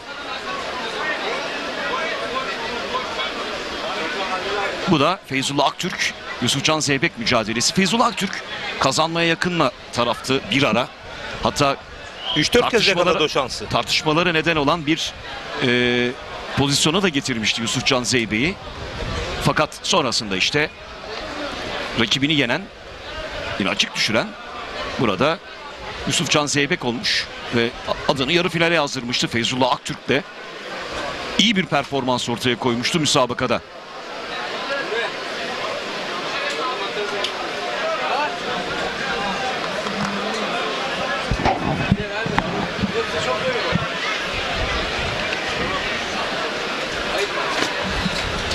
Başpehlivanlıkta yarı final karşılaşmaları biraz sonra başlayacak. Heyecan dolu müsabakalar bizleri bekliyor. Bunun yanında ahalık ihalesi de yapılacak. Onu da takip ediyor olacağız. Bakalım finalistler kim olacak? Az önce de ifade ettiğimiz gibi İsmail Balaban, Yusufcan Zeybek finali hani belki daha öngörülebilir ama Enes Doğan, Erkan Taş finali de olursa şaşırtmaz. İki gencin finalde yer alması çok önemli bir detay olur. Burada toplamda Kurtdereli Mehmet Pehlivan yağlı güreşlerinde, yani CB Enerji Türkiye Yağlı Güreş Ligi'nin 5. ayağında toplam 17 puana alabilir bir başpehlivan. İlk tur müsabakası yapmazsa bu da ayrı bir hikaye. Enes Doğan'ın ilk tur müsabakası var mı? Onu göz önünde tutmaya çalışıyorum. İsmail Balaban'ın ve Enes Doğan'ın bir de ilk tur müsabakası mı var? Hemen kontrol edelim. İsmail Balaban'ın sanırım yok. Turan Balaban'ın var. Evet. Hemen şuradan da kontrol edebilirim. Tabii Enes Doğan'ın bir de ilk tur müsabakası var. Oradan da 1 puan almış durumda. Yani şu anda hem Feyzullah Aktürk'ün eğer yarı finale yükselmiş olsaydı hem de Enes Doğan'ın fazladan 1 puanı var yarı finale yükselenlerden ayrıca.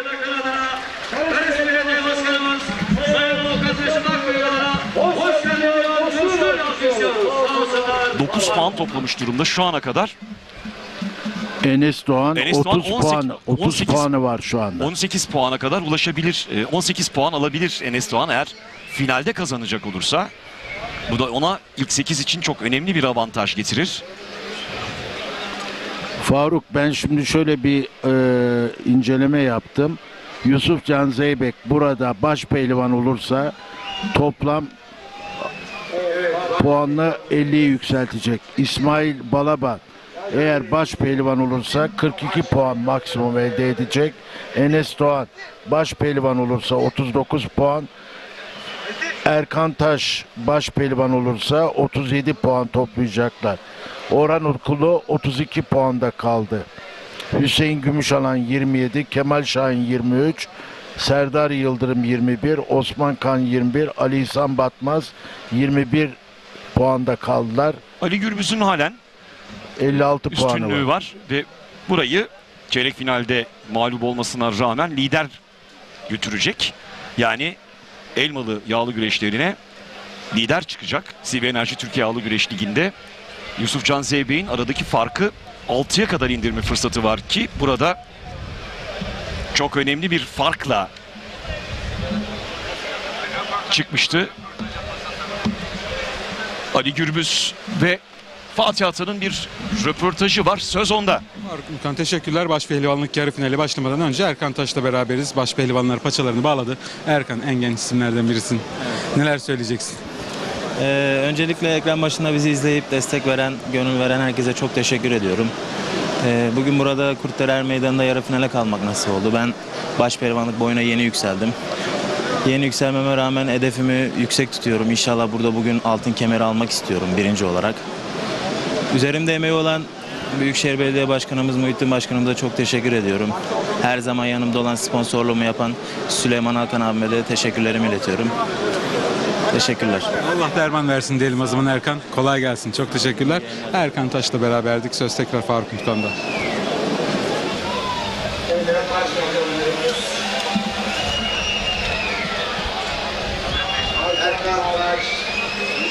Ligdeki son durumu bir taraftan değerlendiriyoruz. Bir taraftan da yarı final müsabakalarını bekliyoruz.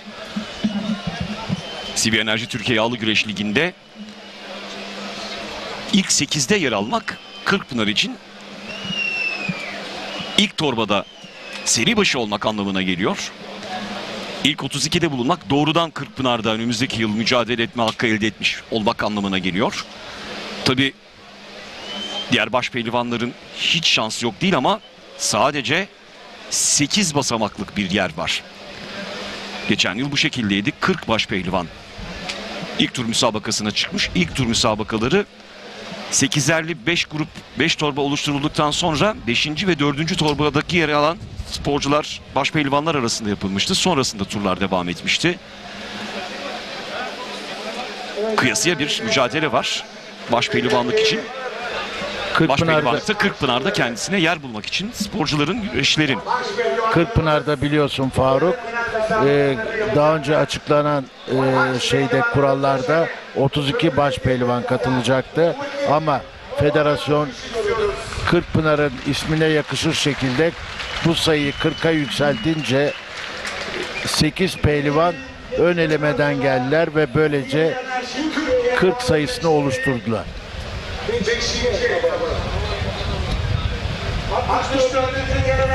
İşte Yusuf Can Zeybek hazırlanıyor.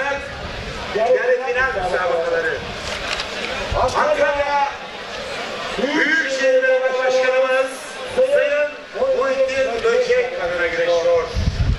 Yine bugün bu her mekanında tarihi Kırkpınar adını ağırlık anlamında altın harflerle yazan İşte İsmail Balaban.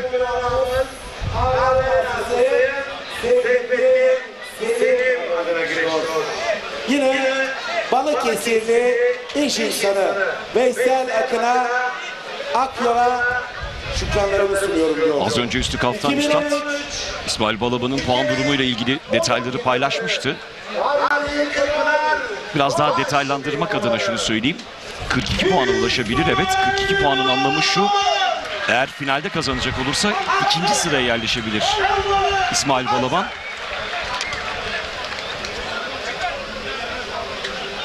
...14 puanlık fark oluşur birinci ile ikinci arasında. Yusuf Can Zeybek'in de aradaki puan farkını 6'ya kadar indirme fırsatı var. Finalde kazanarak burada Kurtdereli Mehmet Pehlivan yağlı güreşlerinde. Yani şampiyonluk mücadelesi son aya kadar devam edecek. Maksimum 23 puan alabilir. İlk tur müsabakasına çıkarak bir güreşçi başpehlivanlık mücadelesi verip finalde kazanırsa Elmalı'da, dolayısıyla halen daha kapanma ihtimali oluşabilir. Faruk, tabii neler olacak hep birlikte göreceğiz. Bir de bunun altını çizeyim. Ali Gürbüz lider olarak kapatmıştı. Eğer Yusuf Can Zeybek bu turu geçerse ikinci sırada kalmayı garantiliyor. Onun da altını çizerek belirtelim. 43 puana yükseltecek eğer bu yarı finale yükselirse. Ayrıca şunu da detaylandıralım. Şu anda zaten 24 puanlık fark var. Orhan Okulu'yla Ali Gürbüz arasında, az önce de ifade etmiştim.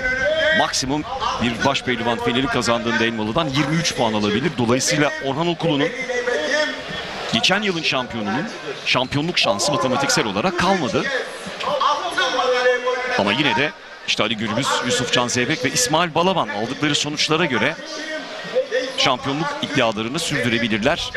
2 hafta sonra yapılacak Elmalı Altın Yeşil Yayla yağlı güreşlerinde tarihi müsabakalarda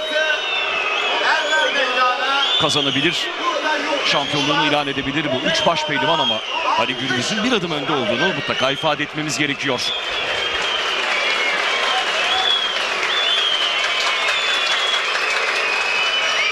Evet, çok teşekkür ediyoruz bu zaman alkışlarınız için. Sağ olun. Allah razı olsun.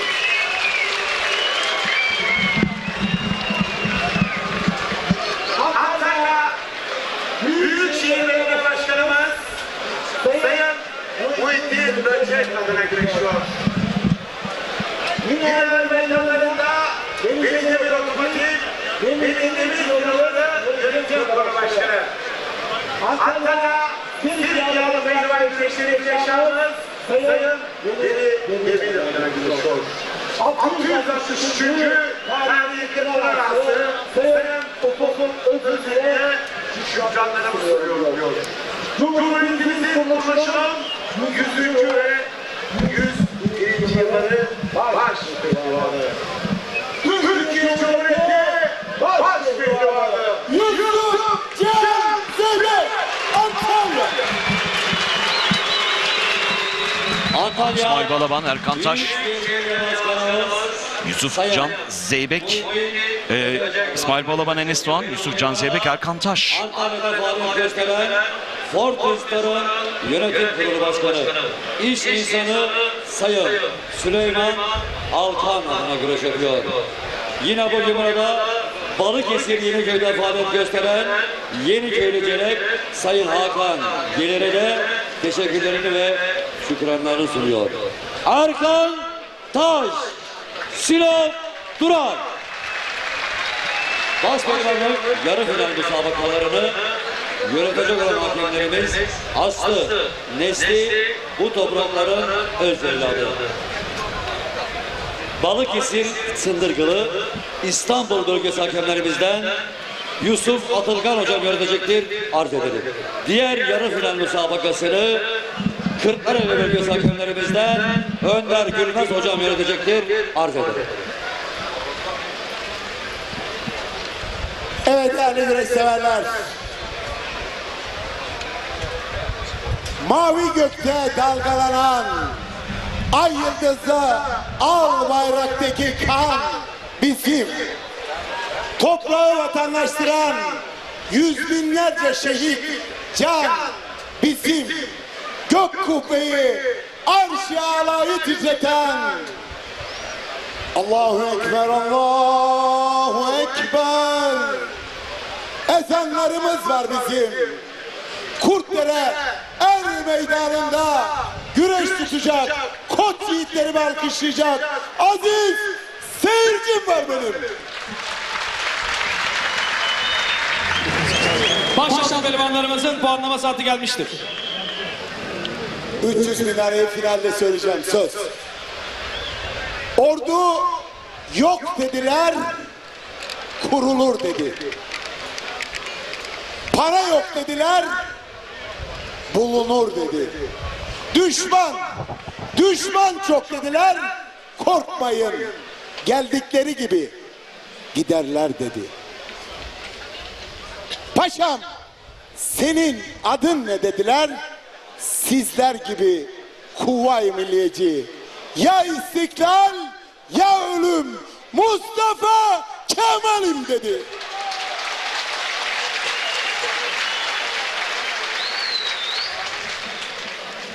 Allah Allah. İllallah. Muhammedur Resulullah. Başpehlivanlarımızın yarı final müsabakalarına. Aziz seyircim, o öpüles ellerinizi öper, başımıza koyarız. Başpehlivanlarımıza şöyle kuvvetli alkış istiyorum. Dualarla, alkışlarla diyelim maşallah. Allah derman versin. Bu arada değerli Faruk Mutkan, önümüzdeki hafta 24-25 Ağustos günü Türk Karakucağı'nda bir milat olarak kabul gören Cumhuriyet tarihinin en büyük ödüllü Karakucak güreşi organizasyonu tertip edilecek. Ankara Keçiören Belediye Başkanımız Sayın Mesut Özarslan himayelerinde tertip edilecek ve Cumhuriyet tarihinin en büyük ödüllü güreşi olacak. Tahakkül birincisi düzenlenecek, yani ulusal hazinemiz Tahakkül ismine atfen tertip edilecek ve yine 25 Ağustos Pazar günü de yağlı güreşte Seydi Kemer 8 Zümrüt Çayırı Er Meydanı'nda kıran kırana güreşler yapılacak. Tüm başpehlivanlar orada kol bağlayıp güreş tutacaklar. Bu bilgiyi de aktarmış olalım. Yani heyecan fırtınası haftaya tekrar devam edecek. Sonraki haftada Elmalı Yeşilyağ'yla tarihi güreşlerinin heyecanını yaşayacağız. Yine elbette ki TRT ekranlarında yine birlikte olacağız. CV Enerji Türkiye Yağlı Güreş Ligi tamamlanacak. Ali Gürbüz için de kemer yılı Elmalı. Çok özel, çok özel olacak. Faruk. Tarih misyonu da var, evet. Yusuf Can Zeybek birinci turu maç yapmadan geçti. Şu anda ekranlarımıza geliyor. Erkan Ertan ikinci turda yendi. Üçüncü turda Yalçın Üncülü.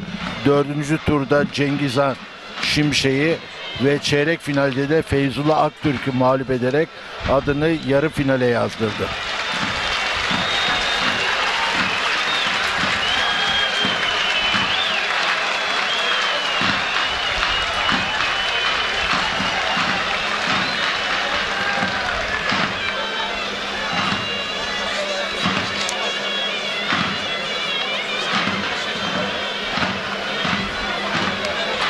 İsmail Balaban birinci turu maç yapmadan geçti. İkinci turda Hamza Köseoğlu, üçüncü turda Süleyman Başarı, dördüncü turda Mehmet Yeşilyeşili ve Ali İhsan Batmaz'ı çeyrek finalde mağlup ederek adını yarı finale yazdıran isim oldu. Bu arada eski başpehlivanımız Baba Eskili Nazmi Uzun'un mahtumu Zekeriya Uzun tarihi Çardak, Çanakkale Çardak güreşlerinin de 26 Ağustos'ta her yıl aynı yıl yapıldığı gerekçesiyle onu da mutlaka Türk güreş tarihinin köklü organizasyonu olarak hatırlatmamız noktasında selamları da var bu arada. Tüm şunu söyleyelim, Çardak şunun için önemli. Türklerin Anadolu'ya geçiş noktasını Çardak'tan yaptılar. Yani Anadolu'ya dedim, kusura bakmayın. Trakya'ya geçişlerini o noktada, yani Rumeli'ye açılış Türklerin Çardak'tan oldu. Onun da altını çizerek belirtelim.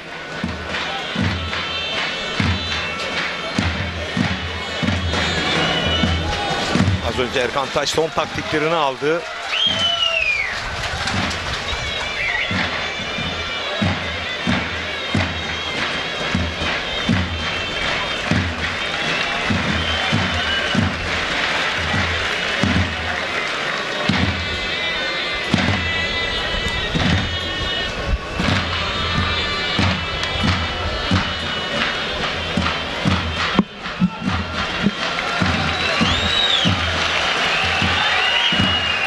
Enes Doğan birinci turda Ali Gökçen'i, ikinci turda Süleyman Aykırı'yı, üçüncü turda Osman Aynur'u, dördüncü turda Ali Yanatmay'ı çeyrek finalde Ali Gürbüz gibi lig liderini mağlup ederek adını yarı finale yazdıran isim oldu.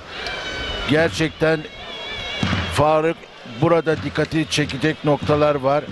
Mesela Ali Gürbüz, Orhan Okullu, Feyzullah Aktürk, Mehmet Yeşilyeşil, Mustafa Taş, Cengizhan Şimşek, Recep Kara, Hüseyin Gümüşalan, Faruk Akkoyun, Tanju Gemici, Ünal Karaman, Fatih Atlı gibi Türk yağlı güreşine damga vurmuş isimler maalesef yarı finale çıkan olmadı.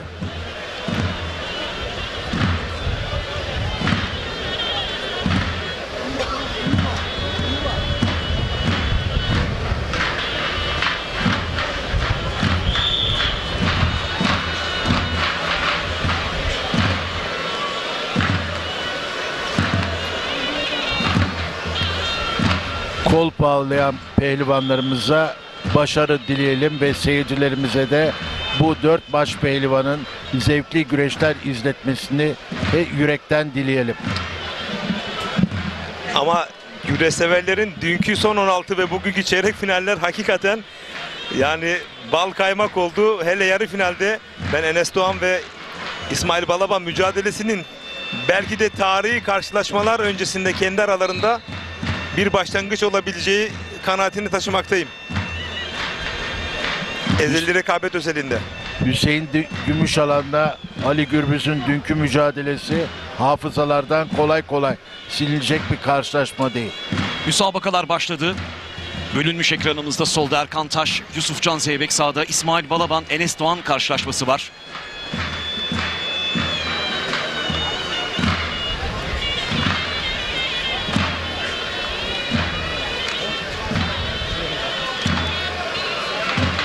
Kasnağı çabuk yakaladı İsmail Balaban ama pek uzun sürmedi.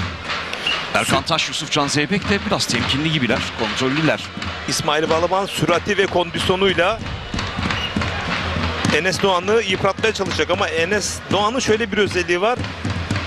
İkinci vites ağır ama uzun soluklu tempolu güreşi var. Yağlı güreşte bu Orhan Okulu'dan daha önce test ettik. 10 yıldır Orhan Okulu olduysa o ağır ama devamlı sürekli kıldığı temposu var ve Enes Doğan'da da bu var. Ama İsmail Balaban'ın yüksek kondisyonu ve sürati, bakalım o tempolu Enes Doğan karşısında nasıl bir güreş seyri bizleri bekliyor. Ben de bu kadar üst düzey kapışmanın seyrini merakla bekliyorum. İki dinamik baş pehlivanın bakalım mücadelesi nasıl sonuçlanacak. Yani biri tempolu, diğeri süratli ve kondisyonlu.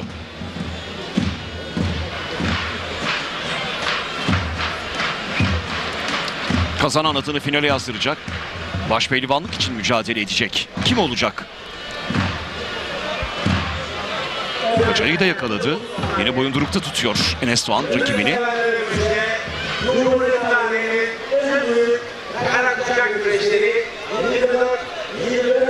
Erkan Taş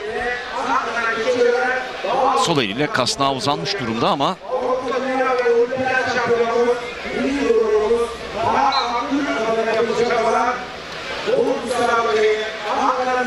İsmail Balaban yükleniyor. Bir adım geri attı Enes Doğan. Şimdi o yükleniyor. Bir kez daha İsmail Balaban. Paçaya yöneldi. Çok hareketli.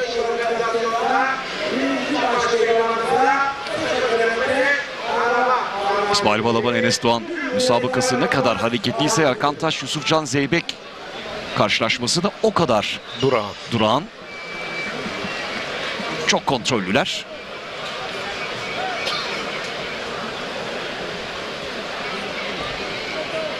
Ama bir kez daha tartışma yaşandı aralarında. İsmail Balaban'la Enes Doğan arasında. Tabii tatlılıkla halledildi hemen. Zaman zaman böyle hareketli müsabakalarda istenmeyen müdahaleler olabiliyor. Faruk, güreşte gerçekten çok yoğun bir sezon yaşıyoruz. Ayın 24'ünde de Sakarya'da Akyazı Akbalık güreşleri var. O da bir zamanlar Türk yağlı güreşine damga vurmuş bir güreşimiz. İşte bir kez daha yüklendi. Tırpan düşüncesindeydi, çangal düşüncesindeydi İsmail Balaban ama çok agresif başladı, çok arzulu, çok istekli, çok hırslı. Enes Doğan da sağlam durduğunu da ifade etmemiz lazım. Çok iyi müdafası.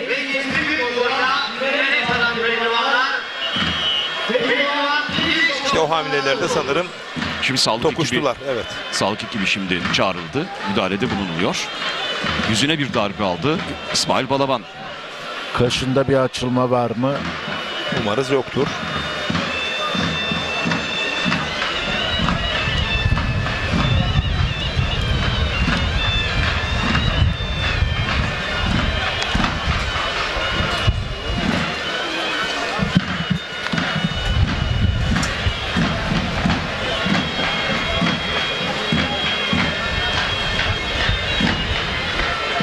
Yorgun bir Yusufcan Zeybek.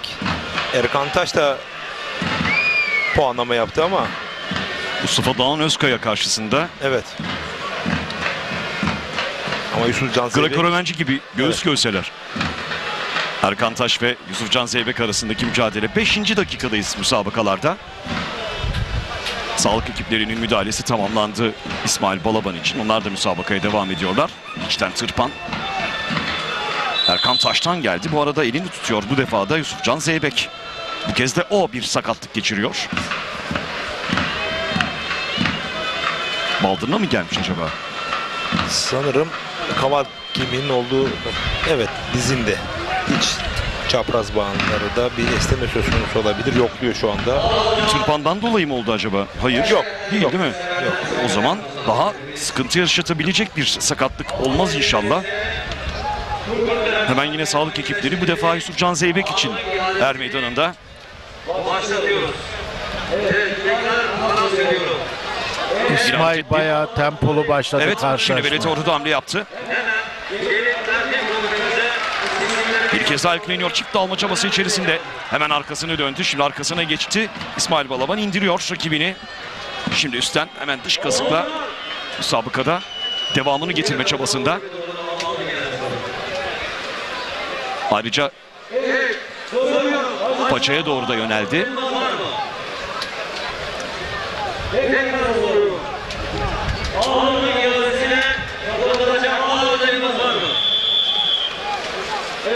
şu anda bize mevcut güreş ağımızdan başka kimse başvurmadı. Evet, o zaman Paçadan yakalamış durumda. Bakalım sağlam bir tutuşu var mı? Deneyecektir mutlaka İsmail Balaban. Sonuca gitmek için şimdi yükleniyor. Bu arada Yusufcan Zeybek için yapılan müdahale de tamamlandı. Erkan Taş rakibinin göğsüne başını dayadı. Evet arkadaşlar, çok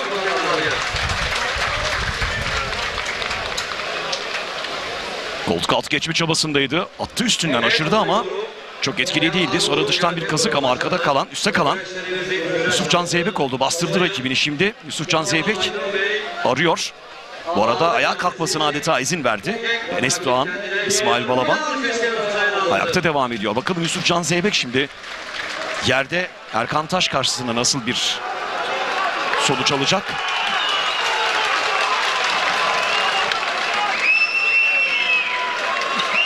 Eğer güreş karışırsa Erkan Taş biraz da kırılma noktalarında daha güçlü. Mustafa Doğan Özkaya mücadelesinde gözlemledik. Yusufcan Zeybek'e kontra bir hücum yapar mı? Yoksa Yusufcan Zeybek net bir oyun yapar mı? Risk alacaklar mı bakalım. Kurtlarımızın özel evladı, Karası Belediye Başkanımız Sayın Volkan Mesut Akbey Başkanım'la birlikte soruyorum. Başkanım buyurun.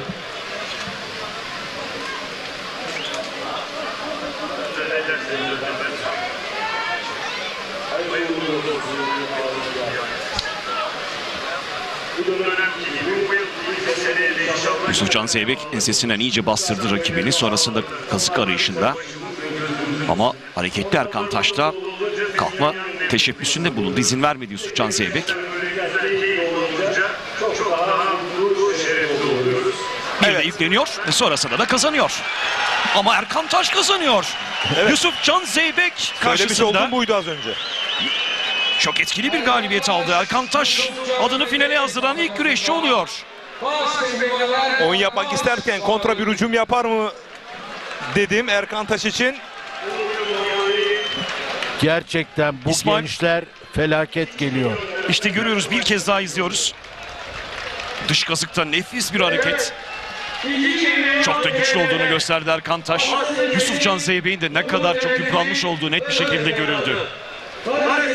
O kırılma noktalarında güçlü çünkü Erkan Taş. Kontra hücum oyun yapar mı dedik. Evet yaptı. Ve Yusufcan Zeybek'i yarı finalde saf dışı bıraktı. Finalin ilk finalisti Erkan Taş.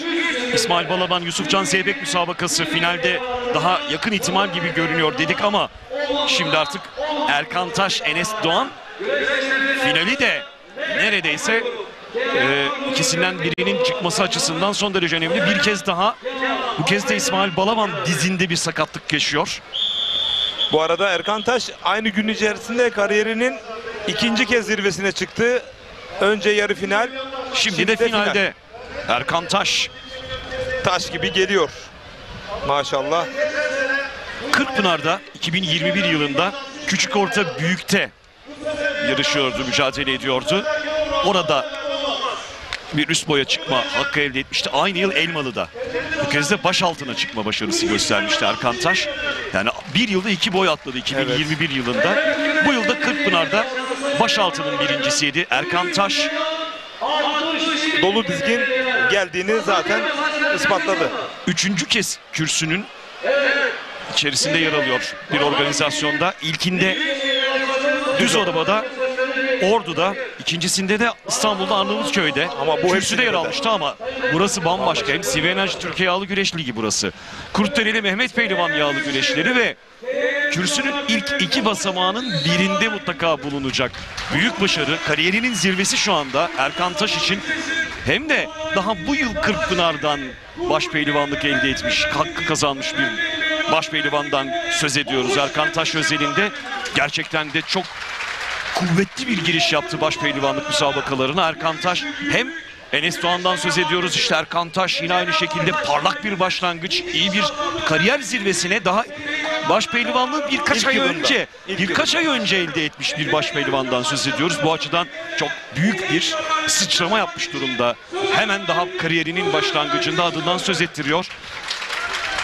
Gerçekten çok büyük bir başarı Erkan Taş'ın elde ettiği şu anda. İşte onu koruması gerekiyor Faruk Mutkan. Bu başarıya ulaşmak, evet, bir yere 2 hafta sonra şimdi tesadüf asıl zaten önemli olan o. Başarıya ulaşmak, zirvelere ulaşmak, belki başpehlivanlık elde etmek, kemer kuşanmak ama bunu korumak. Bunun tesadüf olmadığını göstermek. Elmalı'da en az çeyrek finale uzanmalı. Yarı finale uzanmalı. İşte o zaman Erkan Taş gerçeğini biz içini doldurarak en yüksek perdeden dillendirebiliriz. Şimdi bakalım Enes Doğan için nasıl ifadeler kullanacağız ya da belki İsmail Balaban adını finale yazdıran taraf olacak. Erkan Taş adını finale yazdırmış durumda. Yusufcan Zeybek'e üstünlük sağladı. Hem Ali Gürbüz hem Yusufcan Zeybek final göremediler. Ali Gürbüz kürsü göremedi. Yusufcan Zeybek kürsünün 3. basamağında olacak. İsmail Balaban için biraz daha kısaldı aslında aradaki farkı kapatma fırsatı. Yani final ve finalde kazanmak demek şampiyonluk iddiasını elmalı yağlı güreşlerinde taşımak anlamına geliyor. CV Enerji Türkiye Yağlı Güreş Ligi açısından. Bu yüzden Yusufcan Zeybek'in şu anda kaybetmiş olması İsmail Balaban açısından da son derece önemli. Sanki o da İsmail o hareketli müsabakasını bir kenara bıraktı. Tabii dizindeki durum acaba onu nasıl etkiliyor? Olumlu mu olumsuz mu? Biraz hızını kesmiş gibi görünüyor şu anda. Enes Doğan kasnağa doğru bir hamle yaptı. İsmail Balaban eğer burada baş pehlivan olursa ikinciliğe yükselecek. Yusufcan Zeybek 41 puanda kaldı. Aradaki farkı daha da azaltma fırsatına sahipti ama 15 puanlık bir fark oluşmuş durumda şu anda. Yusufcan Zeybek'le lider Ali Gürbüz arasında. Tabii kapanmayacak bir fark değil fakat hepsi Ali Gürbüz'ün performansına bağlı, alacağı sonuçlara bağlı. Elmalı çok yağlı güreşlerinde. Sadece başta değil, açık söyleyelim, başaltı ve büyük orada da acayip rekabet var aralarında. Ya, 1. ile 10. arasındaki fark 8 puan. Yani inanılmaz büyük fark, çok büyük bir mücadele var orada da. Her an her şeyin değişebileceği bir puan skalası var. Zirvede bitiren 2 güreşçi CV Enerji Türkiye Yağlı Güreş Ligi'nde bir üst boya çıkma hakkı elde edecek. Bu arada tek daldı İsmail Balaban, dış kasnakta Enes Doğan. Şimdi nasıl bir hamle gelecek? Benzer bir hamlede Yusufcan oyuna giderken sağlam bir kontratakla Erkan Taş rakibine üstünlük sağlamıştı. Şimdi İsmail Balaban yine dizinde sorun yaşıyor. Sağ dizini tutuyor. Bıraktı müsabakayı, bıraktı. Enes Doğan üstünlük sağladı ustaya. Enes Doğan kazanıyor. Zayıf ihtimal olarak görülen final ihtimali gerçekleşiyor. Erkan Taş ve Enes Doğan finalde mücadele edecekler. İki genç ustalara üstünlük sağladı. Şimdi finalde müthiş bir kapışma bizleri bekliyor. Sen bunu yarı finalde söylemişsin. Erkan Taş ve Enes Doğan finali olur mu ihtimalini ilk önce söylemiştim ve bu da yer buldu. Geçmiş olsun İsmail Balaban. Sağ dizinde yaşamış olduğu sakatlık bugün için podyumda 3.lük basamağında yer bulabildi. Ama finalde kürsünün en üst basamağında kim bulunacak? İki aday var, Erkan Taş ve Enes Doğan. İnanılmaz müthiş bir final olacak. Bir kapışma bizleri bekliyor gerçekten de.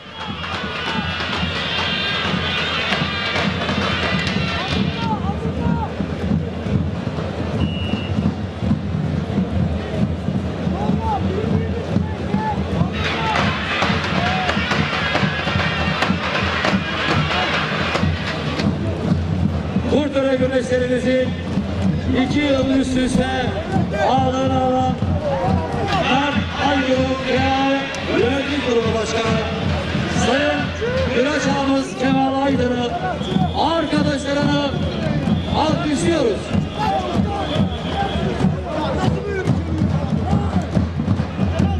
...2025 yılı Kurtara Mehmet Pehlivan Güreşleri Güreş ağamız Sayın Kemal Aydın'ı yaralarını coşkun alkışlıyoruz. Bu arada işte Kemal Aydın bir kez daha ağırlık ihalesini kazandı. Şimdi seyircileri selamlıyor. Bir kez daha Kurtdereli Mehmet Pehlivan Yağlı Güreşleri'nin ağası oluyor Kemal Aydın. Alkışlıyoruz, alkışlar, güreş ağlarımız için. Final müsabakaları çok çabuk tamamlandı. Tabii biraz sakatlıkların da bunda etkisi vardı. Yusufcan Zeybek de dizinde bir sakatlık hissetti. Müdahalede bulunuldu. Erkan Taş üstünlük sağladı. Enes Doğan da yine aynı şekilde dizinde yine bir sıkıntı yaşayınca devam etmedi İsmail Balaban. Ve Enes Doğan da bunu mağlup etti. Çok çabuk tamamlandı. 15 dakika sürdü yarı final karşılaşmaları. Bu da bir beklenmedik bir durum aslında bir taraftan da. Yarı finale bakıldığında yarı finalde ne kadar soluk soluğa, uzun uzadıya karşılaşmaları anlattık. Bence de şu anda bu yıl içerisinde yarı finallerin en erken bittiği günü yaşıyor olabiliriz. Finali bekliyoruz. Evet. Finaldeki kapışmanın ama nefesleri keseceğine eminiz. Hiç kuşkusuz. İki genç, istekli, arzulu, hırslı, aç. Zaten Erkan Taş da kariyer zirvesine ulaşmış durumda. Enes Doğan'ın baş pehlivanlıkları var. O zaten biraz daha tecrübeli baş pehlivanlıkta, daha uzun süredir yer alıyor. Ancak yine de her iki baş pehlivan da burada kazanmak isteyeceklerdir. Kurteli Mehmet Pehlivan yağlı güreşleri burası. Türkiye'nin en büyük güreşlerinden biri. Dahası CB Enerji Türkiye Yağlı Güreş Ligi ayağı 5. ayak. İşte bakın İsmail Balaban'ın bir baş pehlivanlığı var. Üst üste 3 kez baş pehlivanlık aldı ligde. Ali Gürbüz, bu ikisi de şu anda finalde yoklar. Bu açıdan da her ikisi için de ligde bir baş pehlivanlık elde etmiş olmak önemli bir kazanım olacaktır, başarı olacaktır her iki baş pehlivan için de.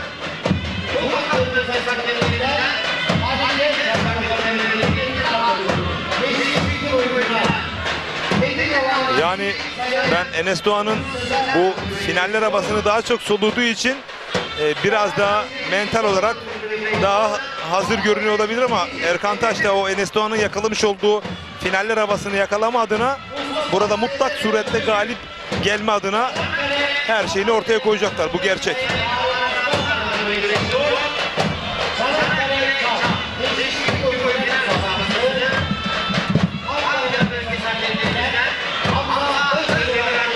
Yayınımız devam ediyor. Fatih Atar röportaj hazırlığında tamamladı. Sözü ona aktarıyoruz. Faruk'tan teşekkür ediyoruz. Kurtderer Meydanı'nda baş pehlivanlık yarı final mücadelesi sona erdi. Bir taraftan ağalık seçimi yapıldı. Tabii ağalık denilince ilk akla gelen isimlerden birisi de Kırkpınar Ağası. Yanımızda Kırkpınar Ağası Sayın Ufuk Üzünlü var. Öncelikle yayınımıza hoş geldiniz. Siz de bu sene ağalık vazifesini aldınız Kırkpınar'da ve bu çayıra ilk kez Kırkpınar Ağası olarak geldiniz. Neler söylemek istersiniz? Daha önce de gelmiştim. Geçen yıl gelmiştim ama çok kısa katılmıştım. Bu sene tabii ben aslında önümüzdeki yıl Kırkpınar'ın hazırlıklarına şimdiden başladım. Kırkpınar'ı ne kadar yukarı götürürsek diğer güreşlere de o kadar yansır ama bugün burada çok güzel hem güreşler oldu hem tribün organizasyonu çok güzel. Her şey çok güzeldi burada. Çok beğendim işin açıkçası. İnşallah daha da ileriye gider. Daha güzel olur. Şunu sormak istiyorum. Biraz önce Kemal Ağa'da seçildi. Onunla da daha önce konuşmuştuk röportajda ama birçok izleyen, güreşi bilmeyen seyircimiz için Ağa ne yapar? Güreş ağasının burada asli vazifeleri nelerdir? Ya aslında şöyle, biz yeni bir motto çıkardık bu iş için aslında. Kurumsal ağa diye. Dolayısıyla belki bu soruyu sorabileceğiniz en yanlış kişi benim. Yani ağa aslında buraya gelen misafirlerin ihtiyaçlarını karşılar. Pehlivanların ihtiyaçlarını karşılar. Genel olarak bu ama ben bu işin sürdürülebilirliğine katkıda bulunmak istiyorum. Marka olarak büyütülmesine katkıda bulunmak istiyorum. Dolayısıyla kurumsal ağa mottosuyla yola çıktık. Biz ağalığı da kurumsallaştırmak istiyoruz. Yani bugünkü diliyle daha anlaşılabilir diliyle güreşlerde yapılan ikramların vesairelerin sponsoruydu normalde ağalar. Ama biz bunu biraz daha geliştirmek istiyoruz. Daha ileriye götürmek istiyoruz. Çok teşekkürler abi. Teşekkür ederim. Sağ olun. Kırkpınar Ağası Sayın Ufuk Özünlü'yle beraberdik. Söz tekrar Faruk olduğu madalyayı Teşekkürler Fatih Ata. Seyfettin Selim'den bayrağı devraldı. Gözünlü ve şimdi Kırkpınar'ın ağası o ve dikkat çekici ifadeler kullandı. Kendisini kurumsal ağ olarak tanımlaması yeni Kırkpınar ağasının benim çok dikkatimi çekti. Yani sadece ikramda bulunan yiyecek içecek ihtiyacını gideren kişi değil. Daha kurumsal ve daha farklı görevleri de olsun diye çaba harcıyoruz dedi. Kırkpınar'ı biraz daha merakla beklemeye başladım şimdi bu açıdan da. Evet, bu önemli çünkü hakikaten söylemiş olduğu altını çizilecek önemli cümleler. Ağlar sadece belirli bir noktada lojistik destek yerine artık protokollerde belirli noktalarda ünvan verilmiş, yer verilmiş, davetlerde bulunan ve atasporu güreşi temsilen orada olması gereken bir figürlerdir. Dolayısıyla bunların zenginleştirilmesi güreşimizin adına da önemli. Sayın Ufuk Özünlü özel başlıklar belirlemiş. Gençler bir kez daha geliyor ekranlarınıza. Çok tecrübeli bir ekip bu müsabakaları sizlere aktarıyor. Burada işte dış kazıktan sonuca gitti. Oyun ararken Yusufcan Zeybe'yi mağlup etti. Erkan Taş işte.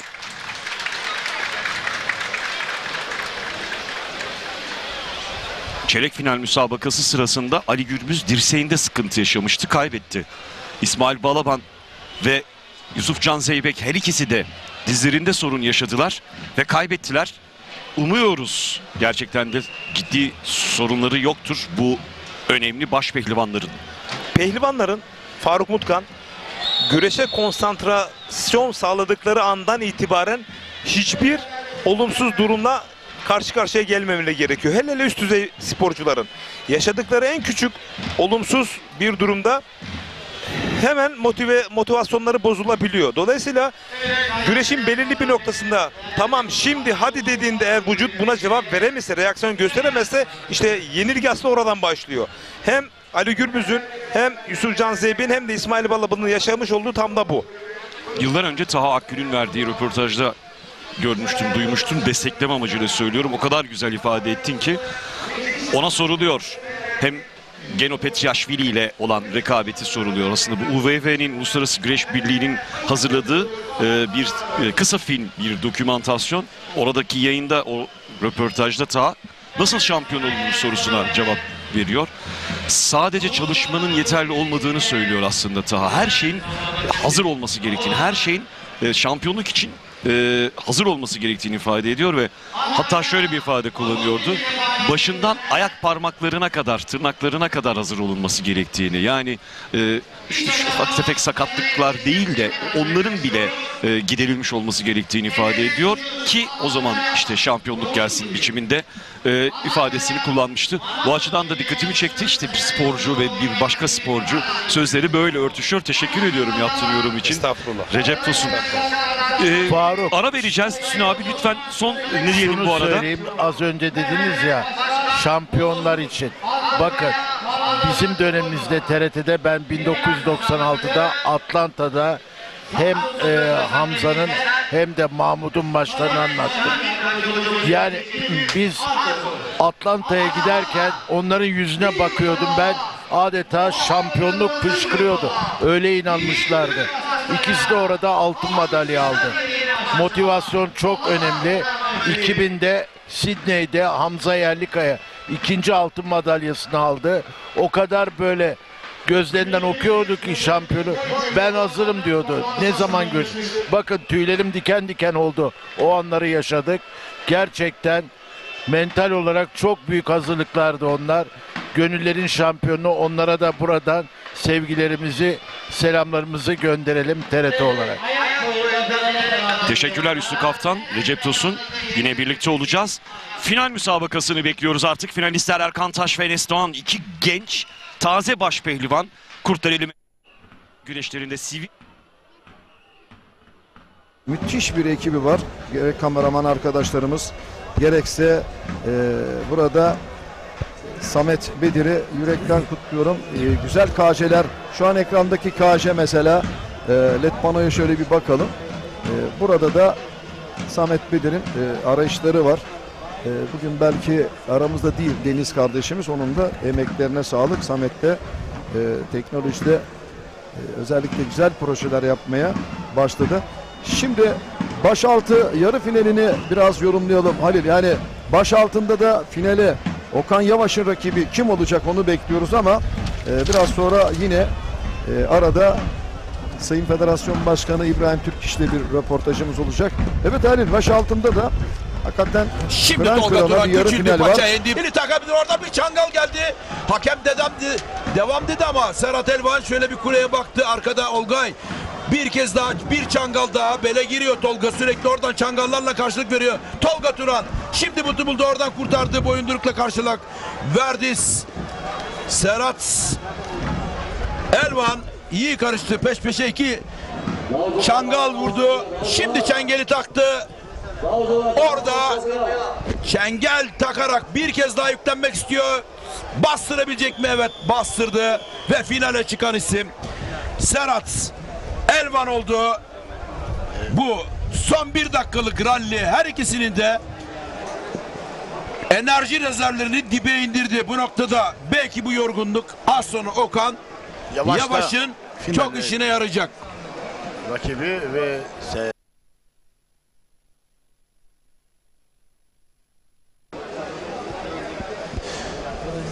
evet, burada Tolga Turan'ın artık kıpırdayacak hali kalmamış. Onu çok net bir şekilde anladık. Burada iki dizde kaldı. Elde kasnakta, önden çaprazı da bağlayamadı. Son olarak dıştan çengeli takarak üzerine yürüdü ve büktü orada Tolga Turan'ı. Tolga Turan'ı üçüncülük basamağına itti. Ben finale gideceğim Tolga. Şansımı orada arayacağım dedi Şener Sar.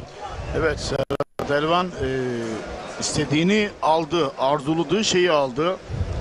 Tolga Turan iyi geldi, iyi rakipleri yendi ama sonucu tam olarak getiremedi. Bu arada yenişler, baş pehlivanlık yenişleri de ekranda.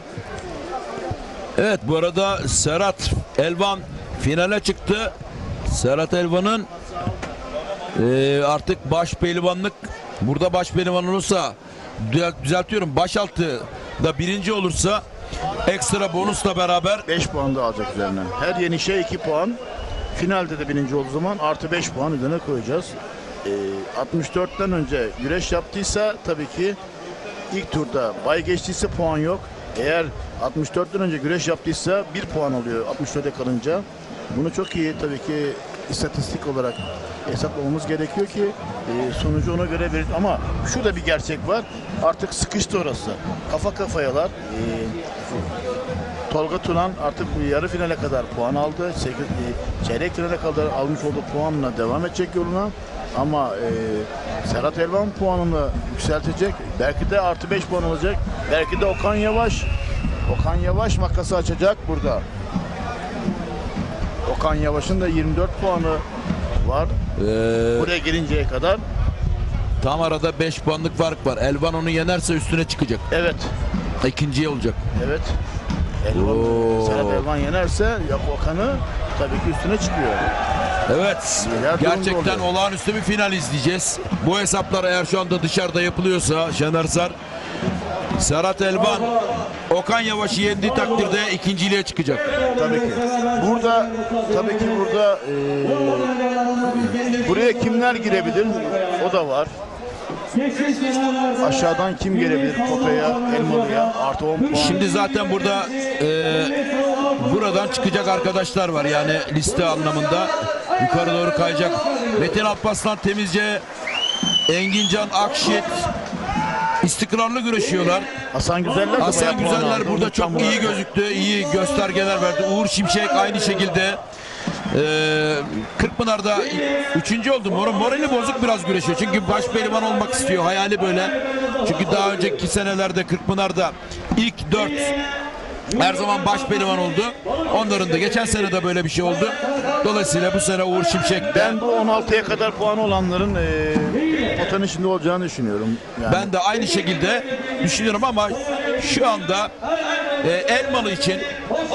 Elmalı için baktığımız zaman Tolga Turan, Okan Yavaş, Serhat Elvan, Gürkan Balcı, Metin Alparslan Temizci, Hasan Güzeller, Uğur Şimşek, bunlar onursuzsuz. Bunlar Elmalı'da hayatlarını ortaya koyacaklar. Yani ya kişisel yapılarını da bildiğim için bunları özellikle seçtim. Çünkü bir yılın emeği var burada. Yani yehru yemiru yani ne varsa yapacaklar, yapmak zorundalar. Artık yapamazlarsa artık bir yıl daha beklemek zorunda kalacaklar ki burada. Ama işte o bir yıl ömürden çok büyük bir zaman. Çok kötü bir durum yani. Bir yıl beklemek çok o acı bir şey. Tekrar bir daha hazırlık temposu, tekrar bir daha yani çok kötü bir durum.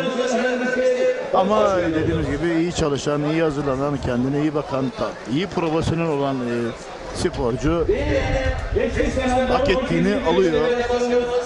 Güzel güreşler oldu. Hem alt boylarda, büyük ortada, baş altında. Küçük orta küçük boyda iyi güreşler oldu. Küçük orta büyük boyda Yusuf İslamtaş çok iyi geliyor. Final yapıyor. Yusuf İslamtaş baktığımızda. Büyük ortada iki Balıkesirli final yapacak. Şener bir dipnot geçebilir miyim? Evet. Kutluhan aslen Mersinli. Balıkesir'de yaşıyor. Balıkesir Büyükşehir Belediyesi'nin pehlivanı ama memleketi Mersin. Evet. Mersinli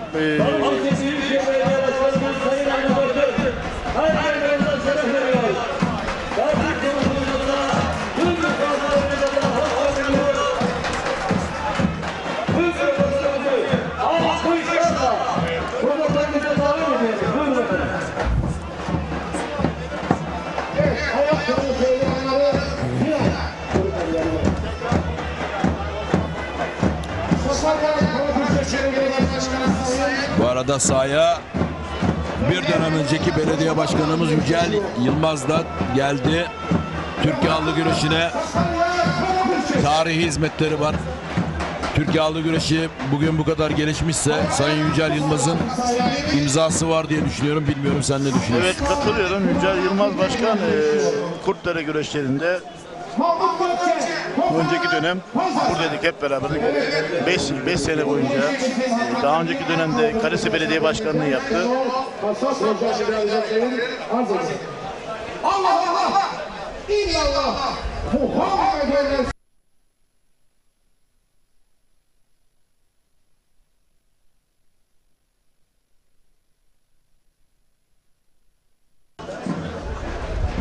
Evet, şu anda Er Meydanı'nda güreş yok. Bu ne anlama geliyor? Artık bir reklam arası vermemiz gerektiği anlamına geliyor. Kısa bir ara, reklamlara gidiyoruz. Daha sonra lütfen bizimle birlikte olun. Hoşça kalın.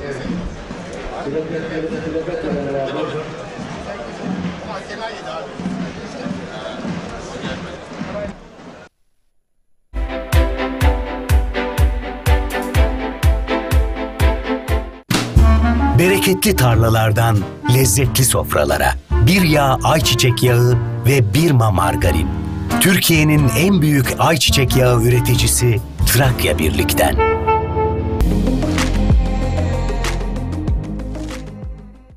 Efendim herkese merhabalar. Şu anda bizler Tekirdağ Malkara Çimendere mahallesindeyiz. Yepyeni bir proje, imarlı proje isteyenler için sizlere bu projeyi çıkarttık. Evet, şu anda üzerinde bulunduğum ana asfalt, evet, Malkara'dan gelen ana asfalt ve buraya Malkara OSB bölgesi, organize sanayi bölgesi 10 dakika uzaklıkta, Malkara merkezde 20 dakika uzaklıkta. Burası Malkara merkeze bağlı bir mahalle. Eskiden köymüş, şimdi Çimendere mahallesi. Ben böyle köy hayatını özledim ama tamamen de köy olmasın, mahalle statüsünde olsun, ev yapabileyim diyenler için bu projeyi oluşturduk. Burada 13 tane parselimiz var. Her bir parselimiz 392 metrekare. Her birisi 392 metrekare ve %25 imarlı. Tekrar ediyorum, burası Tekirdağ Malkara Çimendere mahallesi. Drone görüntülerinde gördünüz. Hemen yanı başı ana asfalt yol. Sonrasında arazimizi şimdi göstereceğiz, tam içeriğini. Geldiğiniz zaman zaten bizleri algılayacaksınız. Ve etrafında evler var. Gerçekten güzel bir köy havası, güzel bir hava var. Güzel bir oksijeni, güzel hava. Ağaçlar, etrafında evler. Yani bu demek oluyor ki bakın hemen arazimizin bir diğer ucunda 10 metre ilerisinde bir ev var orada. 2 katlı ev var. Sizler de bir köy hayatı yaşamak istiyorsanız, hafta sonları geleyim ben kafamı dinleyeyim diyorsanız imarlı bölgedir. Bunu söylüyorum.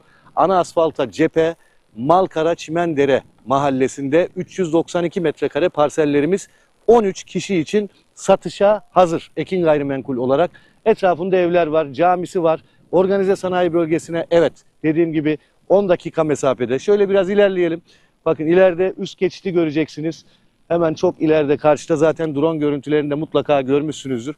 Buradan ana yolu görebiliyorsunuz, otoban bölgesini. OSB'ye yakın, Malkara'ya yakın ve imarlı bir bölge. Her bir parsel 392 metrekare. Evet, bu parsellerin fiyatı ne kadar diyeceksiniz? Güzel bir kampanya, özel bir kampanya. Bu parseller 529.000 değil, imarlı olmasına rağmen kısa süreliğine 479.000 TL. Evet, yanlış duymadınız. 529.000 değil, kısa süreliğine 13 parselimiz var. 479.000 TL. Evet, arabalar geçiyor görüyorsunuz. Burası dediğim gibi ana asfalt. Şimdi telefon numaramızı veriyorum. Hafta sonları servisimiz var. Serviste bizzati bizler geleceğiz. Bizler sunumumuzu yapacağız. Geldiğimiz zaman buradaki beton direkleri, parsel arası direklerini göreceksiniz. Yine söylüyorum, elektrik su sorunu yok. Şebeke suyudur, elektriği mevcuttur. İstediğiniz zaman hemen %25 olarak 2,5 kat inşaatınızı başlayabilirsiniz değerli izleyenler. Ekran altında numaramız var, ben tekrar ediyorum. 0212 594 4 594 0212 594 4 594 çağrı atmanız yeterli. Unutmayın, bizlerde proje çok. Evet, hangi projeye dahil olmak istiyorsanız, hangi yeri görmek istiyorsanız çağrı merkezinde bulunan müşteri temsilcimize ne yapacaksınız? Bölgenizi, hangi reklamı izlediyseniz onu görmek istediğinizi belirteceksiniz. Kaç kişi gelecekseniz onu belirteceksiniz. Cumartesi ve pazar Beylikdüzü'nde ofisimizden saat 10'da ve 11'de servisimiz kalkıyor. Hangi servisi arzu ediyorsanız, vakit önemli olduğu için yapmanız gereken onu da dile getirmek. Arayın, isminizi, soy isminizi, kaç kişi geleceğinizi söyleyin, gerisini bize bırakın. 529.000 TL değil, 392 metrekare imarlı parsellerimiz kısa süreliğine 479.000 TL. Geç kalmayın, son kez numaramızı veriyorum. 0212 594 4 594 0212 594 4 594. Hadi bakalım, hayırlı olsun şimdiden, mutlu günler diliyorum. Efendim herkese merhabalar. Şu anda bizler Tekirdağ Malkara Çimendere mahallesindeyiz. Yepyeni bir proje, imarlı proje isteyenler için sizlere bu projeyi çıkarttık. Evet, şu anda üzerinde bulunduğum ana asfalt, evet, Malkara'dan gelen ana asfalt ve buraya Malkara OSB bölgesi, organize sanayi bölgesi 10 dakika uzaklıkta, Malkara merkezde 20 dakika uzaklıkta. Burası Malkara merkeze bağlı bir mahalle. Eskiden köymüş, şimdi Çimendere mahallesi. Ben böyle köy hayatını özledim ama tamamen de köy olmasın, mahalle statüsünde olsun, ev yapabileyim diyenler için bu projeyi oluşturduk. Burada 13 tane parselimiz var. Her bir parselimiz 392 metrekare. Her birisi 392 metrekare ve %25 imarlı. Tekrar ediyorum, burası Tekirdağ Malkara Çimendere mahallesi. Drone görüntülerinde gördünüz. Hemen yanı başı ana asfalt, asfalt yol. Sonrasında arazimizi şimdi göstereceğiz, tam içeriğini. Geldiğiniz zaman zaten bizleri algılayacaksınız. Ve etrafında evler var. Gerçekten güzel bir köy havası, güzel bir hava var. Güzel bir oksijeni, güzel hava, ağaçlar, etrafında evler. Yani bu demek oluyor ki bakın hemen arazimizin bir diğer ucunda 10 metre ilerisinde bir ev var orada. 2 katlı ev var. Sizler de bir köy hayatı yaşamak istiyorsanız, hafta sonları geleyim ben kafamı dinleyeyim diyorsanız imarlı bölgedir. Bunu söylüyorum.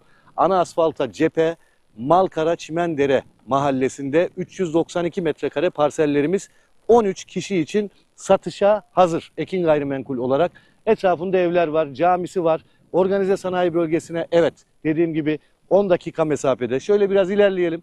Bakın ileride üst geçidi göreceksiniz. Hemen çok ileride karşıda zaten drone görüntülerinde mutlaka görmüşsünüzdür. Buradan ana yolu görebiliyorsunuz, otoban bölgesini. OSB'ye yakın, Malkara'ya yakın ve imarlı bir bölge. Her bir parsel 392 metrekare. Evet, bu parsellerin fiyatı ne kadar diyeceksiniz? Güzel bir kampanya, özel bir kampanya. Bu parseller 529.000 değil, imarlı olmasına rağmen kısa süreliğine 479.000 TL. Evet, yanlış duymadınız. 529.000 değil, kısa süreliğine 13 parselimiz var. 479.000 TL. Evet, arabalar geçiyor, görüyorsunuz. Burası dediğim gibi ana asfalt. Şimdi telefon numaramızı veriyorum. Hafta sonları servisimiz var. Serviste bizzati bizler geleceğiz. Bizler sunumumuzu yapacağız. Geldiğimiz zaman buradaki beton direkleri, parsel arası direklerini göreceksiniz. Yine söylüyorum, elektrik su sorunu yok. Şebeke suyudur, elektriği mevcuttur.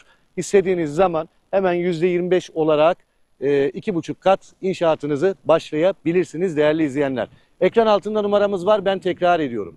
0212 594 4 594 0212 594 4 594. Çağrı atmanız yeterli. Unutmayın, bizlerde proje çok. Evet, hangi projeye dahil olmak istiyorsanız, hangi yeri görmek istiyorsanız çağrı merkezinde bulunan müşteri temsilcimize ne yapacaksınız? Bölgenizi, hangi reklamı izlediyseniz onu görmek istediğinizi belirteceksiniz. Kaç kişi gelecekseniz onu belirteceksiniz. Cumartesi ve pazar Beylikdüzü'nde ofisimizden saat 10'da ve 11'de servisimiz kalkıyor. Hangi servisi arzu ediyorsanız, vakit önemli olduğu için yapmanız gereken onu da dile getirmek. Arayın, isminizi, soy isminizi, kaç kişi geleceğinizi söyleyin, gerisini bize bırakın. 529.000 TL değil, 392 metrekare imarlı parsellerimiz kısa süreliğine 479.000 TL. Geç kalmayın, son kez numaramızı veriyorum. 0212 594 4 594 0212 594 4 594. Hadi bakalım, hayırlı olsun şimdiden, mutlu günler diliyorum.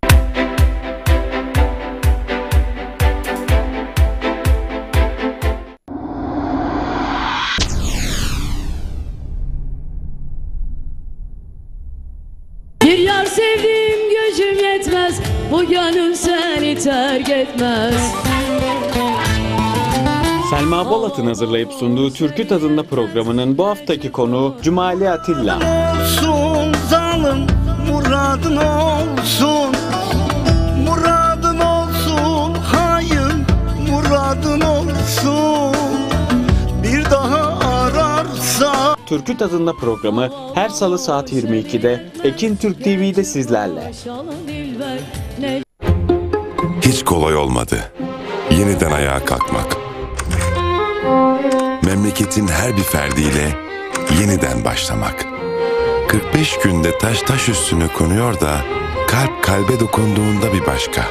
Tam 100 yıl nasıl elini taşın altına koyanların ülkesi olduysak bugün de öyle. Birlikte başardıklarımızla daha da güçleneceğiz. 6 Şubat'ta 14 milyon insanın kalbi 85 milyon insanın göğsünde attı. Türkiye Cumhuriyeti'nin tüm birimleri işte bu inançla depremin açtığı yaraları sarmak için var gücüyle çalışıyor. Biz birlikte Türkiye'yiz. Devlet, millet el ele.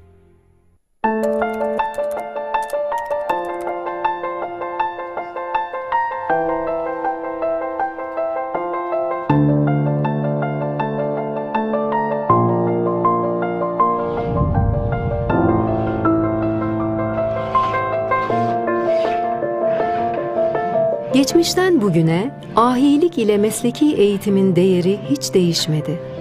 Değişen tek bir şey var ki o da kullandığımız teknolojiler. Yenilik odaklı vizyonumuzla mesleki ve teknik eğitimi geleceğe taşırken ahilik mirasımıza sahip çıkmanın gururunu yaşıyoruz.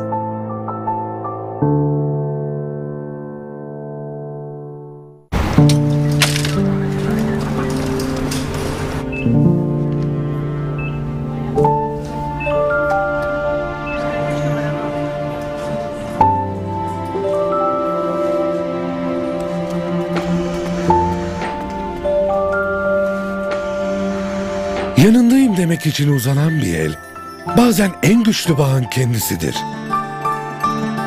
Biz birbirimize candan bağlıyız, birbirimizi hiç tanımasak da. Hadi sen de Kızılay'a kan bağışlayarak kan dostumuz ol. Kan bekleyen milyonları hayata birlikte bağlayalım.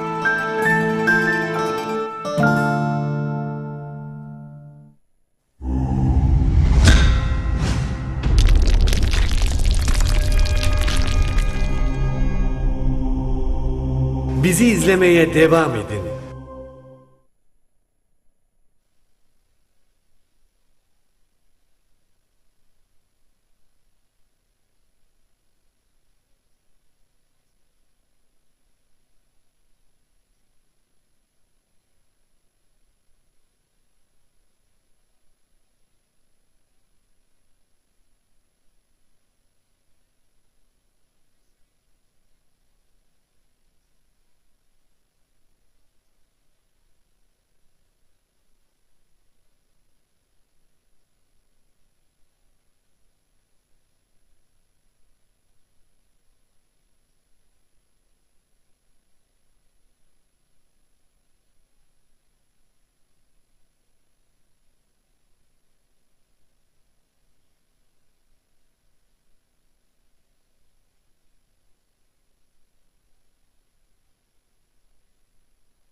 Ses.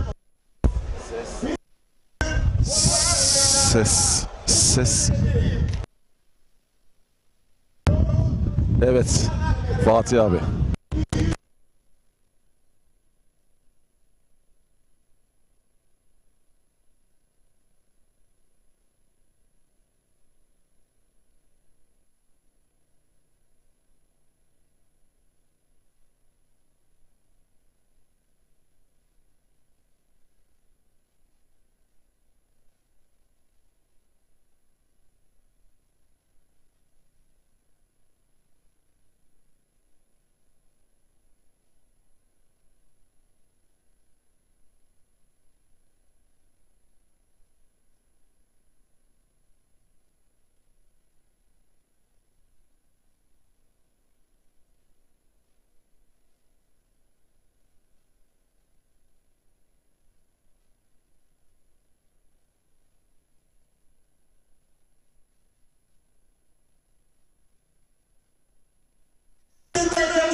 Abi az daha şöyle dur. Yok yok. Ha.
İman dolu özün belli, altın gibi sözün belli. Kırkpınar'da izin belli, selam sana Kurtdereli.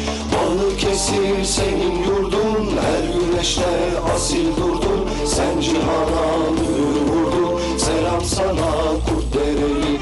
Balıkesir senin yurdun, her güneşte asil durdun. Sen cihana mühür vurdun, selam sana Kurtdereli. İman dolu özün belli, altın gibi sözün belli. Kırkpınar'da izin belli, selam sana, selam sana Kurtdereli. Millet deyip yıllar önce öğüt verdin pehlivanca. Tarih yazdın tarih bence, selam sana Kurtdereli. Balıkesir senin yurdun, her güneşte asil durdun. Sen cihana mühür vurdun, selam sana Kurtdereli. Balıkesir senin yurdun, her güneşte asil durdun. Sen cihana mühür vurdun, selam sana Kurtdereli. Helal sana Kurtdereli. Videolarda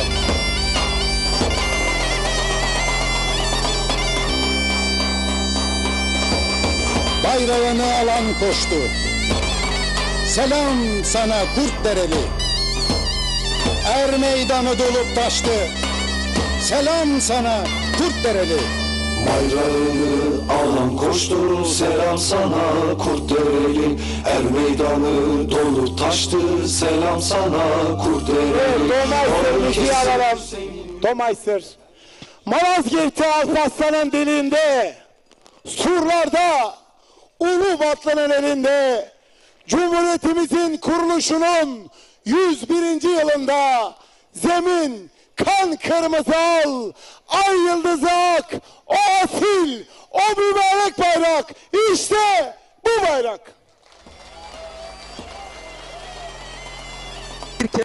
Destanlar yazıldı zalime karşı. Biraz sonra final Mazlumun heyecanı başlayacak. kapladı Ay yıldızlı arşı. bayrağımızın Uğruna geçitleri yazıldı yapıldı. İstiklal Marşı. İşte Zemin Kurtdereli kan Mehmet kırmızı Pehlivan al. ekranlarınıza Ay geliyor yıldızı. fotoğrafı. 1899 yılında tarihi Kırkpınar'da baş pehlivan olmuştu. Kurtdereli Mehmet aynı zamanda cihan şampiyonu. Ve diyoruz ki ve bizim demeyin milli onlara gururumuz sakın. yurt dışında yaptığı güreşlerde ilahi gerçekten ferman. göğsümüzü kabarttı. O dönemin yenilmez pehlivanlarından, aynı zamanda yağlı güreşin pirlerinden Kurtdereli Mehmet Pehlivan adına yapılan bu güzel güreşlerde artık finallere yaklaşıyoruz. Bakın Kurtdereli'nin o güzel fotoğrafı ekranlarınıza geliyor. Bulgaristan'ın Tırnovalı'nın Selvi kazasının Bukrova köyünde 1872 yılında doğdu Kurtdereli Mehmet Pehlivan. Çocukken ailesiyle göç ederek Kurtdere köyüne yerleşti ve manda giderken abisiyle bir güreşi var Bülent abi. O güreşte 2 çarık var. Hem abisinin hem Kurtdereli Mehmet'in çarıklarından birisinin altı delik, biliyorsun çarıklarda sağ sol olmaz. Diyor ki abisi kim yenerse sağlam çarığı alsın ve güreşe devam etsin. Üvey abisini yeniyor Kurtdereli Mehmet ve güreş bu şekilde başlıyor. Güreş hayatı böyle güzel bir hikayeyle başlıyor. Çünkü manda çobanlığı yapıyorlar çocukken abisiyle. Ve ilk ustası Molla Mehmet sevgili seyirciler. Kurtdereli Mehmet Pehlivan'ın işte ekranlara bir kez daha geliyor sayın yönetmenim. Fatih Beder'e teşekkür ediyoruz. Bizim için çok önemli. Kurtdereli Mehmet adına yapılan güreşlerde Kurtdereli'nin kim olduğunu söylemek bizim milli görevimiz. Evet, evet sevgili Gökhan. Aynı zamanda buradan seslenelim. Hem ay yıldızlı bayrağımız hem Kurtdereli Mehmet ve bir tarafta da Gazi Mustafa Kemal Atatürk'ün fotoğrafı var. Ne diyor Kurtdereli Mehmet? Ben arkamda güreşirken Türk milletinin olduğunu ve millet şerefini düşünürdüm diyor. İşte o Kurtdereli Mehmet Pehlivan. Gazi Mustafa Kemal Atatürk de bunu Hakimiyeti Milliye gazetesinden okuyor. Ve kendisine kendi maaşından kesilmek kaydıyla 1000 lira tevdi ediyor. O güzel cümlelere de Türk sporcularına meslek düsturu olarak kaydediyor. Yıl 1931 Gazi güreşleri, Cumhurbaşkanlığı, Başpehlivanlık, kupa güreşlerinde Ankara'da oluyor bu hadise Bülent abi. İşte Kurtdere Er Meydanı. Aynı zamanda yurt dışında güreşler yapıyor Bülent abi. Kurtdereli Mehmet Pehlivan minder güreşleri yapıyor kendisi. 6 Nisan 1900 yılında Paris. Sana Kurtdereli Mehmet Pehlivan. Onun adına o kadar güzel bir şiir, o kadar güzel bir türküsel böyle motifi, modern ve tabii ki şöyle klasik olarak da bunu artık takip edeceğiz. Yanımızda Türkiye'nin önemli bir federasyon başkanı var. Osmanlı ve Cumhuriyet tarihinin en önemli uzantısı 800 yıllık Osmanlı tarihinin geleneksel güreşlerde önemli marka değeri yağlı güreşler dendiği zaman akla yine Türkiye Geleneksel Güreşler Federasyonu geliyor ama sadece yağlı güreş mi, kara kucak, aşırtmalı, kapışmalı, abası ve şalvar güreşi tabii ki çok ama çok önemli geleneksel güreşlerin federasyonu oluşturduk. 2. yılı geride bırakıyoruz. CV Enerji Türkiye Yağlı Güreş Ligi'nin 2025 Kırkpınar'ının da artık son etabına yaklaşıyoruz Elmalı'ya ama 5. etabındayız. Kıran kıranı mücadeleler var.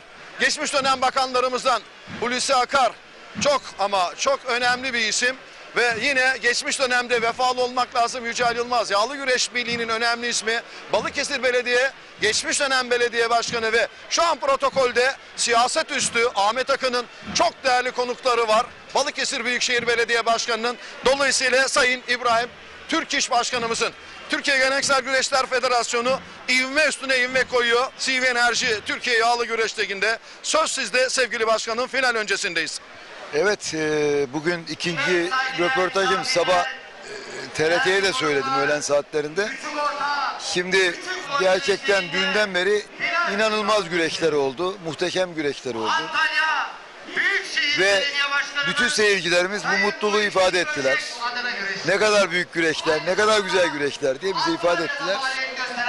Ve bugün de devam etti aslında bu güreşler. Bu güzellik bugün de devam etti. Ama ta ki 16 ilk 8 güreşlerinde maalesef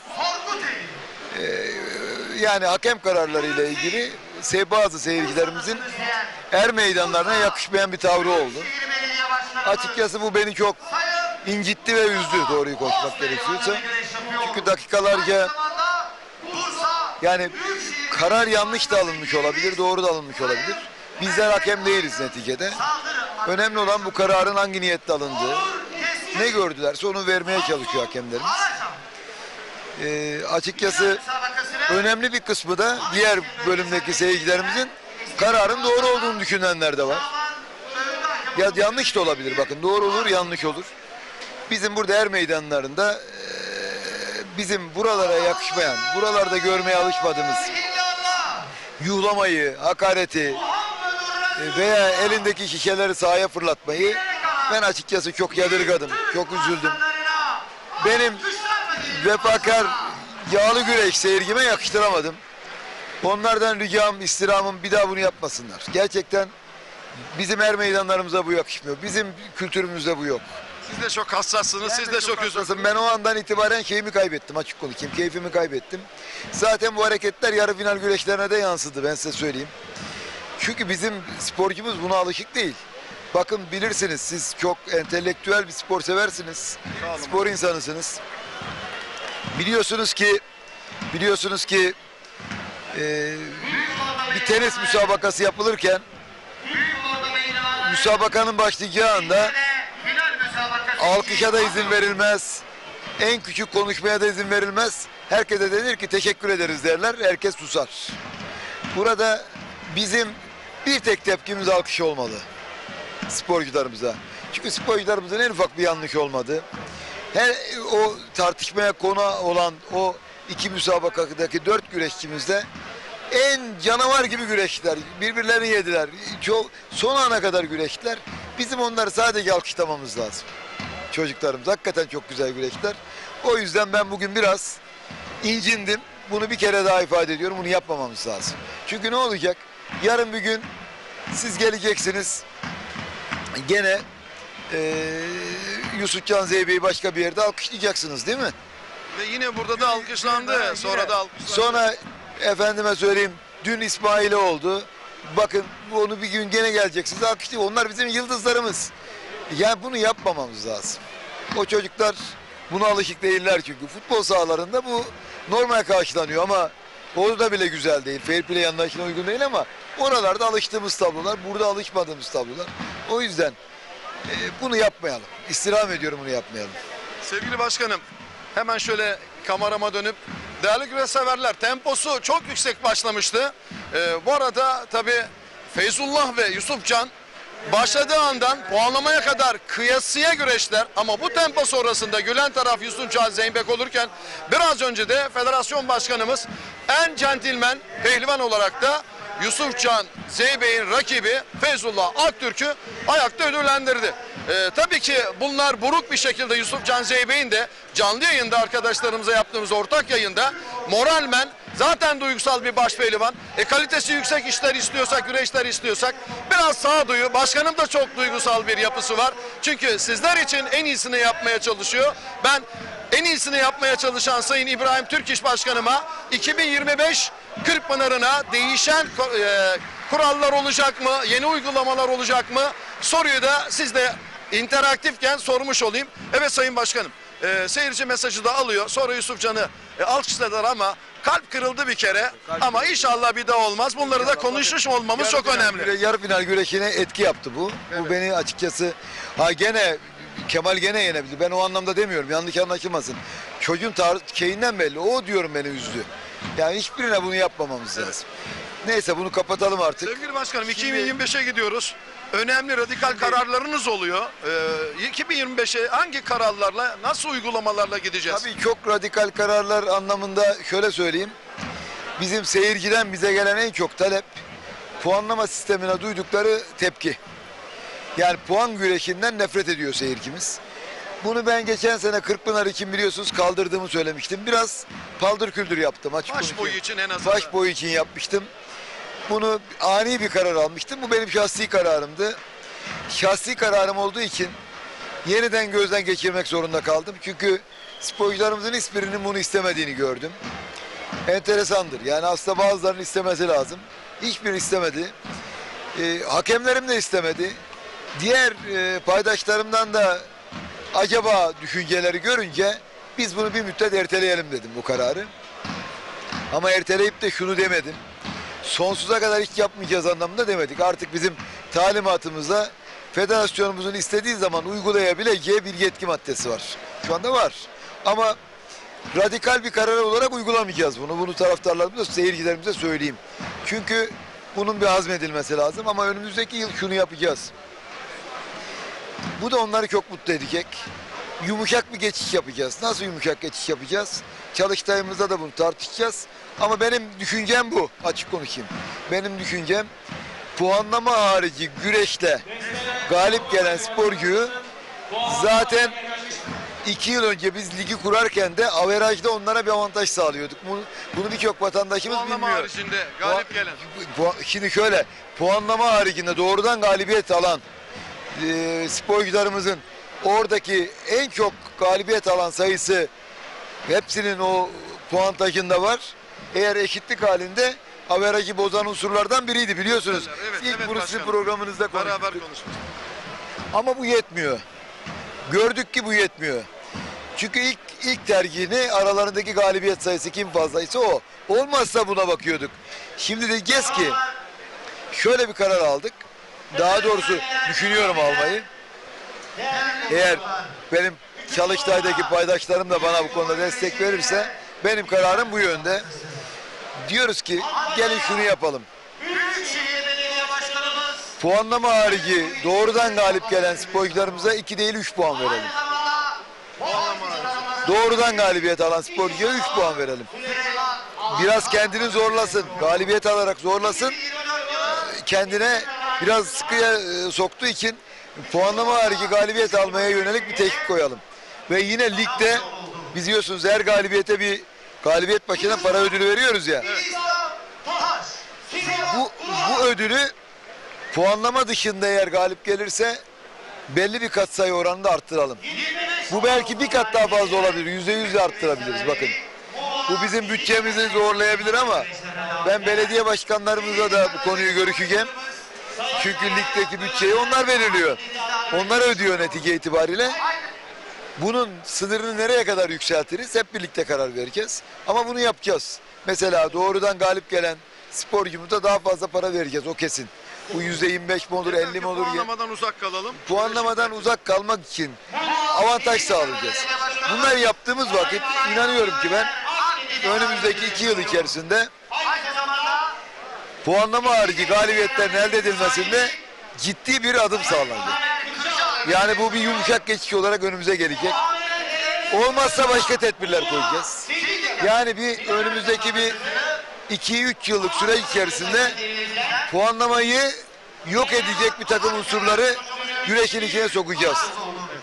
Bunu sağladıktan sonra da zaten o zaman elimizde bir imkan olacak ve çok daha rahat bir şekilde o kararı radikal olmadan verme şansı elde edeceğiz. Peki kura uygulamalarında orada da İbrahim Türkeş'in kura uygulamalarında çeyrek final ve öncesinde A ve B bununla ilgili de istişareleriniz vardı sevgili başkanım. Hemen birini başlattık. Evet. Gerek bizim Anadolu'da yaptığımız normal güreşlerde, lig güreşi dışındaki güreşlerde. Çünkü onlar bir günlük güreş oluyor ve bazı geleneksel güreşlerde 70-75 tane pehlivan aynı anda güreşebiliyor.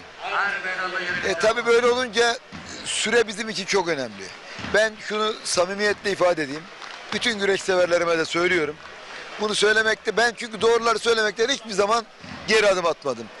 Bir günde 70 tane güreşçinin güreştiği bir güreşte gerçek bir mücadelenin olması beklenemez. Kim bunu bekliyorsa yanlış bekliyor, eksik bekliyor. O yüzden diyorum ki kardeşim gelin özellikle gerçek anlamda mücadelenin olabileceği sayıyı biz oluşturalım. Yoksa sporcularımızı incitiyoruz, başka laflar söylüyoruz. Bunlar da yanıltıcı şeyler oluyor. Bitmez o güreşler. Bak bir günde o güreş tamamlanamaz. Biz bu süreyi mantıklı makul hale getirebilmek için şimdi acil bir karar verdim. Mesela bugün uygulandı bu. Bundan sonra da uygulanacak.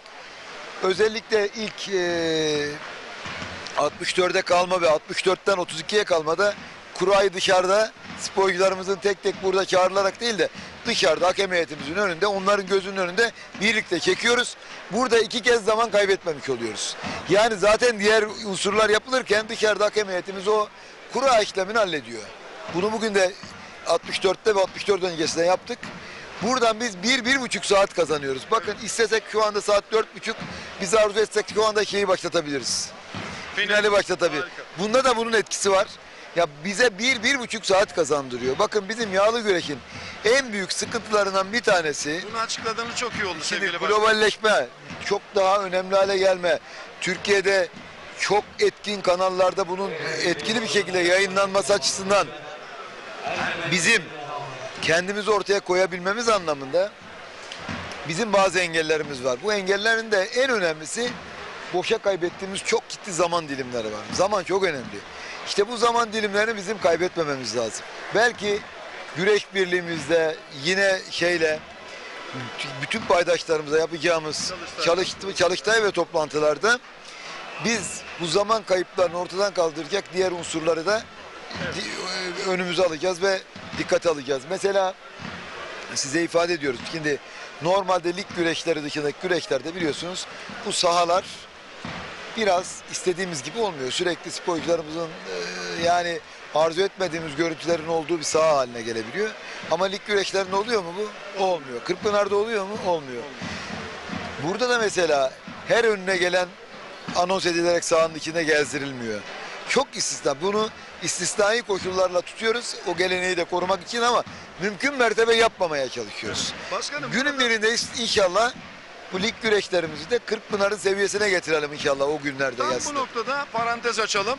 Değerli güreş severler, finale biraz sonra tabii gelecek pehlivanlarınız ama bu ölü zaman süresinin içerisinde de önemli bilgileri Türkiye Geleneksel Güreşler Federasyonu Sayın İbrahim Türkiş Başkanımıza sizler adına soruyoruz ve bilgi kirliliği yaratmadan o güzel kararları, gelişmeleri de sizlerle birlikte paylaşıyoruz ki bilinçli seyirci çok ama çok önemli. En önemli paydaş tabii ki aziz seyircimiz sizlersiniz. Sevgili başkanım, şimdi Kırkpınar statüsünde Ordu, Ayvaslı ve Manavgat'ta hava muhalefeti nedeniyle biz pazar gününe 8 çeyrek finallerle gelememiştik. Ama perde arkasında sizin hep bu istişarelerde baş pehlivanlarla verdiğiniz mücadelede İbrahim Türkiş vardı ve yönetiminiz vardı. Ama bugün fevkalade bir 5. etap yaşıyoruz ve huzurlu bir havadayız. Biraz sonra finalin de Dün de bana o talep geldi. Bakın şimdi geldi bana o talep. Şimdi Kırkpınar havasında ve Kırkpınar güreşleri tadında, hatta bazı çizgileri trendi biraz daha üste çektiğimiz güreş kalitesi oldu. Peki bence bu noktada neler söyleyeceksiniz? Heyecanlıydı bence Kırkpınar'dan, çünkü burada bir alternatif daha olduğu için incitmeden söylemeye çalışıyorum. Ben şansım adına diyorum. Yok bak, Kırkpınar bizim zaten en büyük değerimiz. Bunu tartışmaya gerek yok. Kırkpınar hepimizin başının tacı. Bizim olimpiyatımız diyorum. Şu anlamda diyorum. Kırkpınar o kadar önem taşıyor ki sporcularımız için. Bazı sporcularımız orada güreşemiyor. İsim vermeyeceğim. Çok kaliteli ama adam onun heyecanından, gerginliğinden orada istediği güreşi yapamıyor. Normalde herkesi yenecek, yenemiyor. Ne demek istediğimi anlatabiliyor muyum? Onun şeyini yaşıyor, tedirginliğini yaşıyor. Şimdi şu anlamda söyledim ben. Ligde bir alternatif daha var. Bak, burada başaramazsam diyor Elmalı'da hallederim diyor. Şimdi o yüzden insanlar biraz daha kendini öne çıkarmaya yönelik güreşler ortaya koyabiliyor. Kırkpınar'da hep kontrol. Aman risk almayayım. Yenildiğim anda gidecek diye. O bazen olması gereken başarıyı gölgeleyebiliyor. Güreşin kalitesini de düşürebiliyor. Bu anlamda ifade ettim. Yoksa o Kırkpınar'ın büyüklüğünden, o küçüklüğünden değil. Yani incitilecek bir şey değil o. Bu arada uygulama mükemmel oldu. Bunu gördük. Bu da biraz daha CV Enerji Türkiye Yağlı Güreş marka skalasını biraz da yukarı çekti. Peki başkanım, son olarak şunu sormak istiyorum. Elmalı 10 puan bonusu var, fazlası var.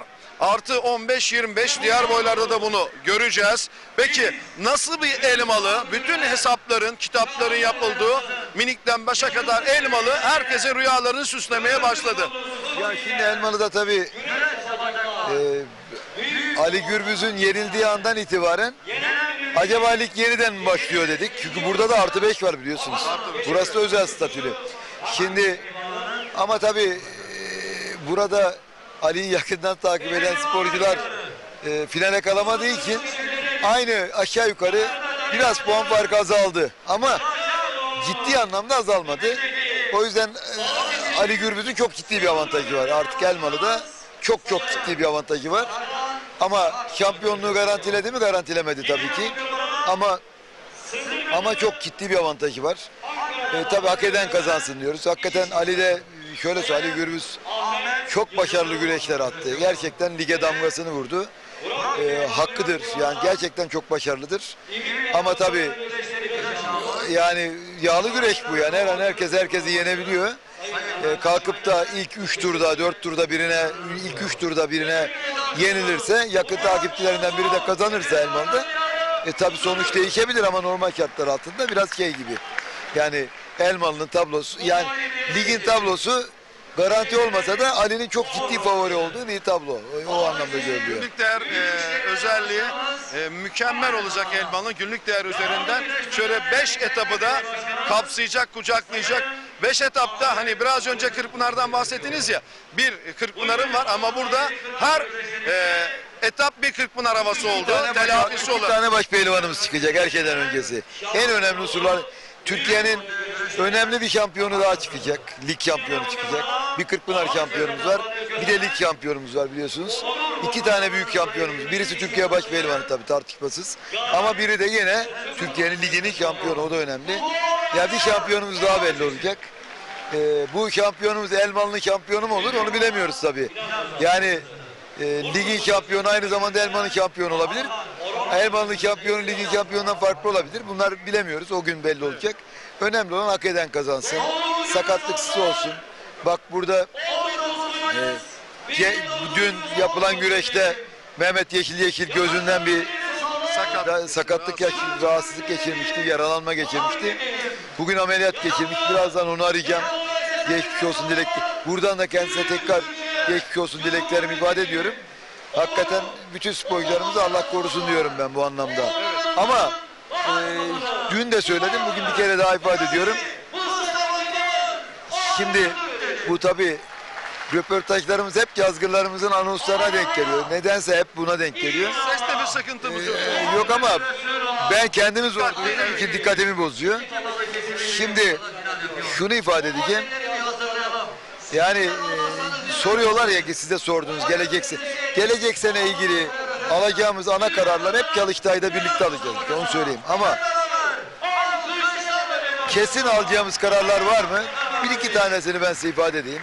Bunlardan bir tanesi lig içerisinde uyguladığımız bu seri başı uygulamasında bir yumuşatma yapacak mıyız? Yapacağız. Birinci tur AB uygulaması gene devam edecek. Bunda hiçbir yani 64'e kalmada kesinlikle AB olacak. Ondan sonraki uygulamada AB düşünmüyoruz. Onu söyleyeyim. Birinci turda bunu yapıyoruz.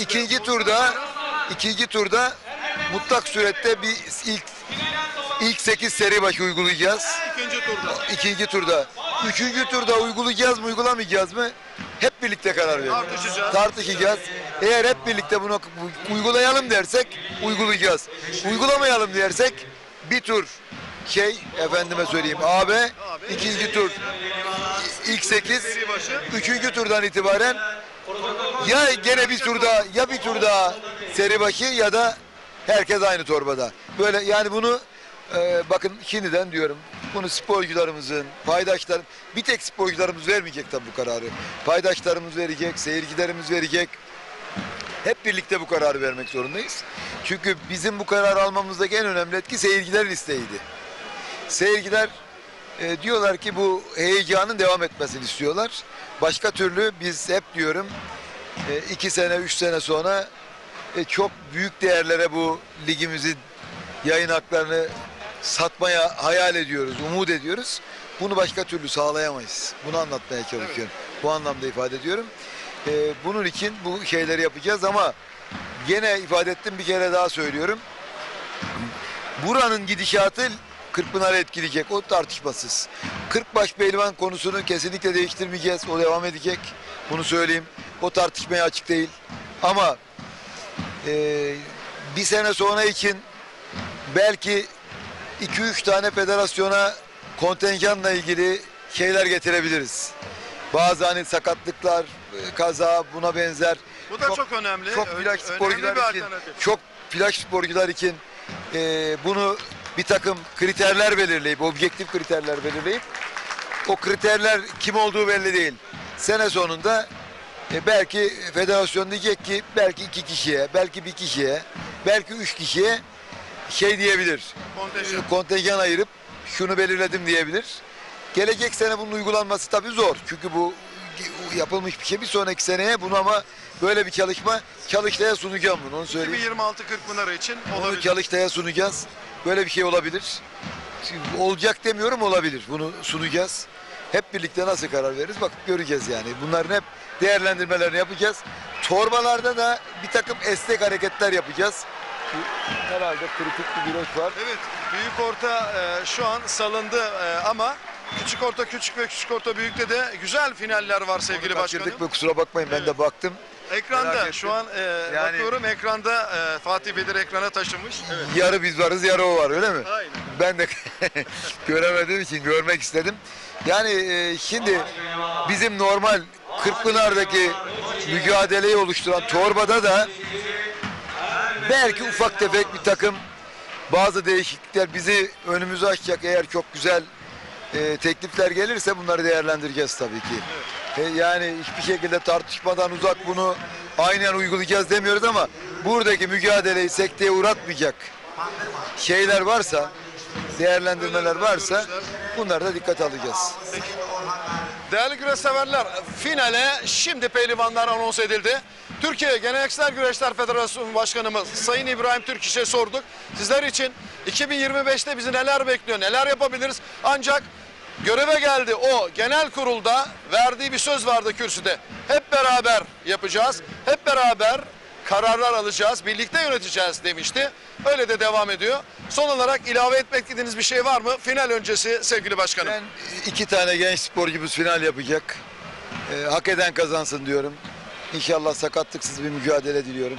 Başarılı, bizi unutamayacağımız bir final güreşi izlettirmelerini temenni ediyorum.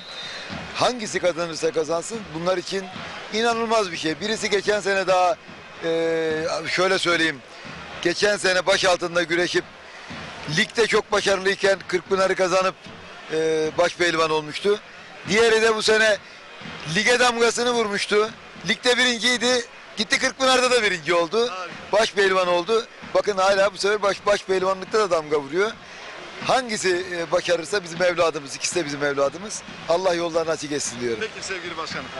Evet, şimdi yavaş yavaş final hazırlıklarımız var. Finalde Gökhan Günaydın ve Bülent Yağcı finalde sizle birlikte olacak. Bu arada da Şener Sar da alt boylarla ilgili o heyecanı, o adrenalini sizlere taşıyacak. Evet, söz Gökhan Günaydın ve Bülent Yağcı'da efendim. Teşekkür ederiz Mehmet Çelik. Türkiye Geleneksel Güreşler Federasyonu Başkanı Sayın İbrahim Türkiş'in açıklamalarını, önemli açıklamalarını dinledik. Er Meydanı'ndayız sevgili seyirciler. Ekranlarınıza gelen karşılaşma küçük orta büyük boyda final mücadelesi. Yusuf İslam Taş İstanbul'dan ve Muhammed Enes Özcan Muğla'dan karşı karşıya geliyorlar. Aslında Yusuf İslam Taş Sinoplu.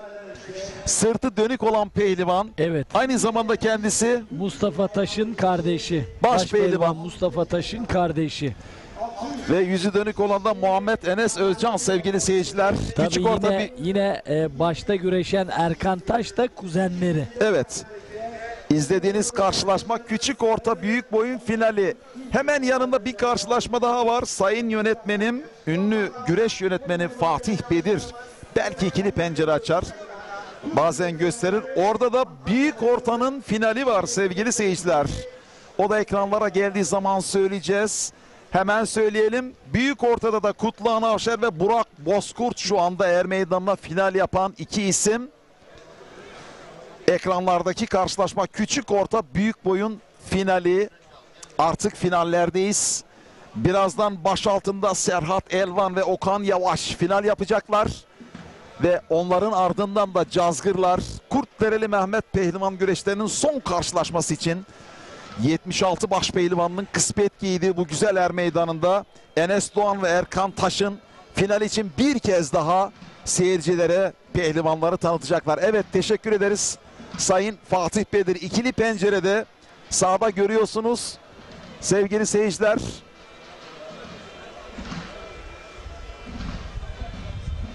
Evet. Şimdi büyük orta boyu sola geldi. Evet, sağ pencerede Yusuf İslam Taş'la Muhammed Enes Özcan var. Sol pencerede de Kutluhan Avşar'la Burak Bozkurt var sevgili Gökhan Günaydın. Tabii ki Burak Bozkurt büyük ortanın finalinde şu anda sırtı dönüktü. Sağ tarafa doğru geçti şimdi. Biraz daha rakibine göre kilo farkı olan, kilo üstünlüğü olan Burak Bozkurt tabii ki Sındırgı Belediyesi adına güreşiyor.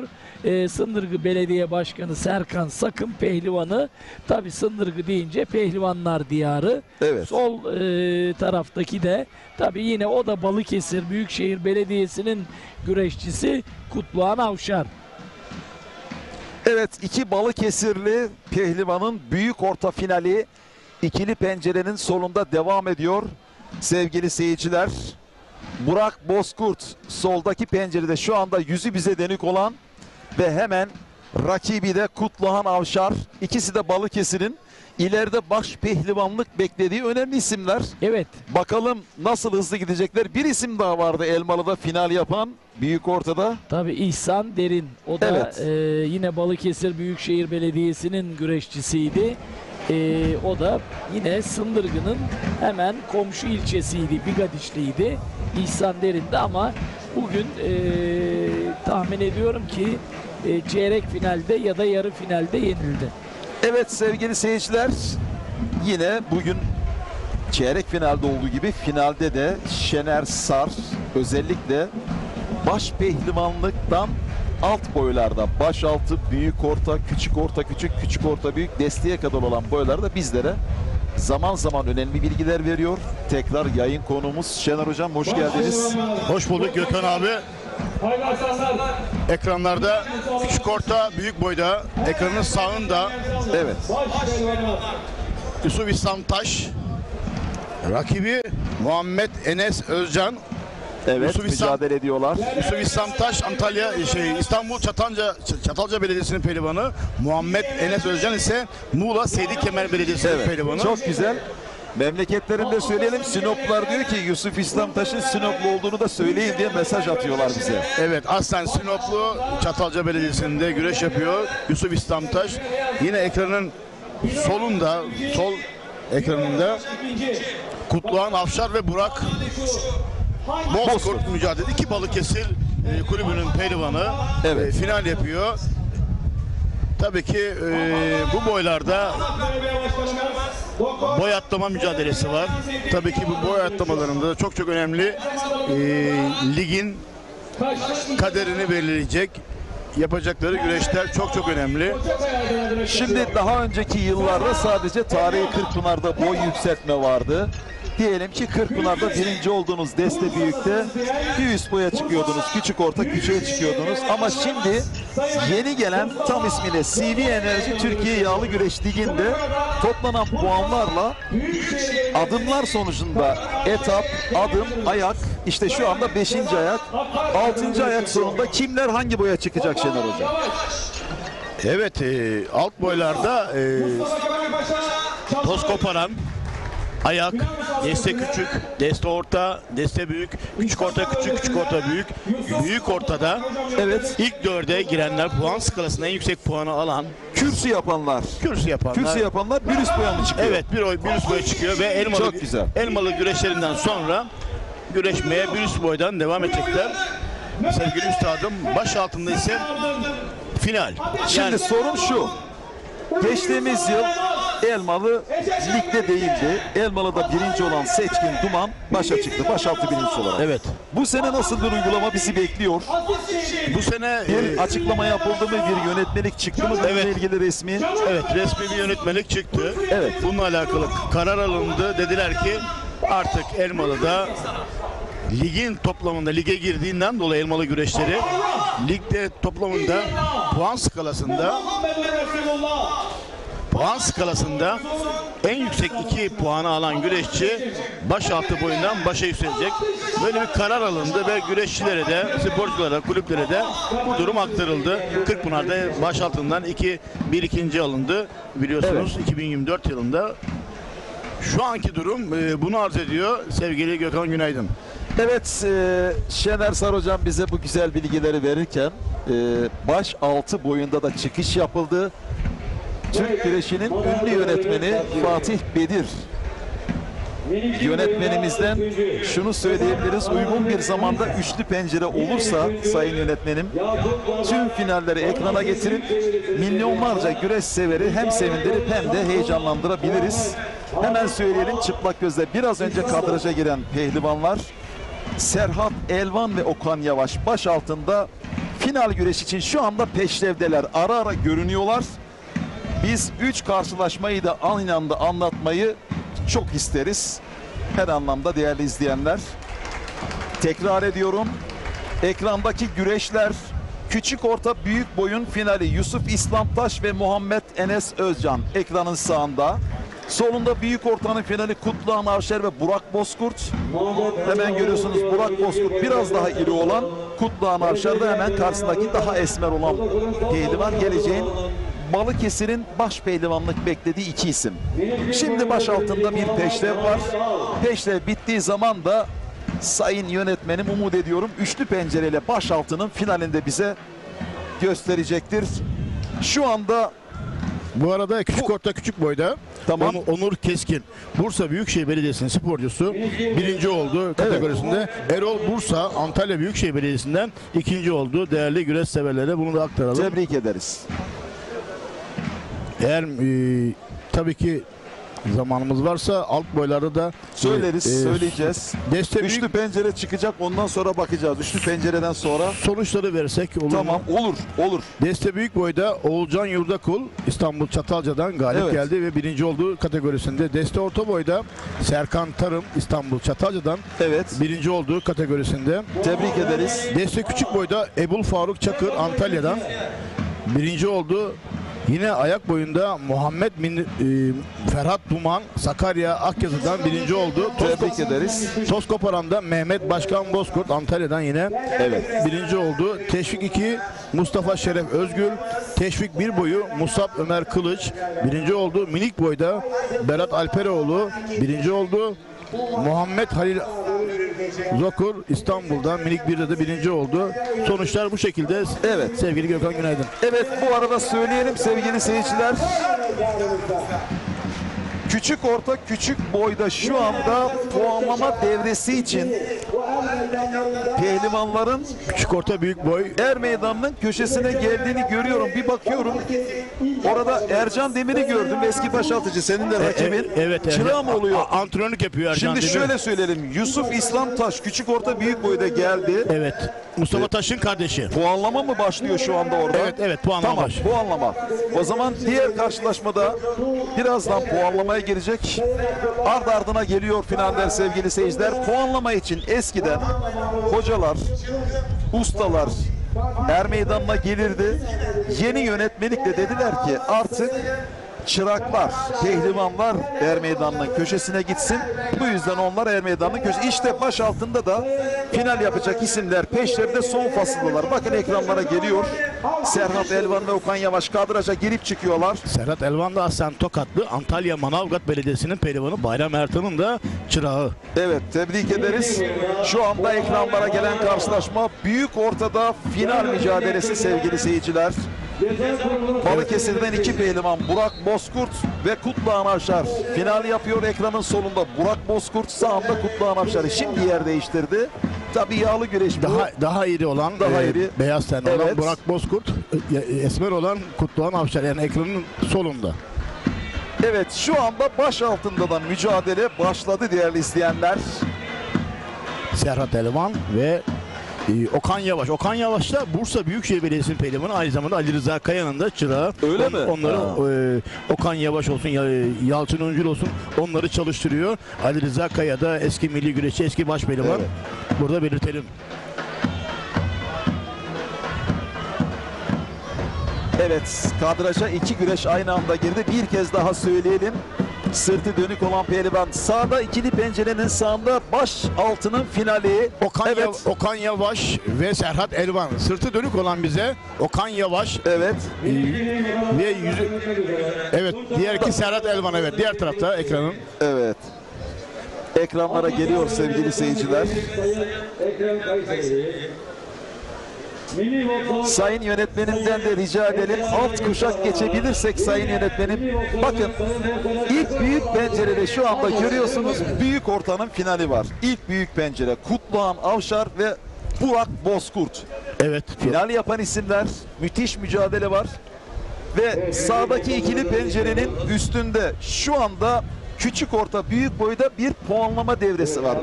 Ayağında kurdele olan Muhammed, bakıyorum bir kez daha. Muhammed Enes Özcan. Evet. Ve rakibi de zaten Yusuf İslam Taş, söylemiştik. Altta da baş altında müthiş bir final. Serhat Elvan ve Okan Yavaş ekranlarda. 3 finalde ekranlarda. Sayın yönetmenim birazdan isimleri ekrana bindirecektir. Tabii ki çok önemli alt boyların tabii ki ekrana verilmesi. Onların da tabii ki izleyicileri var. Sevgili Gökhan Günaydın. Evet. Alt boylar tabii ki baş pehlivanlığın geçtiği yoldur. Çok büyük emekler var, çok büyük hizmetler var, çalışmalar var. Ailelerin çok büyük emekleri var, hocaların çok büyük emekleri var. Tabii ki burada ekranlarımızda bunları verdiğimiz için bize ayrıca çok teşekkür ediyorlar. Biz de kendilerine teşekkür ediyoruz. Ve CV Enerji Yağlı Güreş ayaklarında federasyonumuzun, basın kurulumuzun ortak yayınında bunları vermekten de tabii ki bize görev düşüyor. Sevgili Gökhan Günaydın. Evet, çok teşekkür ederiz. Sayın yönetmenim Fatih Bedir şu anda isimleri bindirdi ekrana. Değişiklikler olursa söyleyeceğiz. Şimdi şöyle söyleyelim sayın yönetmenim, büyük bir değişiklik var. Yukarıdaki Muhammed Enes Özcan ve Yusuf İslam Taş doğru küçük orta büyük boyda final mücadelesi. Şimdi büyük pencere, büyük pencere başaltı. Evet, Serhat Elvan mücadelesi evet, ve şimdi Okan Yavaş. Başaltı. Doğru. Çok güzel. Diğer tarafta da Burak Bozkurt ve Kutluhan Avşar mücadelesi var. Evet sevgili seyirciler, 3 finalde ekranlarda baş pehlivan var. Tekrar er meydanına gelmeden kalan karşılaşmaları sizlere en iyi şekilde aktarıyoruz. Kurtları Er Meydanı'ndaki bu güzel heyecan şu anda ekranlarda. Katılım gayet yüksekti. Şu anda hava güreşmek için gayet uygun. Okan Yavaş ve Serhat Elvan burada mücadele eden isimler. Ekranlarını yeni açan izleyenler için tekrar söylüyoruz. Değerli izleyenler, Kurtlar Er Meydanı'nda final zamanı biraz sonra başpehlivanlıkta Enes Doğan ve Erkan Taş son karşılaşma için Er Meydanı'na bir kez daha gelecekler. İki genç isim. Birisi geçtiğimiz yılın başaltı birincisi Kırkpınar. Erkan Taş da bu yılın başaltı birincisi. Son 2 yılın başaltı birincileri Kurtdereli Mehmet Pehlivan güreşlerinde, aynı zamanda CV Enerji Türkiye Yağlı Güreş Ligi'nin 5. ayağında final için baş pehlivanlığa gelecekler. Bu çok önemli. Yukarıda puanlama var. Muhammed Enes Özcan, Yusuf İslam Taş arasında sevgili seyirciler. Ayağında kurdele olan Muhammed Enes Özcan. Küçük orta büyük boyun finalinde artık puan zamanı, yeniş zamanı diyoruz. Yapılacak hatanın telafisi olmadığı için pehlivanları gayet temkinli, biraz da uzak kaçak güreş yapıyorlar diyebiliriz. Tabii ki burada hakem, çayır hakemi uyarması gerekiyor. Tabii ki uyarıyorlar. Elbette ki güreşin hızlanması için uyarmak en iyi çözüm ve iki tarafı da güreşe girmemeleri halinde ihtar pasifite alacaklarını belirtmesi gerekiyor. Bunu yaptığınız sürece güreş daha hızlanır ve hareketlenir. Evet, büyük orta boyunda neler oluyor? İki Balıkesirli olduğu için Sındırgılı Bülent Yağcı'ya soruyoruz. Evet. Büyük ortanın finalinde son durum nedir usta? Evet sevgili Gökhan Günaydın. Büyük ortanın finaline geçmeden önce hemen küçük orta büyük boydaki puanlama güreşine hemen orada bir şey ilave etmek istiyorum. Evet. Orada bir şey ilave etmek istiyorum sevgili Gökhan Günaydın. Yusuf İslamtaş küçük boyda birinci olarak bu boya çıktı. Evet. Küçük orta büyük boya. Şimdi burada CV Enerji Türkiye Yağlı Güreş Ligi'nde de zaten puanı iyi. Burada da büyük ortaya çıkma durumu söz konusu Yusuf İslamtaş'ın. Evet sevgili seyirciler. Puanları daha iyi tutuyor ama yani küçük orta küçük boydan büyük ortaya çıktı Edirne'de. Şimdi Kırkpınar'da CV Enerji Türkiye Yağlı Güreş Ligi'nde de yine bir boy atlama durumu söz konusu. Lider. Yusuf İslamtaş'ın büyük ortaya da çıkma durumu söz konusu. Evet. Yani öyle de bir puan çekişmesi var artık. Yani küçük orta büyük boy finalinde. Tamam. Çok teşekkür ederiz Şener Sar. Zaman zaman konuğumuz olacak. Teşekkür ediyorum. Verdiğiniz güzel bilgilerden dolayı kolaylıklar diliyorum Şener Sar'a. Ben teşekkür ediyorum. Şener hocamızı uğurlarken zaten puanlama güreşi de sonuçlandı. Yusuf İslamtaş, Muhammed Enes Özcan'ı puanlayarak küçük orta büyük boyun birincisi oldu.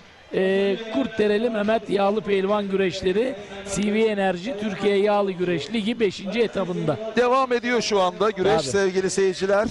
Son ayak Elmalı'da. Evet karşınızda baş altı boyunun finali.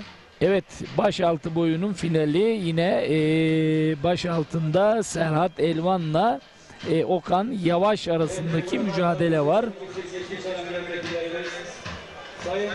Evet şimdi ekranlara ikili geliyor. pencerede ekranlarımıza hemen sevgili yönetmenimiz Fatih Bedir getirdi. İkili pencerenin solunda baş altında final Serhat Elvan Okan Yavaş.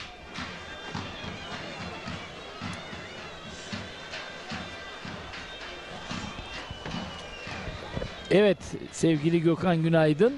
Yine ekranımızın sol pencerede ekranın sağ tarafında Serhat Elvan var. Sol tarafında Okan Yavaş var.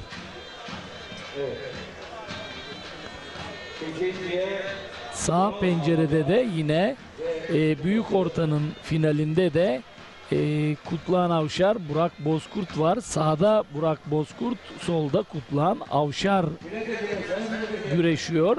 Tabii ikisi de Balıkesirli ama Burak Bozkurt Sındırgılıların çok şey beklediği artık 1961 ve 64 yılları Kırkpınar Başpehlivanı Sındırgılı Mehmet Ali Yağcı'nın takıp Sındırgı'ya getirdiği o Kırkpınar altın kemerini artık Burak Bozkurt'tan bekliyorlar. Burak Bozkurt'tan bekliyorlar. Artık Burak Bozkurt için Sındırgılılar onun büyük ortada CV Enerji Türkiye Yağlı Güreş Ligi'nde puanlar toplayarak Elmalı Yeşilyayla yağlı güreşlerinde de bu final yapıp birinci olup artık orada da o puanları alıp büyük ortadan başa çıkmasını istiyorlar. Tabi Burak'ın da yolu açık olsun diyelim. Kutluhan Avşar da tabi Balıkesir Büyükşehir Belediyesi'nin sporcusu. O da burada yine puan toplayıp Elmalı'da da puan alıp yine o da baş altına doğru yol almak istiyor. Evet Kurtdereli Mehmet Pehlivan güreşlerinde artık finaldeyiz değerli izleyenler. Evet Burak Bozkurt beline girdi. Kutluhan Avşar'ın tabi dengesini bozdu ve bastırdı.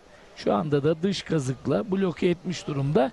Tabi oradan da yine başka bir oyun için hazırlık tertibatı yapıyor Burak Bozkurt. Bakalım Kutluhan Avşar avlanacak mı, yoksa paratını alıp Burak Bozkurt'a başka bir oyun yapmamak adına fırsat vermeyecek mi? Okan Yavaş'la Serhat Elvan arasındaki mücadelede de şu an biraz birbirlerini yokluyorlar. Pehlivanlar yukarıdan elenselerle dengelerini bozmaya çalışıyorlar ama rutin bir şekilde gidiyor. Daha henüz birbirlerine üstünlük sağlamadılar ama bu arada işte dedim ya, Kutluhan Avşar avlayabilir mi dedim. Neredeyse Burak Bozkurt'u orada avlıyordu. Neredeyse açılıyordu Burak Bozkurt. Oradan çabuk toparlandı. Kutluhan Avşar şimdi sağdan sarmayı vurmuştu ama vazgeçti. Künde pozisyonunda şimdi Burak Bozkurt da köstekledi, oradan kurtulmayı başardı derken dış kazıkla yine Kutluhan Avşar Burak Bozkurt'u bastırdı, bloke etti. Evet sevgili seyirciler, büyük ortada müthiş bir final izliyoruz. Kutluhan Avşar ve Burak Bozkurt karşılıklı hamlelerle birbirlerini bastırdılar. Şimdi bir künde var.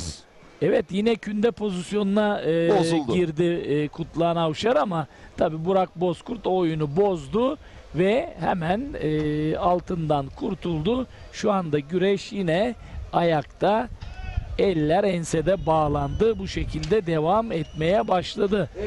Okan Yavaş ve Serhat Elvan arasındaki mücadelede de yine şu ana kadar birbirlerine bir hamle yapan pehlivan daha olmadı. Bakalım, biraz daha zaman geçmesini, birbirlerini tartmayı bekliyor pehlivanlar. Baş altındaki finalde güreş henüz yenilmiş değil. İkili pencerenin sonunda izliyorsunuz sevgili seyirciler. Bu arada diğer tarafta da bir tören var. O törende de Feyzullah Aktürk'ün bir madalya aldığını buradan sizlere söylüyorum. Evet sevgili Gökhan Günaydın, tabii ki biraz önce Türkiye Geleneksel Güreşler Federasyonu Başkanımız Sayın İbrahim Türkiş'in mülakatında bir özel ödül vermişti. Onun için bir tören yaptılar. Evet sevgili seyirciler, baş pehlivanlık için finalde güreşecek iki genç ekranlarda. Geçtiğimiz yıl Başaltı'nın Kırkpınar birincisi Enes Doğan solda ve bu yıl tarihi Kırkpınar'da Başaltı'nda birinci olan Erkan Taş sağda. İkili pencerenin sonunda izliyorsunuz. Son 2 yılın Kırkpınar Başaltı birincileri Kurtdere Er Meydanı'nda başpehlivanlık finali için bir kez daha Er Meydanı'na geldiler. Biraz sonra seyircilere tanıtılacaklar.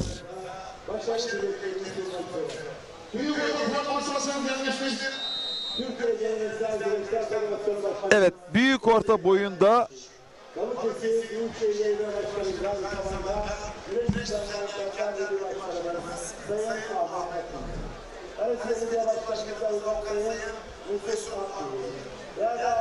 puanlama devresi anons edildi mi? Baş altında müthiş mücadele devam ederken Serhat Elvan ve Okan Yavaş arasında baş pehlivanlar birazdan Er Meydanı'na gelecekler sevgili seyirciler ve peşrevle baş pehlivanlık Kurtdere'nin son karşılaşması başlayacak. Şu anda Cazgır seyircilere tanıtım için ön hazırlığını yapıyor.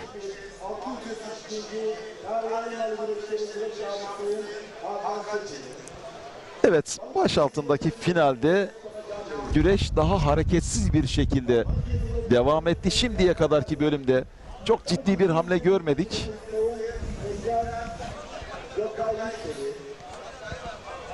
Pehlivanlar sanki puanlamayı bekler gibi güreş tutuyorlar. Buna zamana güreşmek diyor eskiler.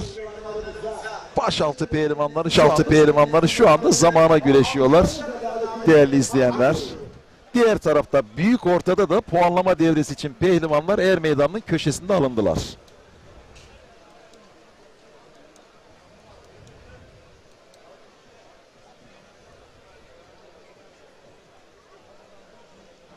Evet, tabii baş pehlivanlarımız salavatlanacak ama protokol bekleniyor.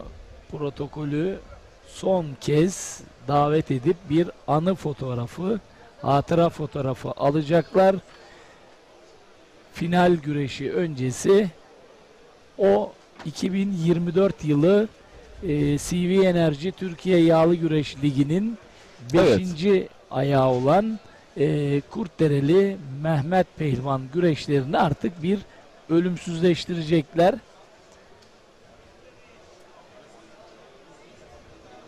O yüzden baş pehlivanların salavatlaması biraz gecikti. Ama tabii Okan Yavaş ve Serhat Elvan arasındaki baş altındaki finalde de biz biraz bekletildi dedik. Onlar da bekliyor bakalım. Nereye kadar bekleyecekler? Ama bunun sonunda zaman var. 30 dakika sonra puanlamaya gidecekler. Puanlamada da artık mutlaka ikisinden birisi bir hata yapıp hatayı da değerlendiren artık Kurtdereli Er Meydanı'nın başaltı birincisi olacak. Evet, ana devrede artık yarı zaman diyebiliriz başaltı için. Sevgili seyirciler. Evet, baş pehlivanlar finalden önce protokolle birlikte fotoğrafçılara poz verecekler. Sındırgılı Bülent Yağcı Balıkesirli olması sebebiyle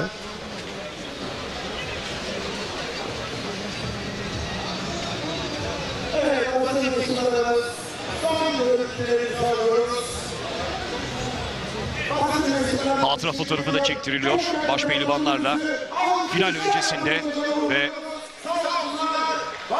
protokol yerini aldıktan sonra final müsabakası başlayacak.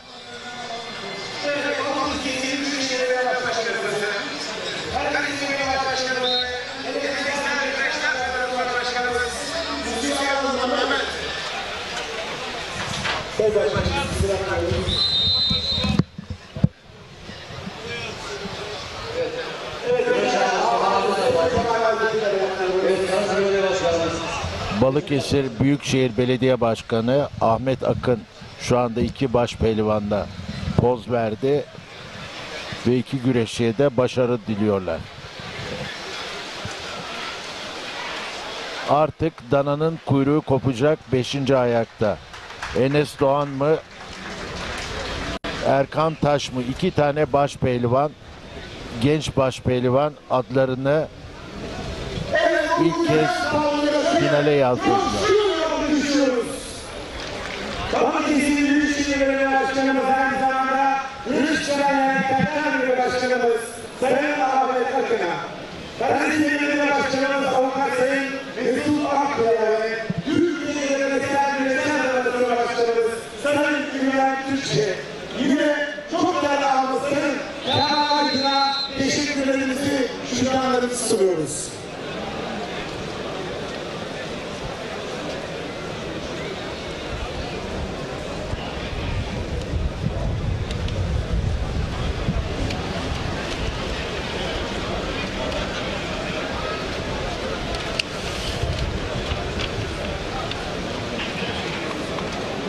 Protokol tribünü de yerini aldıktan sonra baş pehlivanlıkta mücadele edecek güreşçiler Erkan Taş ve Enes Doğan salavatlanarak Er Meydanı'ndaki yerlerini alacaklar. 64. Geleneksel Kurtdereli Mehmet Yağlı Pehlivan Güreşleri baş pehlivanlık final müsabakaları yapılacak. Baş pehlivanlarımızı kuvvetli bir alkış istiyoruz. Kırkpınar Başçazgırı Eminger iki pehlivanı şu anda salavatlayacak. O da Şükrü Kayabaş'tan 60 yıl bu çayırlarda emek veren Başçazgır Şükrü Kayabaş'tan görevi devraldı. Antalya Türkiye'de faaliyet gösteren Emrah Erdoğan İnşaatlar Yönetim Kurulu Başkanı, İş insanı Sayın Emrah Erdoğan adına güreşiyor. Yine Antalya Konyaaltı Beach Park'ta faaliyet gösteren Şehitli Kafe sahibi Hasan Tanrı'na şükranlarını sunuyor. 2023 yılı tarihi yapılan baş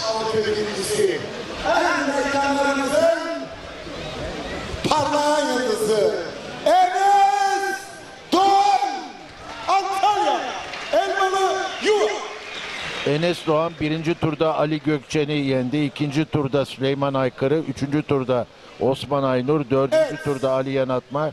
Çeyrek finalde Ali Gürbüz gibi lig birincisini mağlup etti. Yarı finalde İsmail Balaban'ı mağlup ederek adını finale yazdı. Sayın Muhittin Böcek adına güreşiyor.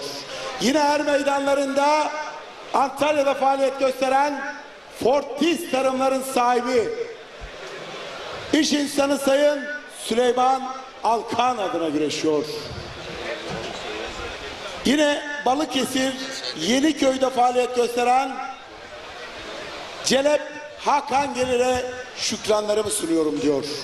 2024 yılı Tarihi Kırkpınar başaltı birincisi er meydanlarımızın Çiçeğiburnu'nda baş pehlivanı Erkan Taş Sinop Duran Sarıyer. Baş pehlivanlar bir tarafta Erkan Taş, diğer tarafta Enes Doğan. 2024 yılı Türkiye Halı Güreşi'nin yükselen yıldızları. Geçen yıl başaltında birinciydi Enes Doğan. Bu yıl başaltında birinci oldu Kırkpınar'da. Erkan Taş. Bir alkışla değerli hocama. İki çok genç baş pehlivan.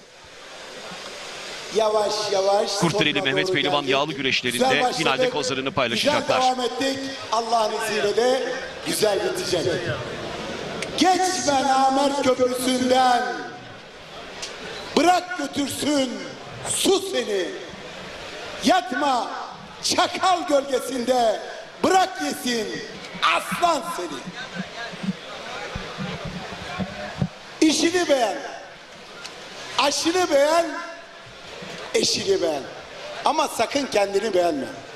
Fidan büyüt. Garip doyur. Yetim besle. Ama kim besleme. Oku. Okumaktan zarar gelmez. Oku ama sakın lanet ve beddua okuma. Ev al. Araba al. Mal al. Mülk al. Ne alırsan al. Ama sakın alma. Çifte tel oyna. Horon oyna. Zeybek oyna. Ne oynarsan oyna. Ama sakın ha sakın namusla, hele de hele ekmekle oynama.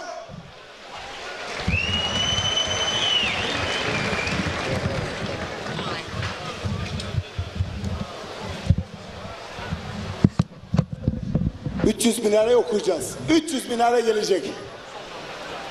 Bir Aliço'ya geleceğiz. Büyük ustayı yad edeceğiz. Gün oldu Aliço, gün oldu Mümin, Okyanusta Yusuf, karada Emin. Beklerken katrancıyı Karahmet'im, Pirlerhanesi'nden çıka geldi. Kurtdereli Mehmet'im.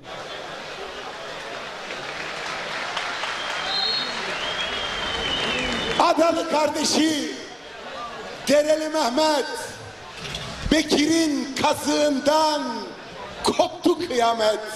Koca Filiz, Kara İbo, Mehmet Ali Yağcı, Sındırgılı Şerif, Bandırmalı, Karali, Hasan, Sabri Acar, Rabbim, Allah'ım selamımı, Fatiha'mı onlara ilet.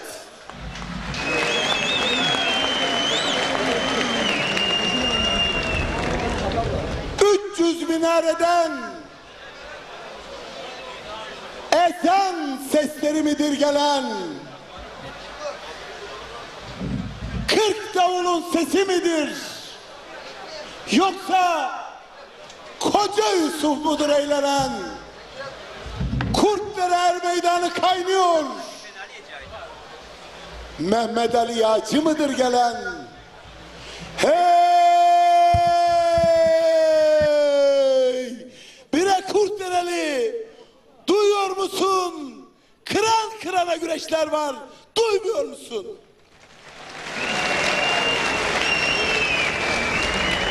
Efendim, saygılarımı sunuyorum. Sevgi, saygı, hoşgörü insanları insan eder. Beni de tanımak isterseniz Tarihi Kırkpınar'a adını altın harflerle yazdıran efsane baş Cazgır Şükrü Kayabaş'ın çırağı. Antalya Evliyalar Diyarı Elmalı'dan Cazgır Emin Ger. Allah Allah. İllallah. Muhammedur Resulullah. Hadi aziz seyircim, son kez baş pehlivanlarımıza hep beraber alkışlarla diyelim maşallah. Allah! Kırkpınar baş cazgırı artık Emin Ger. Burada önce seyirciyi coşturdu. Sonrasında baş pehlivanları salavatladı ve işte genç baş pehlivanlar final için peşrevdeler. Faruk, az önce Emin Ger çok güzel bir mani okudu. O maniyi 100 minareler, Allah rahmet eylesin, Pele Mehmet, Mehmet Tura bunu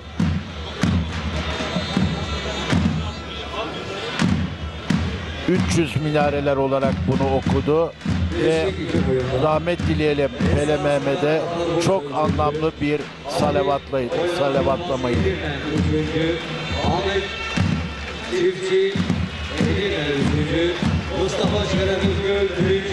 300 minare beytinin de baş mimarı diyelim. Hangi duyguyla, sahnayla onu yazdı bilmiyoruz ama çok büyük bir önemli dizelerle o büyük beyti ortaya çıkartan Mithat Birer'e de buradan selam, saygı ve hürmetlerimizi yollayalım. Hakikaten o da İsmet adlı değerli büyüğümüzün çıraklarından biri ve bir halk ozanı. 300 minarenin başyapıtı kendisidir. Bu gerçeği de buradan dile getirmek isterim. Sağ ol. Zaten yağlı güreş nedir? Atasına ve mirasına sahip çıkanlardır. Sen de böyle bu işe sahip çıktın. O 300 minareler sözlüklerini yazan kişiye de burada selamlarımızı iletelim. Bunu da çayırlara uyarlayan Mehmet Tura'ya da rahmet dileyelim. Hani derler ya, işte merhum ustamızın o dizelerini gönülden söylemesiyle ete kemiğe bürünmüş derler ya. Yani herkes beyit ya da şiir yazabilir ama onu halka mal etmek kolay değil. Hepsine yürekten teşekkür ediyoruz. CV Enerji Türkiye Yağlı Güreş Ligi'nde 3.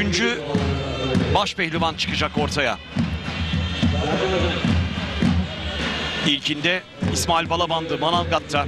Sonra 3 baş pehlivanlık elde etti Şahin Bey'de, Seka Park'ta, Aybastı'da Ali Gürbüz. İlk kez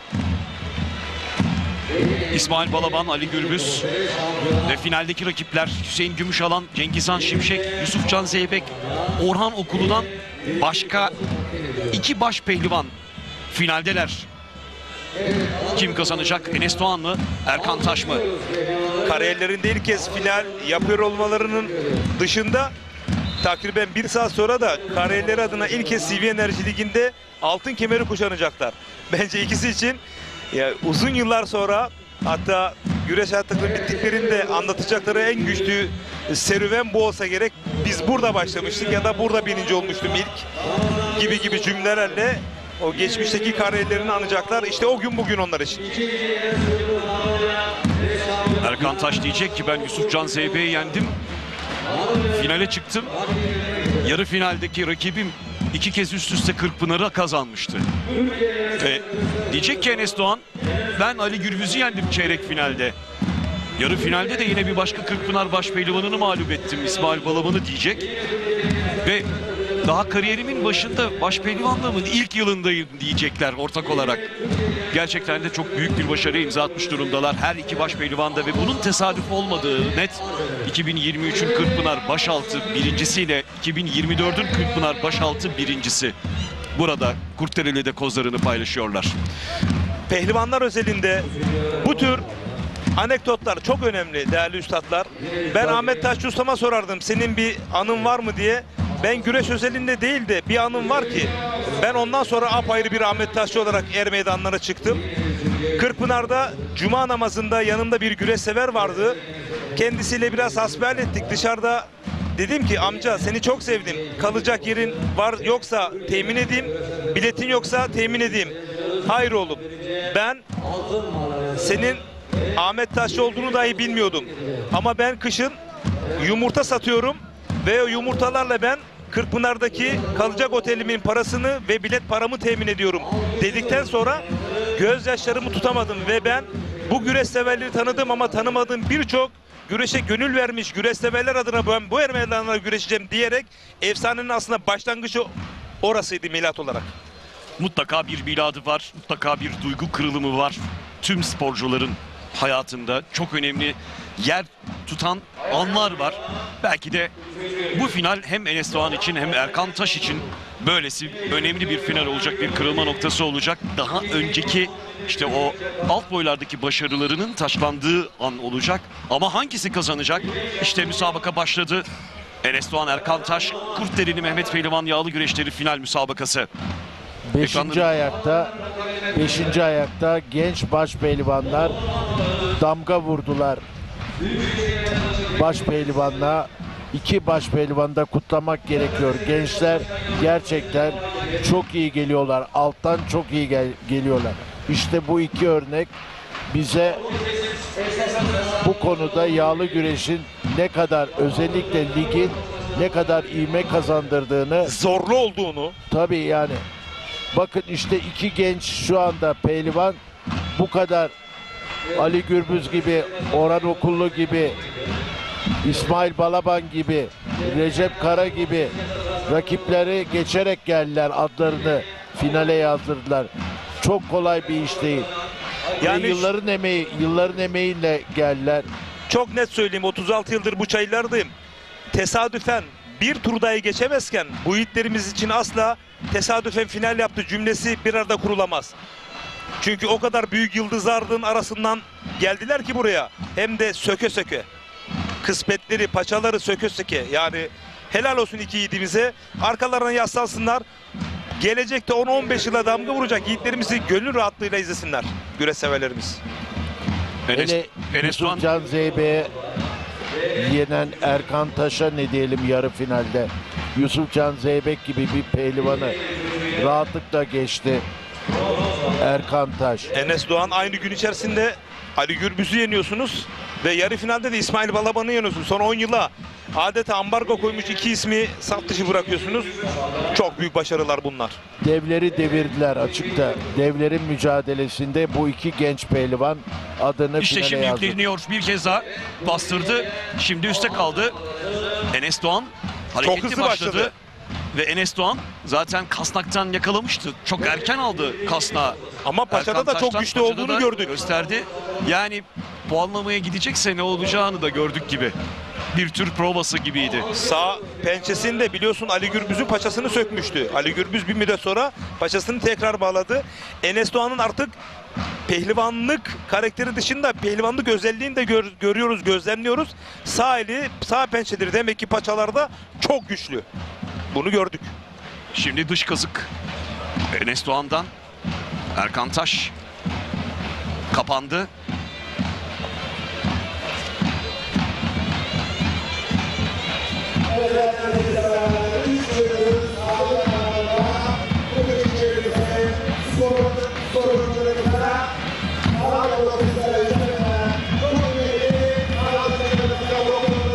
Bilekten yakaladı, şimdi büktü.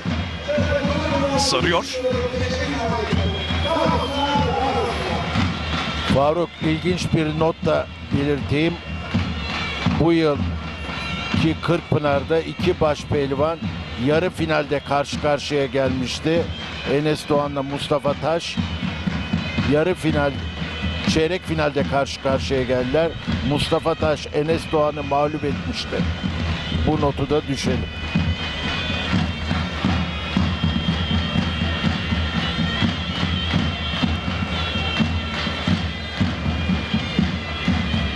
Bakalım Erkan Taş mücadeleyi ayağa taşıyabilecek mi? Kalkarken dikkatli kalkması gerekiyor. İyice büktü bacağı, bu kez sol bacağı. Onu hemen düzeltelim. Mustafa Taş'a yenilmişti Enes Doğan. Yani bir Taş sülalesinden bir başka pehlivana mağlup olmuştu.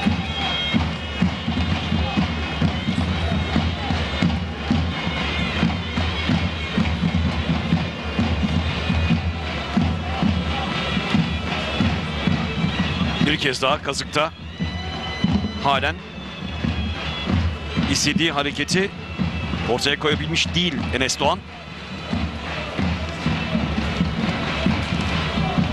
Paçaları çözmeye çalışıyor. İyice bastırdı ensesinden rakibini yere doğru.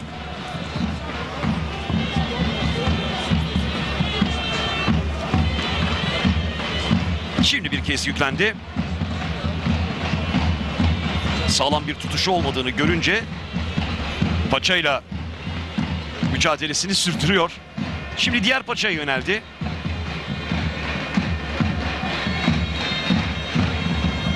Yani Enes Doğan kolay gelmedi arkadaşlar. Şahin Bey'deki güreşlerde Enes Doğan Feyzullah Aktürk'ü mağlup etmişti çeyrek finalde. Yarı finalde Ali Gürbüz'le karşılaşmıştı. Ali Gürbüz'e yenildi. Ali Gürbüz Cengizhan Şimşek'i mağlup ederek Şahin Bey'de baş pehlivan olmuştu.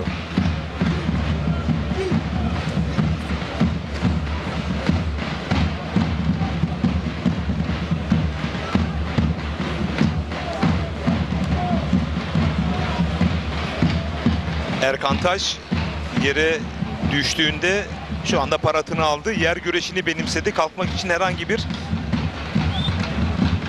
tertibat almadı. Erkan Taş da dış kazıkta yakaladı. Şimdi gerdanladı. Yaydırmaya çalışıyor.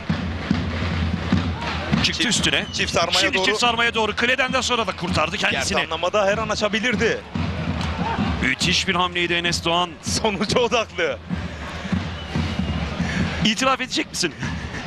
İlk yayından önce konuştuğumuzu itiraf etmeye hazırlanıyorsun değil mi? Anladım ben. Hakikaten uzun uzadıya soluklu bir mücadele beklerken o kasnak ve paçadan bastırması benim için yine sürprizdi. Hele şimdiki sarmadan gerdanlama senin öngörün erken bitebilme noktasında. Ya sen söyle lütfen, bana söyletme. Hayır, gerçekten öyle değerli güreş severler.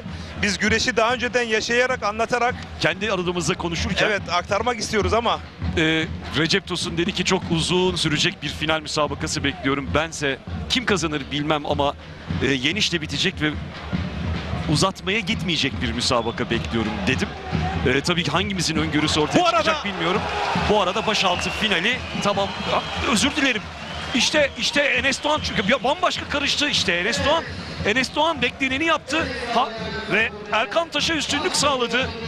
İnanılmaz bir finaldi gerçekten. Tebrik ediyorum seni. Erken bitecek dedin.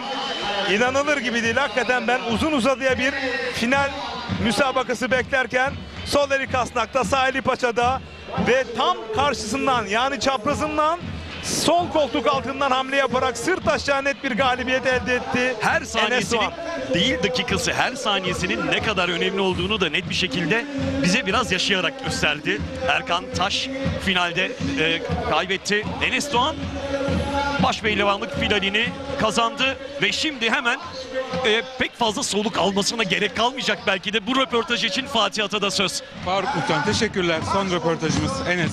Çok hızlı bir karşılaşma. Galip geldin. Belki terlemedin, yorulmadın bile ama bir taraftan da soluk soluğasın. Neler söyleyeceksin? Öncelikle Allah'ıma binlerce şükür olsun. Çocukluktan geldim bu sahalarda. Bana boş boyunda da kemer alıp birinci olmayı nasip etti. Buradan Kemal Hocama, Elisam Hasan Cengiz'e, Ramazan Usta'ma, Salih Şentürk abime, ağam Emrah Erdoğan'a, tüm beni seven köyüme, yuva köyüme, herkesten Allah razı olsun.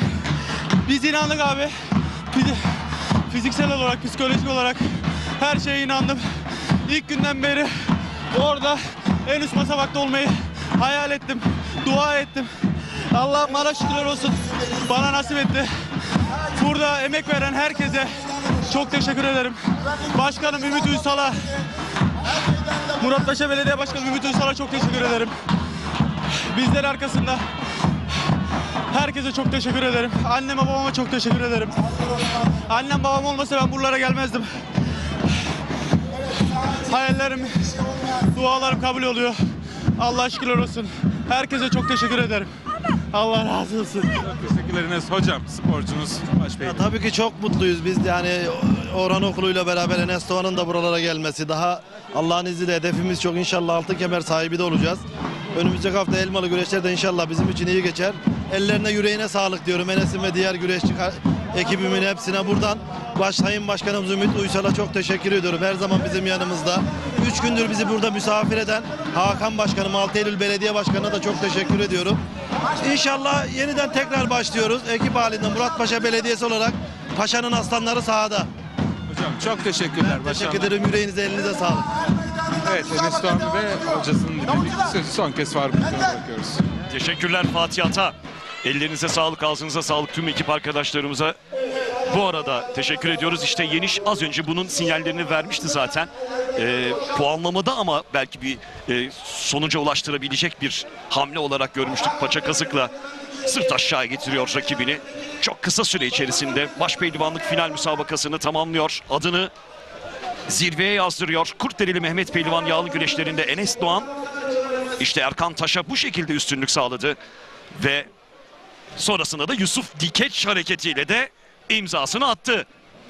Dünyada ses getiren bir işaret oldu bu Yusuf Dikeç işareti, Yusuf Dikeç hareketi. Sanırım Enes Doğan'la da çayırlarda anılmaya devam edecek. Ve o da yüksek ihtimalle bu fotoğrafla, bu görüntüyle viral olacak. Bu arada çok enteresan, yani Enes'in bu çıkışı tesadüf değil. Aybastı'da çeyrek finalde Orhan Okulu'ya yenilmişti. Şimdi dilersen puan durumunu Şimdi artık netleşti her şey. Bir puan durumunu netleşti. kesinleştirelim. Ali Gürbüz 56 puanla lider olarak kapattı. Yusuf Can Zeybek 41 puana sahip ikinci sırada. Arada 15 puanlık fark var. Şimdi şunu da vurgulayalım, açıklayıcı olalım. Bir saniye abi. 56 arada 15 puanlık fark var. Bu fark kapanabilir bir fark. Kapanabilir tabii. Çünkü maksimum ilk tur müsabakası yaparak 23 puan alabilir. Başpehlivanlık finaline yükselen güreşçi, kazanan güreşçi. Dolayısıyla halen hiçbir şey bitmiş değil ama arada 15 puanlık farkın da az olmadığını vurgulamamız lazım. Tabii. Şampi gibi şu anda Ali Gürbüz. Buyursunlar, üçüncü Enes Doğan oldu değil mi? Enes Doğan 39 puanı var. Bir anda hem Orhan Okulu hem İsmail Balaban'ı geride bıraktı finalde kazanarak. İsmail Balaban 33 puanla 4. sırada. Erkan Orhan Okulu 32 puanla 5. sırada. Şimdi Orhan Okulu'nun artık şampiyonluk şansının kalmadığını bir kez daha ifade edelim. Çünkü arada 24 puanlık fark var ve az önce ifade ettiğim gibi Elmalı'dan en fazla 23 puan alabilir. Ayrıca hem kendisinin bu performansı göstermesi yetmediği gibi diyelim ki 24 puan olsaydı bu sefer de eşitlik kriterleri devreye girecekti. Yani dolayısıyla 39 puana sahip olan Enes Doğan şu anda durumunu ona hesaplamamız lazım. Şimdi Erkan Taş'ı 17 puanlık fark var. Görüyoruz. Bir saniye, Enes Doğan aralarında 17 puanlık bir fark var.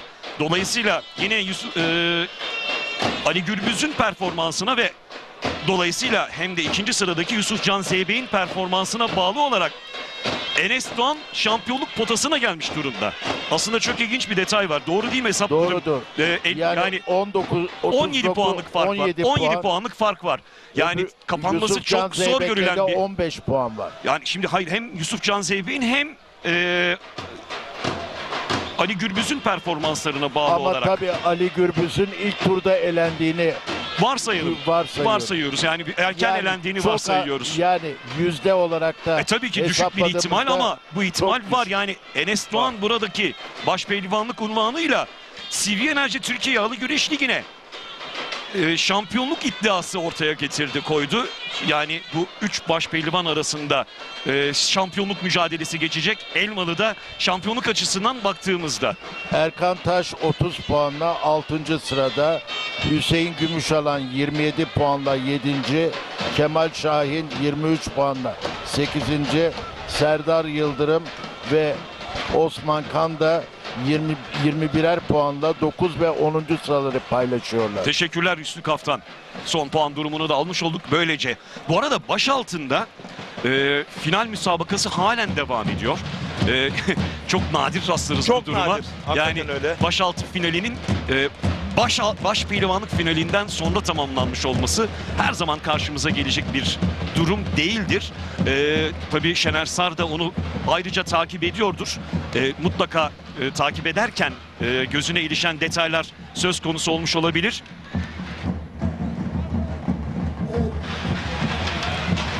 Şener Sar, nasıl geçiyor müsabaka baş altında? Evet, Serhat Elvan ve Okan Yavaş arasındaki mücadele, ayakta ikisi de tabii ki risk almıyor şu anda. Neden almıyor? Yapacakları bir hata. Tabii ki bugün şampiyonluğu kaybedebilirler. O yüzden çok temkinli. Hem Serhat Elvan yarı finalde zorlu bir rakip. Başaltının lideri Tolga Turan'ı yenerek finale geldi. Bunu da ayrıca belirtelim. Yani ne kadar zorlu olduklarını, birbirlerine karşı ne kadar zorlu olduklarını gösterdiler. Evet, ve şimdi finalde de daha temkinliler. Tabii ki temkinliler. Burada sıralama her an değişebilir ama şu anda beline girdi. Okan Yavaş kaçırdı. Ama sonuç alamadı. Belki de biraz daha sürecektir bu müsabaka. İşte bir kez daha ekranlarınıza yansıyor Enes Doğan'ın paça kazıktan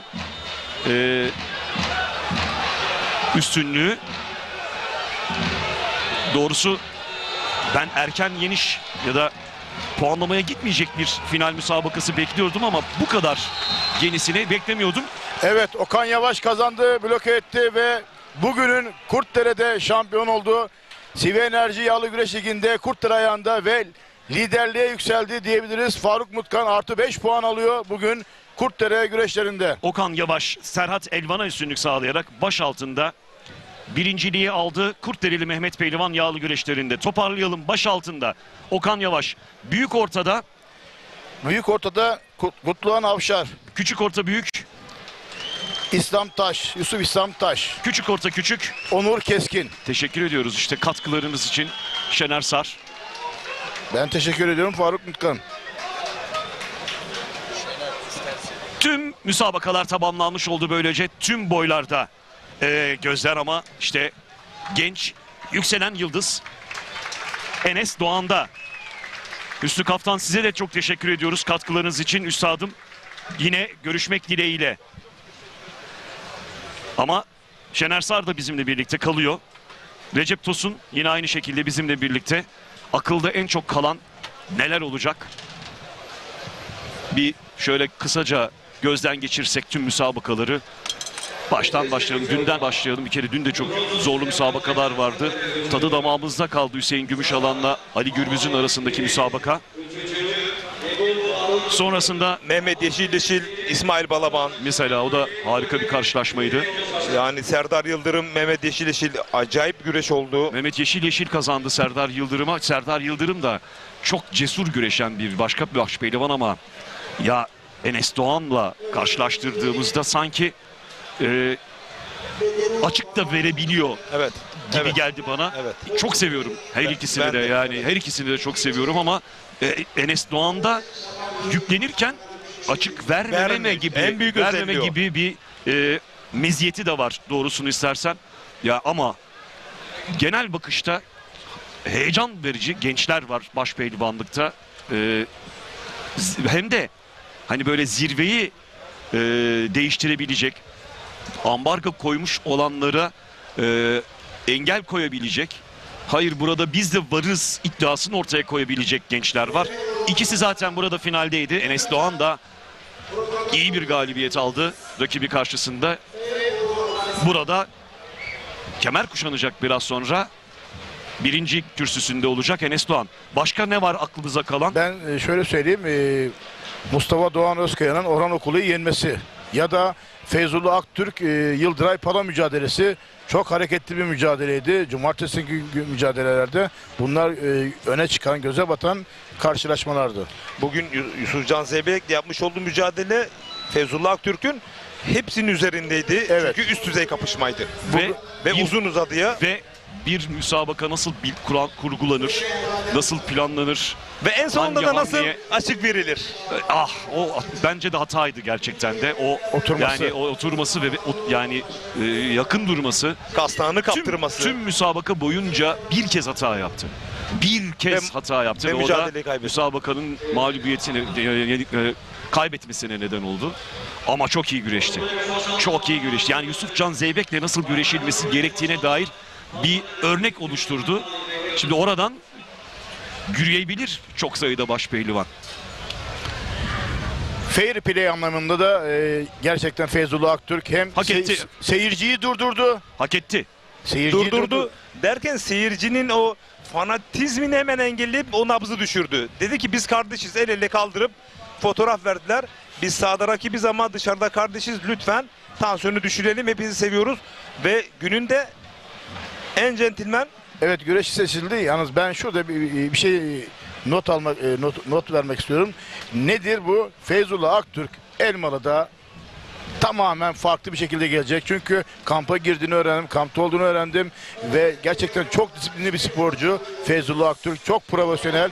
Ben diyorum ki Feyzullah Aktürk Elmalı'da müthiş mücadele tekrar çıkaracak diyorum. Sadece Elmalı değil, önümüzdeki yıl Kırkpınar'da birçok gidişatı değiştirebilecek, dengeleri bozabilecek en güçlü pehlivanlardan biri olarak görüyorum. Tabii ben Elmalı için 2 haftası var ama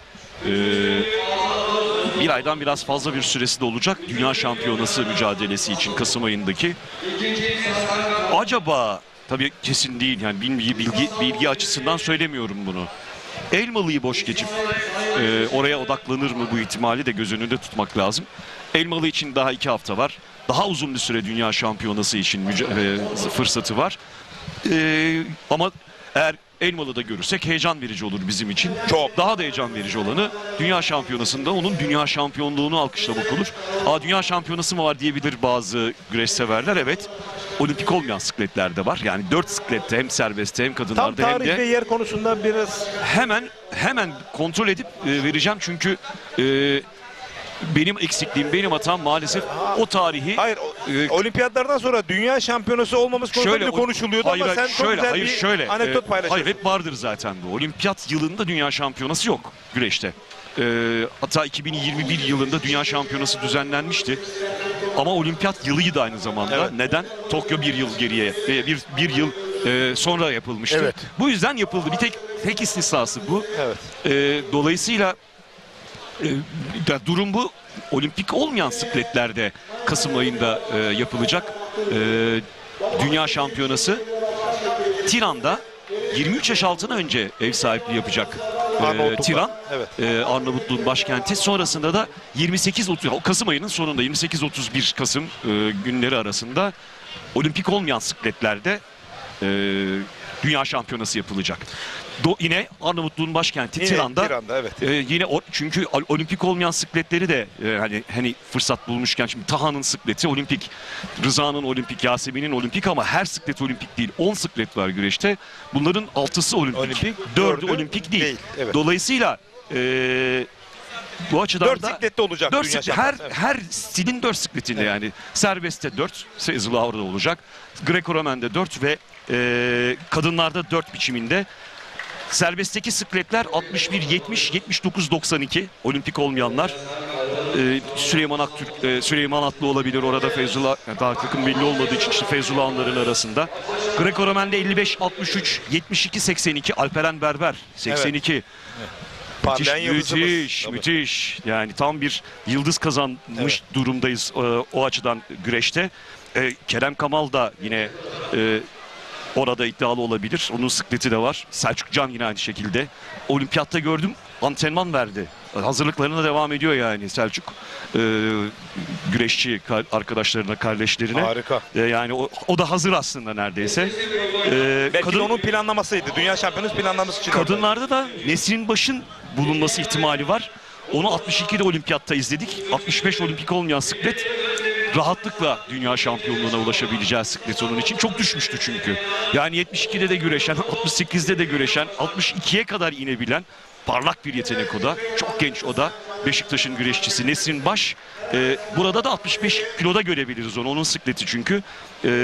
Dolayısıyla yani oradan da düşünsene 3-4 dünya şampiyonluğu gelebilir. Gelebilir. Yani moraller düzelebilir. Olimpik olmadığı için bazen geri planda kalabiliyor ama hem Türkiye'nin hem de bu sikletlerde dünyanın önde gelen güreşçileri dünya şampiyonası olimpik olmayan sikletlerde mücadele edecekler. Peki şöyle bir şey olabilir mi Faruk'cum? Feyzullah Aktürk tamamen yağlıya dönme durumu var mı ya da minderi devam ettirmeyebilir mi? Ben bildiğim kadarıylasını söylüyorum. Yani şimdi söyledik hani bu şu kesin olduğu anlamına gelmiyor. Evet. Bir dünya şampiyonluğundan sonra bir ihtimal olabilir. Böyle bir sözü var çünkü Feyzullah Aktürk'ün. O dünya şampiyonluğu geldikten sonra artık ne istiyorsa ona da yönelebilir. Feyzullah'ın bu sözü var ve bu sözü tuttuktan sonrasında artık o karar kendisine ait olacak. Dolayısıyla önce burada bir dünya şampiyonluğu ve ardından onun kararı geçerli olabilir. Evet. Tam olarak Feyzullah kaç yaşında? Gerçekten niye benim bilmediğim veya bildiğim ama ezberlemediğim, hatırlamadığım şeyleri soruyorsunuz? Ne güzel, iyi ki varsınız. Hemen ona da bakalım. Notlarımızda var Feyzullah Aktürk'ün bilgileri 25 yaşında. Daha genç. Daha genç, evet. Daha genç, çok genç daha. Çok genç. Yani Ahmet Taşçı Ustam'ın güreşe başladığı yaşı. Düşün yani. İlk kez kısmet giydiği yaş. 25 yaş. bayağı bir geç. O zaman için belki alan olabilir ama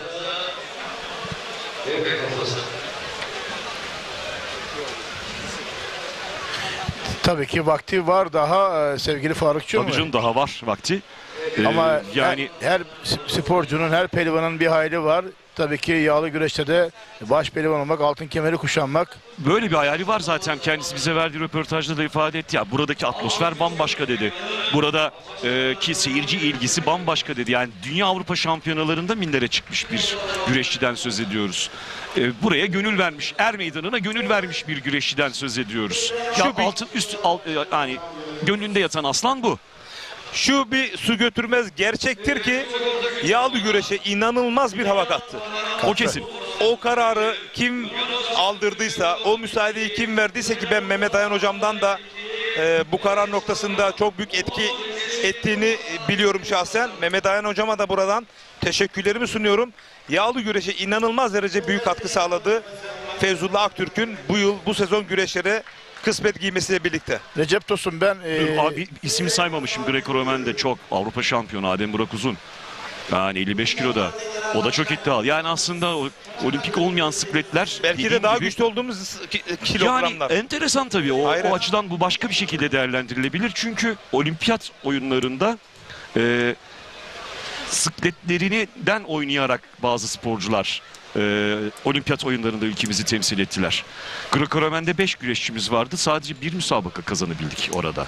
Yani bu ve Greco-Romen'i 36 yıl sonra madalyasız geçirdik.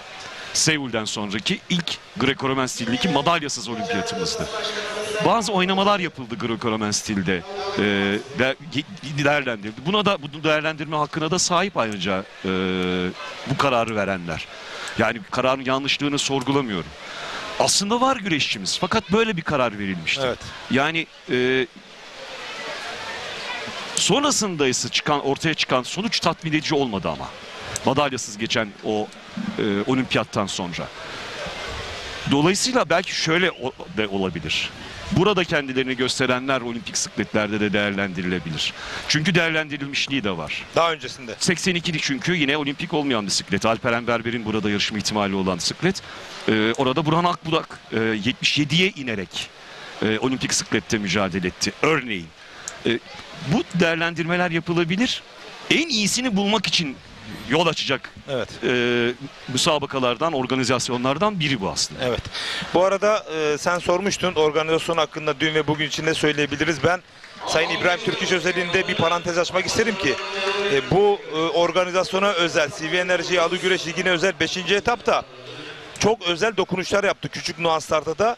Birincisi baş pehlivanların ilk tur kurallarını saha içerisinde değil dışarıda soyunma kabininde yaptırdı. O çok doğru bir karar oldu kesinlikle. Tam 1,5 saatlik bir zaman dilimi kazanımı oldu. Mükemmel Zamanla oldu. yarışıyoruz ekranlarda. Hatta belki ikinci turun bile bu şekilde yapılması onun da müjdesini verdi. Bunu da kurmaylarla planlayacağız dedi. Söz konusu olabilir. Gerçekten de öyle. Tamam, evet, yani baş pehlivanları görmek istiyoruz. Onları bir toplu halde görmek istiyoruz. Onların kura çekimini takip etmeyi arzu ediyoruz ama hatta ben bazen şu bile olabilir düşüncesindeyim. Özellikle CV Enerji Türkiye Yağlı Güreş Ligi'nde bu uygulanabilir. Diğer yağlı güreşlerde bu biraz zor. Seri başı uygulaması yapılıyorsa, AB uygulaması yapılabiliyorsa, kurayı baştan bir kere çekip ondan sonrasında kimin kimle eşleşeceği hususunda bir İngilizce bracket, ben çatal demeyi tercih ediyorum. Böyle bir müsabaka sistemi bile oluşturulabilir. Yani turlara ilerledikçe kimin kiminle ön karşılaşma ihtimalinin olduğunu gördüğümüz bir tablo bile oluşabilir. Yani bu da düşünülebilecek bir başka detay çünkü. Çünkü rahatlıkla uygulanabilecek bir şey. Eğer seri başı uygulaması yapıyorsanız bunları rahatlıkla belirleyebilirsiniz ve belirledikten sonra da bir daha hiç kura çekimi yapmaya gerek duymayabilirsiniz. İkinci nuansta şu oldu. Sayın İbrahim Türkiş ve kurmayların yapmış olduğu dokunuş. CV Enerji Yağlı Güreş Ligi'nin planlanmasındaki ilk adım neydi? İlke Kırkpınar'a en ileri gidebilmesi. Yani bir Kırkpınar'ın provası niteliğiydi. Dolayısıyla Kırkpınar'da ne var? Pazar günkü finaller günü, çeyrek final. 4 CV Enerji etabında son 16 bırakılıyordu. Ama bundan sonra artık belli ki çeyrek finaller bırakılacak. Madem biz Kırkpınar provası ve Kırkpınar için Nirvana niteliğinde en güçlü organizasyonları planlıyorsak çeyrek finalde de pazar günü bırakılmalı ve 4 tur değil 3 turda daha verimli pehlivanlardan performans alalım diye. Öyle de olmadı mı Şener Sar, sözünü kesiyorum ne olur. Öyle de olmadı mı? Çünkü yarı finalin ne kadar sürdüğünü biliyoruz. İşte final ne kadar tamamlandı. Diri güreşçiler sahne aldılar ve aldıkları sahneyi de çok iyi doldurdular. Son 16 nasıl oldu? Ne sabırlı güreştiler. 11 tane puanlama anlattık burada. Çünkü hele sonuncusu 1,5 saat sürdü yaklaşık. Çünkü sonraki tur ertesi güne kaldı finallerde. Demek ki son 16 bir organizasyonun kırılma turu. Belli ki pehlivanlar buna odaklanıyorlar. Ben bundan dolayı Sayın İbrahim Türkiş'i yöneticilik noktasında almış olduğu bu radikal kararlardan dolayı şahsım adına tebrik ediyorum. Şener Sar. Evet Recep Tosun, tabii ki Cuma günü bu musabakaların başlaması çok önemli. Çünkü sporcu katılım açısından ve spor musabakaların gece yarılarına kadar sürmesini engellemek amacıyla Cuma günü, Cuma namazından sonra güreşler başladı. Bu çok önemli bir durum. Diğer tarafta da çeyrek finale pazar gününe bırakılması da ayrıyetten önemli alınmış bir karar. Onu da söyledi başkan. Belki Cuma günü ilk tur müsabakalarını yapabiliriz. Bunu söyledi başkan. Yani çünkü şu da bir gerçek ki bir hayli sıkıştırıyor. Hem pehlivanları sıkıştırıyor, hem yayıncıları sıkıştırabiliyor. Hem izleyenleri belki de yine aynı şekilde. Perşembe günü Cuma günü birinci tur müsabakaları yapılır. Ve ertesi gün ikinci turdan başlanır. 3 güne yayılır. Cumartesi ikinci turdan başlayarak ikinci, üçüncü, dördüncü tur 3 tane. Cumartesi, pazar günü çeyrek final, yarı final yine 3 ayak. Dolayısıyla bu şekilde de tamamlanabileceği yönünde çalışmaların olduğunu Sen ifade zaten etti. Bunu birebir özelde bana söylemiştin. Pehlivanların bu kadar uzun soluklu organizasyonu sürdürebilmesi zor dedim performans olarak. Hakikaten çok zor. O gün için çok zor. Evet. Yani bugün için çok zor bu ama da dağılırsa o zaman sürdürülebilir. Yalnız tabii bu Enes Doğan'ı pek ilgilendirmiyor olabilir, biliyor musun? Neden?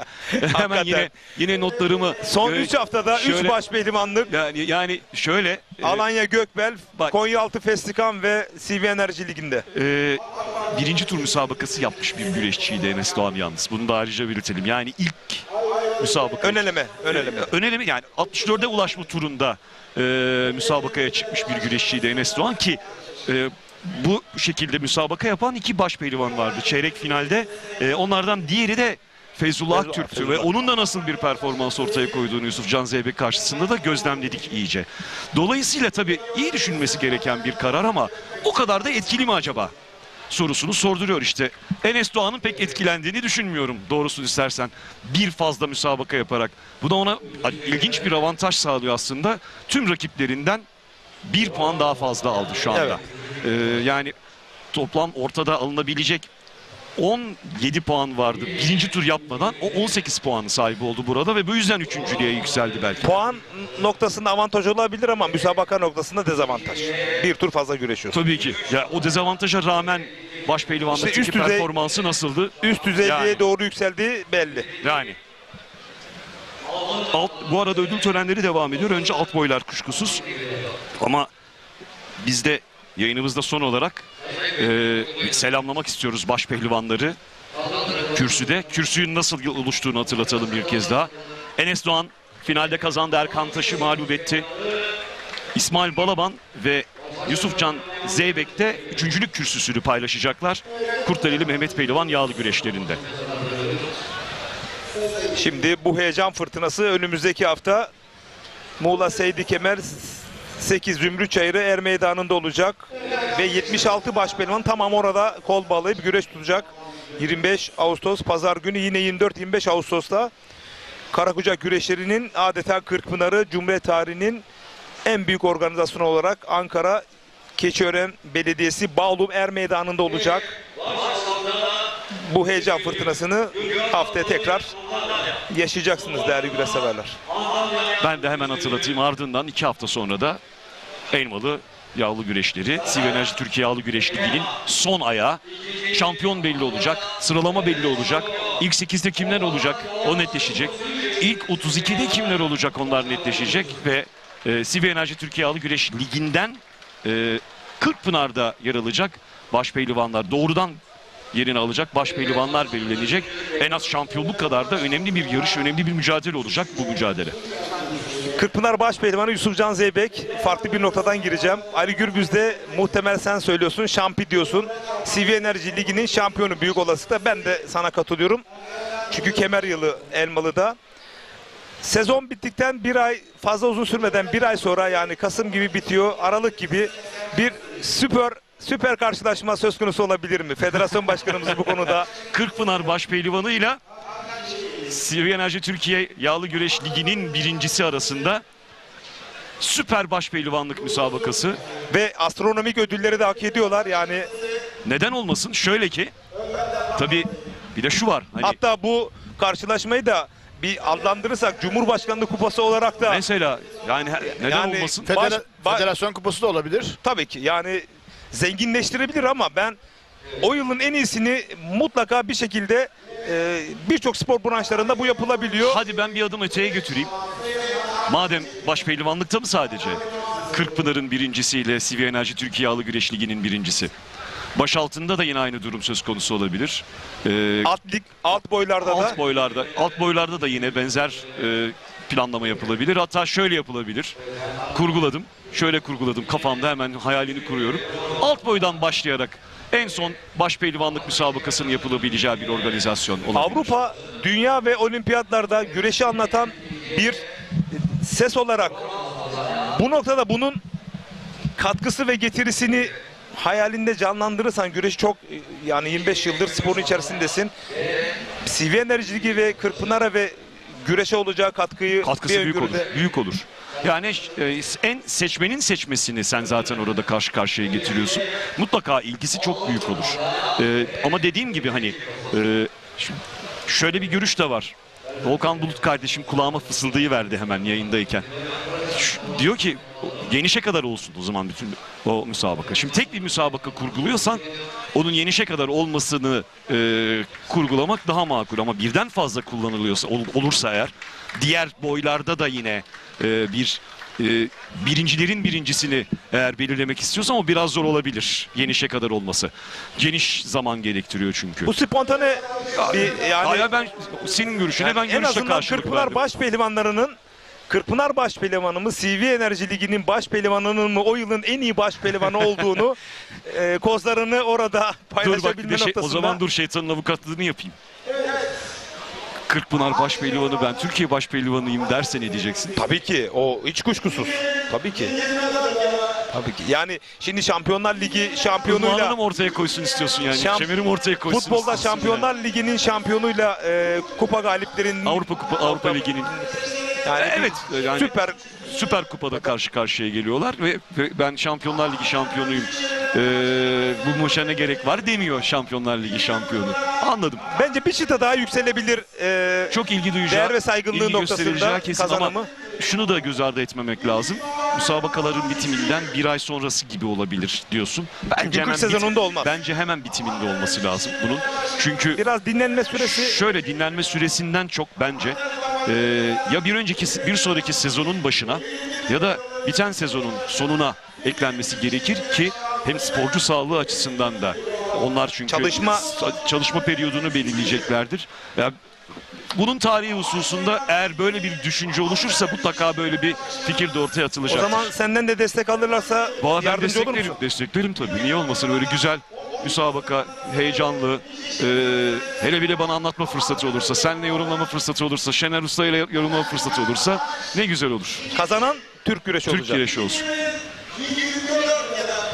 Şimdi işte artık başpehlivanlar kürsüde boy gösteriyorlar. İsmail Balaban ekranlarınıza. Biraz da sakatlıkları etkili oldu. Hem Yusuf Can Zeybek'in hem İsmail Balaban'ın. Onlar hem yarı final müsabakalarında üst üste ardı ardına dizlerinde sakatlık yaşadılar. Doktor müdahalesine ihtiyaç duydu. Özellikle İsmail Balaban'ı çok olumsuz etkiledi.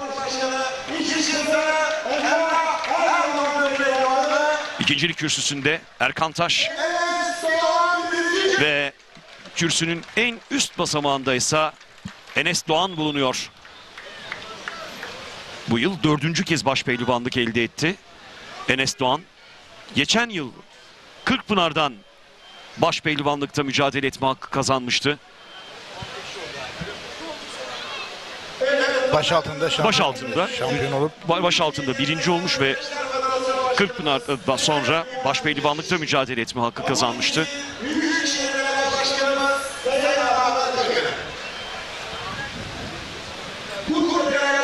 İşte ödüller takdim ediliyor.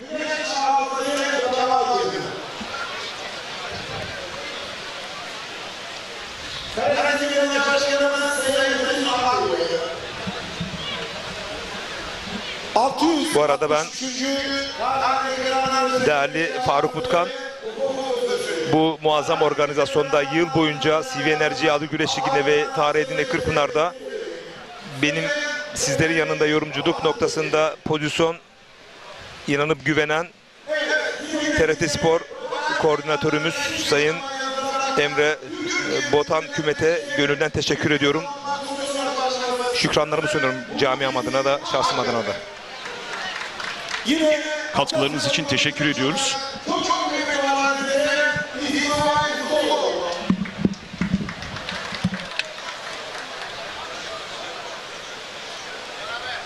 Evet.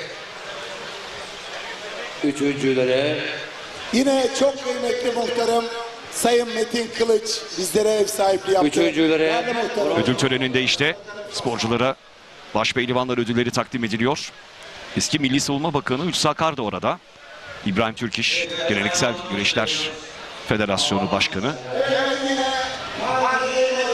Bir önceki Kırkpınar ağası ve şimdiki Kırkpınar ağası ayrıca oradalar. Evet, Balıkesir Karesi Belediye Başkanı Sayın Mesut Akbıyık ve Balıkesir Büyükşehir Belediye Başkanı Sayın Ahmet Akın madalya seremonisinde başpehlivanları kupalarını, madalyalarını takdim ediyorlar. Ödüllerini takdim ediyorlar. Enes Doğan müthiş bir performans ortaya koyarak finale kadar çıktı. Finalde de çok kısa süre içinde rakibine Erkan Taş'a üstünlük sağlayarak kürsünün en üst basamağına çıktı. Kurtdereli Mehmet Pehlivan yağlı güreşlerini kazandı.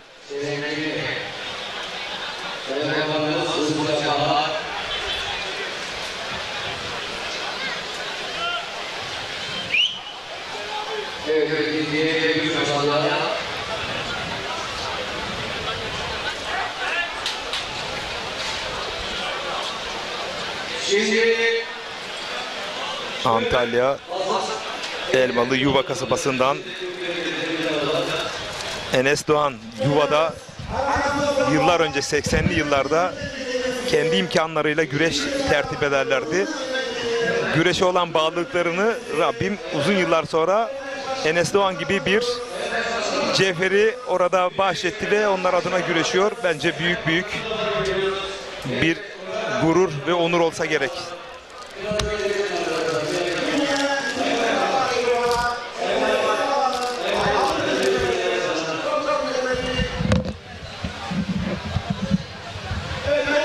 İşte başpehlivanlar. Altın kemer. Kupalar. Gülümseyen yüzler. Genellikle ikinciler en üzgün olanı oluyor burada. Burada da üçüncüler de olabilir aslında. Kaybedip üçüncü oluyorlar ya. Ama Dünya Avrupa Şampiyonalarında üçüncüler ikincilerden daha çok sevilir. Çünkü kazanarak kürsü kazanmış oluyorsun. Orada kaybederek ikinci oluyorsun. İlginç bir de. Hep ilginç gelir bana bu. Duygusal kırılmalar çok da duygusal olabiliyor. işte orada işte Erkan Taş kuşkusuz üzgün finali kaybettiği için hem ama en gururlusu, en mutlusu Enes Doğan. Şampiyon olmak. Şampiyonun her zaman şampiyon olarak anılır. Değil mi üstadım? Şampiyon, evet. Şampiyon. İkinci belki pek o kadar şey yapılmaz ama İşte şampiyonun adı. beyaz güvercinler salınıyor. Barışı simgeleyen beyaz güvercin. Kurtdereli Mehmet Pehlivan Er Meydanı'ndan.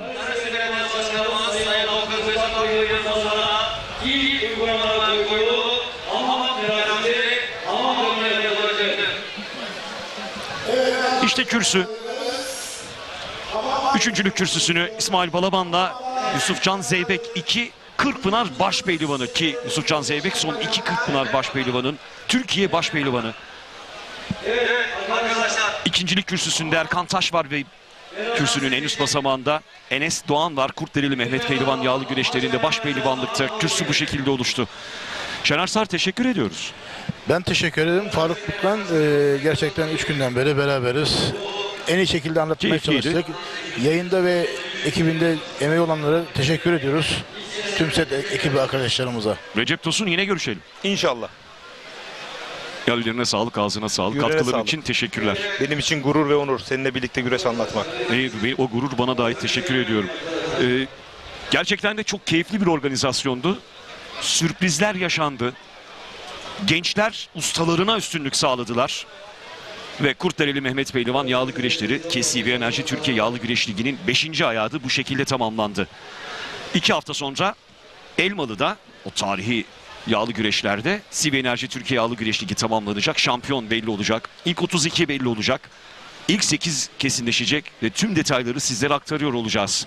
Tabii sporun her rengiyle sizlerle birlikte olmayı diliyoruz. Ama Kurtdereli'den, Balıkesir'den, Karesi'den bu kadar. Tüm ekip arkadaşlarım adına ben Faruk Mutkan. Güzel bir gün, güzel bir akşam, güzel bir hafta geçirmenizi diliyorum.